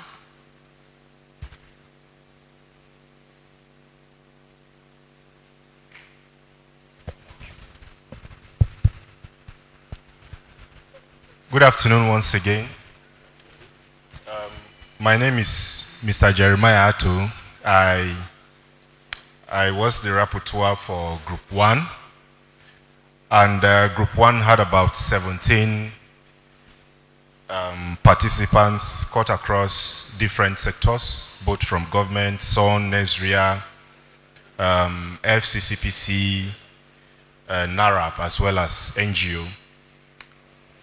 For KIP Phase 1, we had the following strategies, or if I may, recommendations. One of it is on the issue of training. It states that training should also cover supply chain of rack technologies and refrigerants prior to licensing. And still on training, the technicians' training and certification should also cover employed technicians working with the distribution chains, companies that carry out distribution of these rack technologies as well as refrigerants. And awareness on products and regulatory provisions for end users as well as suppliers and regulators is also very important. This is because some of these suppliers as well as end users are not aware of these current changes or the dynamics in the sector. Number 2, provision of gas leak analyzers and leak detectors, tools for regulators like NESRIA and Custom, as well as for technicians, should be captured. 3, expansion of energy labeling schemes. We already know we have the MEPS for the ACs, and as such, we feel before it is being implemented, there's need to have, or expand rather, the energy labeling scheme to avoid mislabeling. Very important. Identification and pilot of passive cold chain storage facilities in the agri sector for the storage of agricultural products. We know Nigeria is battling with energy poverty, and even though it's stated that some of these new technologies are energy efficient, some with energy efficiency ratio of 5 or 4, but we still feel passive cold chain is a traditional way, if I may say, yes, of storage, but it has also proved to be very effective with research. And I can tell you that we have it in existence in Nigeria. So I think it's just to build on what we already have, probably carry out an assessment on that and expand on it, on what is already in existence. 5, development of a special program that incentivizes the training of youths and women in the rack services sector. Yes, we know there's already an existing scheme, a scholarship scheme. However, we feel that we don't have much young persons in the rack sector. And with time, getting people to service our refrigerators or ACs is going to be a problem. I believe some of us already experienced it. During the dry season, it's very difficult to see a technician, a good technician, if I may say. So we feel it's important to also capture in the KEEP a special program that incentivizes training of youths and women in the rack services sector with credit financing while leveraging on the TVET scheme or the yet to be validated national training curriculum in the rack sector, which has been developed recently by GIZ for Nigeria. Expansion of the EPR program to cover the rack sector. I'm glad Mr. Banjo had mentioned that earlier, is very important. Yes, there's an EPR scheme for e-waste, but we feel that scheme, the EPR guideline on e-waste, should be expanded to cover specifically the rack sector. Adoption of a pay-as-you-go cooling scheme for end users is such that end users can easily return old technologies with the possibility of a payment package, an additional payment package to get new technologies, because it is no secret, we know that these technologies are very expensive to procure, and if we must encourage adoption, fast adoption, then there has to be a mechanism that helps to cushion the effect of the cost of procuring these new technologies. Intensive awareness raising from suppliers to end users, I think I've mentioned that already. Extend activities to cover the firefighting and the foam sector. I don't know if that can suffice in the first phase. Support in-country compliance monitoring with technology and enhanced capacity for NESRIA.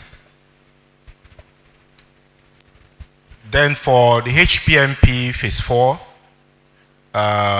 establishment or expansion of the RRR centers, continuous training and equipment of recovery and reclamation of gases, provision of monitoring tools for regulators like NESRIA and customs, as well as technicians, because we feel technicians also have a role to play with respect to monitoring, because they are always in the field. Establishment of more testing labs, either through partnerships with universities and or the private sector for low global warming potential refrigerants. Well, the EPR scheme is also mentioned here. Develop a digital refrigerant tracking platform from import to end user. This platform helps to monitor, in real time now, monitor the progress as to where we are with respect to refrigerants in the country. Also, this is on green procurement, pilot climate smart cooling in ministries or maybe hospitals or schools to demonstrate to government stakeholders or end users that indeed, if I may even say, I think government stakeholders primarily, to demonstrate that yes, green procurement is possible. By green procurement, now switching to green or low global warming potential refrigerants technologies. Supporting programs on MEPS implementation. We are aware that there's a moratorium period for MEPS implementation. So our group feels that there's need to, while we prepare for phase 4 of the HPMP as well as the KEEP phase 1, there's need for us to create programs that support MEPS implementation.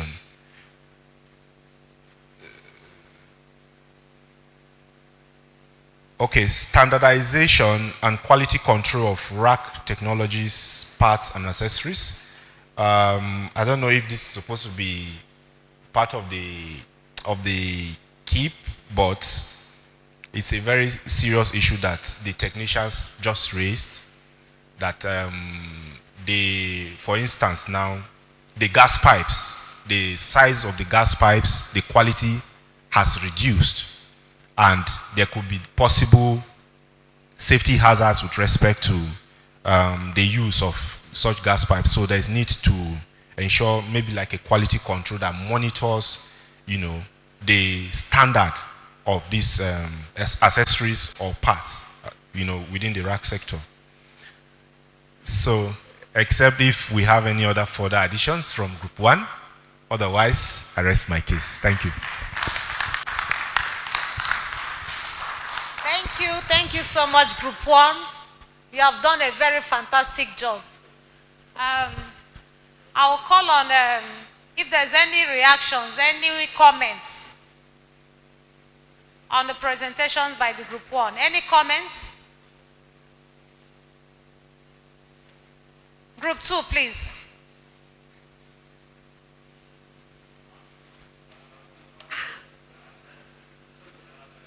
Yes.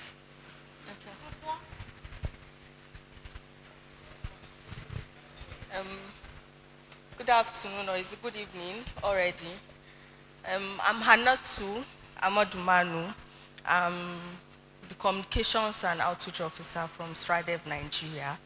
Unfortunately, I'm presenting after my boss, so I hope we did better than he did. So our recommendations on the KIP Phase 1, we came out with 15 recommendations, and the first one is increment in awareness creation on the phase down of HFCs.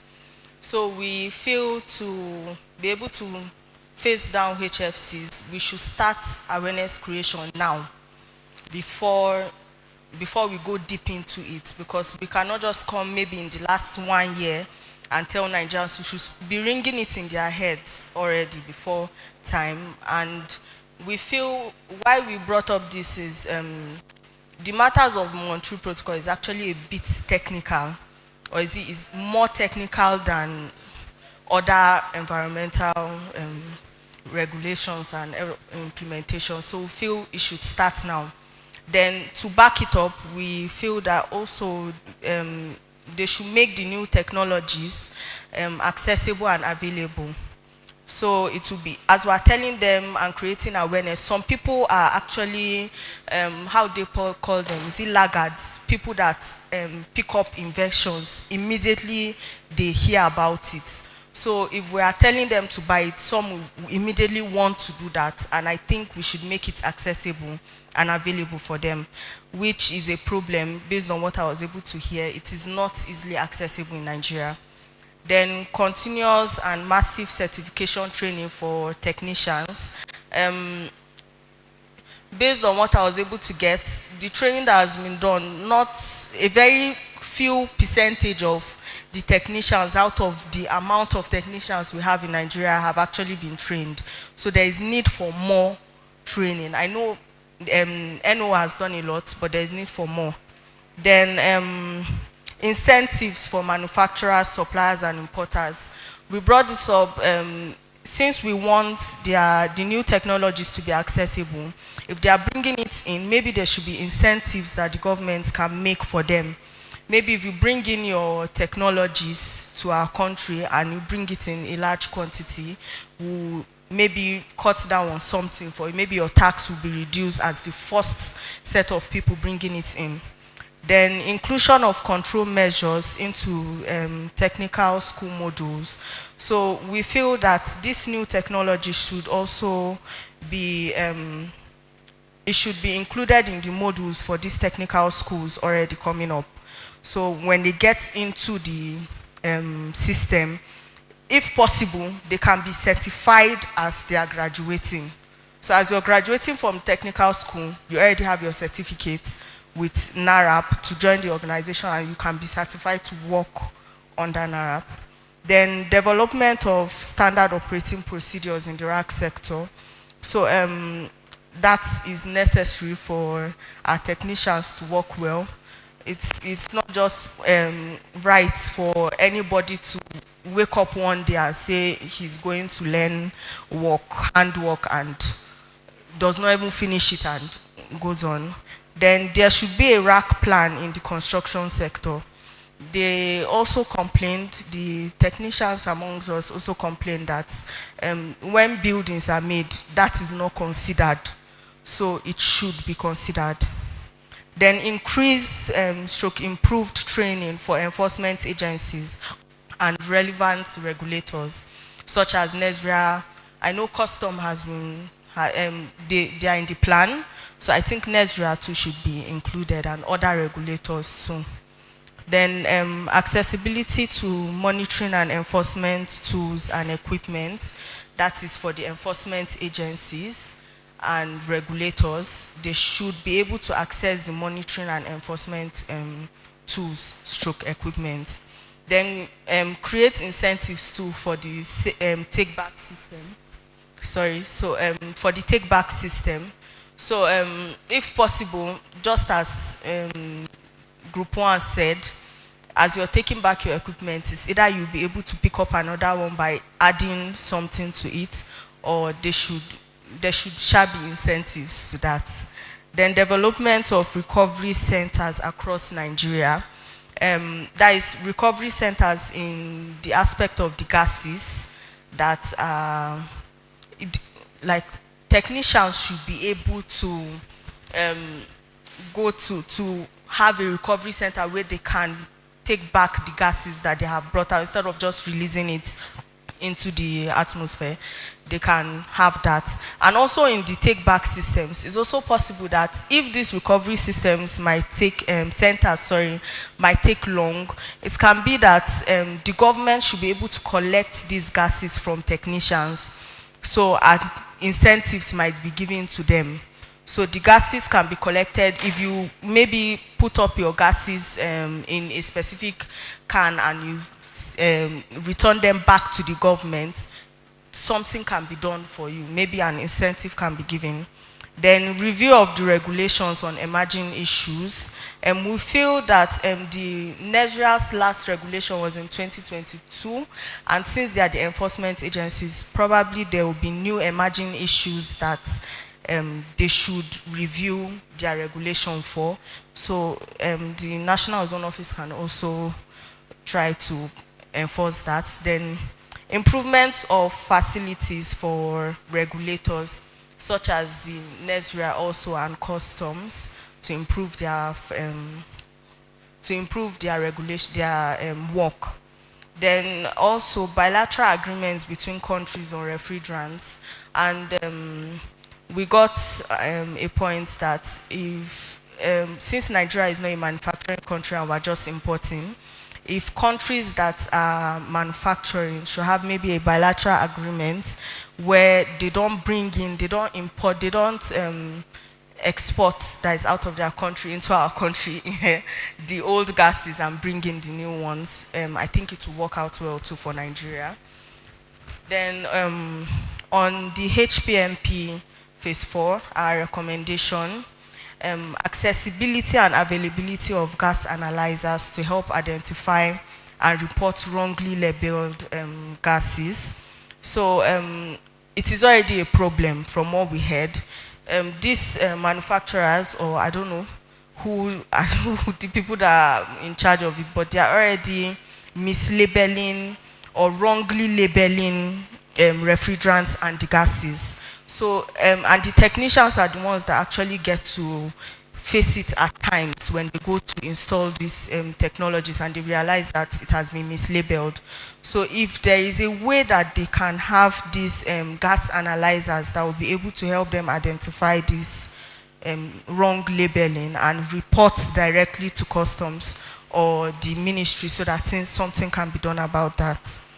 Then need for elaborate procurement policies for MDAs and other sectors.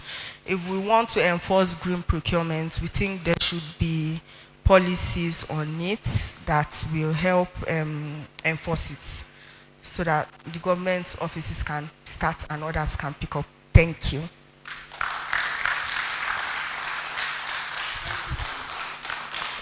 Thank you, Group 2. This is a great work. A great work done. We appreciate all the presentations made. Comments, please. Let's have overall comments on the presentations. Experts. We expect our experts to talk to us. someone else wants to. Just very, very quick. Really, I promise. Very quick. Thank you very much for these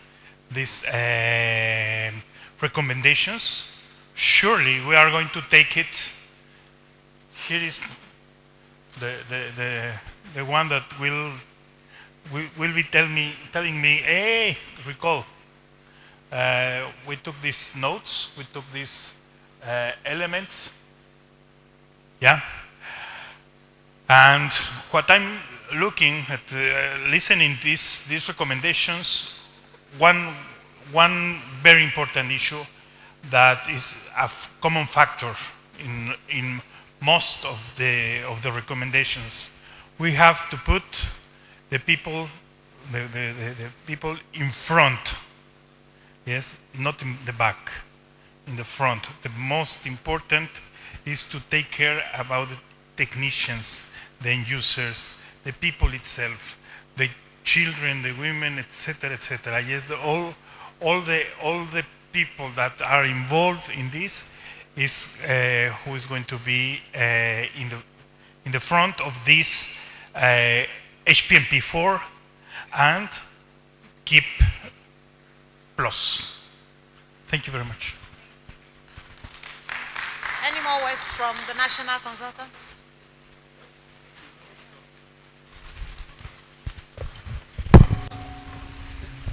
Yeah, thank you very much. Clearly, I think we have seen that, you quite understood what the exercise was all about. And what would happen is we'll clean, because there are like repetitions here and there, which is normal because of your brainstorming. So you're just bringing down ideas. We'll put it together properly and share with our professor, the international consultant, and I think we'll take it up from there. But clearly, I think it was a good exercise, and we have done quite well. Thank you. All right, thank you very much. Like he has pointed out, the recommendations made here is taken note of. So we will compile them, and of course we are going to share with you people. Now I would like us to take the communique. Is it ready? Let's just have. Can we have it in the next 5 minutes?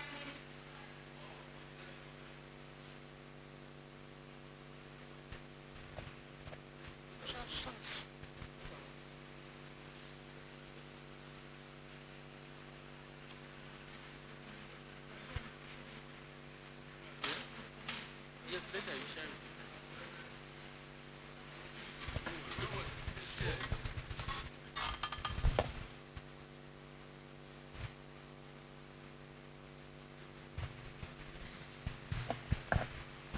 So because of time, the communique will have to include the recommendations that we have raised here. And like I said, we will share it with the stakeholders present. We already have your email addresses, so we'll have them forwarded to you. At this point, I would like us to call it a day, and I'll be calling upon my director, the National Zone Officer, to give us the closing remarks. Thank you.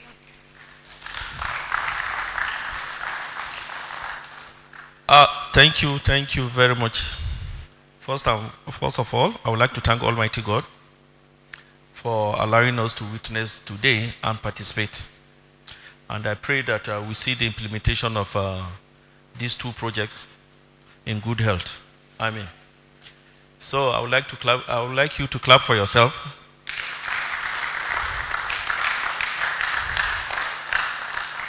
Thank you. I would like to thank everybody for participating in this workshop, because that's the first thing. So that if I leave you out, I've already thanked you in the beginning. Then special thanks goes to my Honorable Minister for approving these activities, and for the director that represented him, B.H. Abubakar. And I would like to thank the UNDP resident rep represented by Mr. Joel. Special thanks goes to representative from UNDP, Mr. Miwa, and the regional director represented by Oluyomi Banjo. Special thanks goes to him, and also Mr. Adekule of UNDP country office, UNIDO country office, Abuja. Then UNEP, represented by Mr. Tualia. Augustine, thank you so much for your about 3 presentations and for the hard work you assisted us during the what did they call it, the data revision. We quite appreciate you, and maybe I might consider you for a title, so that a title in Nigeria goes with a wife.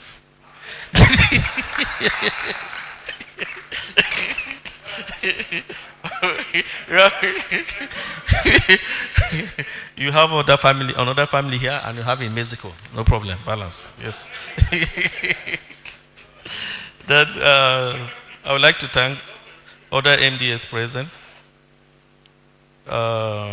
namely the fire service. Thank you so much for attending. Definitely, that's another area we are looking at in the KEEP implementation. Fire protection sector. Definitely we work together. Then the other man is a fireman too. Yeah, safety. RTAG, we thank you. Then, of course, our people, NARAP.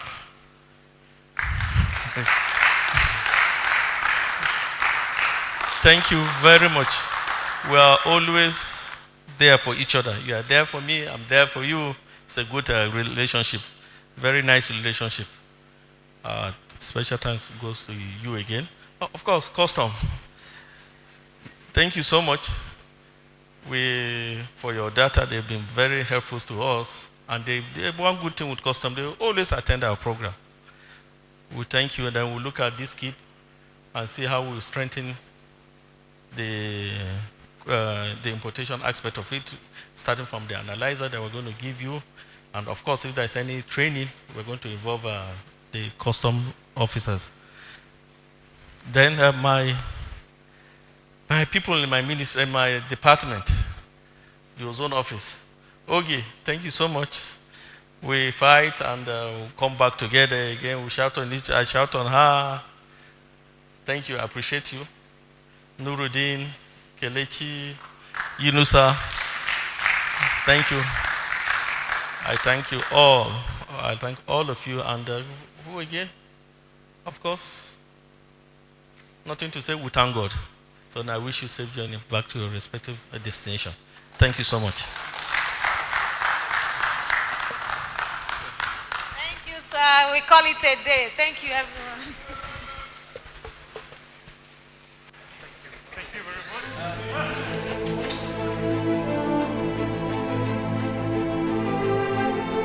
It is my pleasure to welcome you to this important workshop focused on the Kigali Implementation Plan project, aimed at facing down the consumption of HFCs organized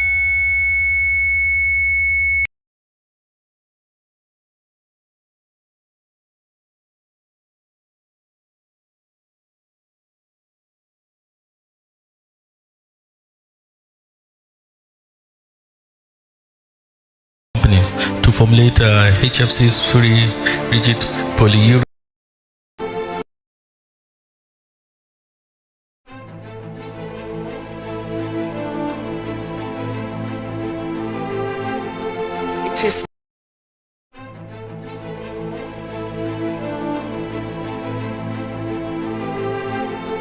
It is my pleasure to welcome you to this important workshop focused on the Kigali Implementation Plan project, aimed at facing down the consumption of HFCs organized by the Federal Ministry of Environment in collaboration with our implementing agencies, namely UNDP and UNIDO.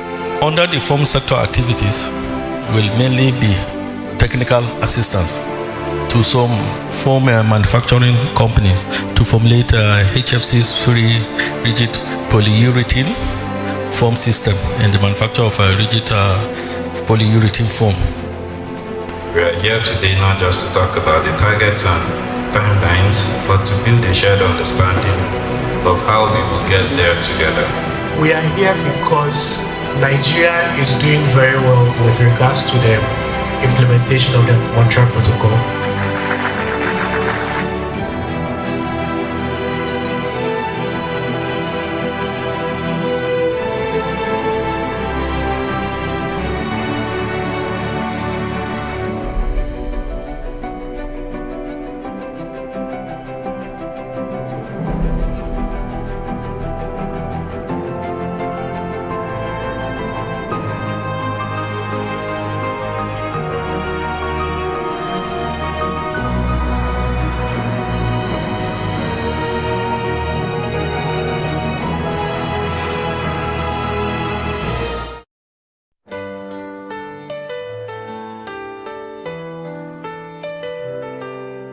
High above the sky so clear, there's a shield that we hold dear.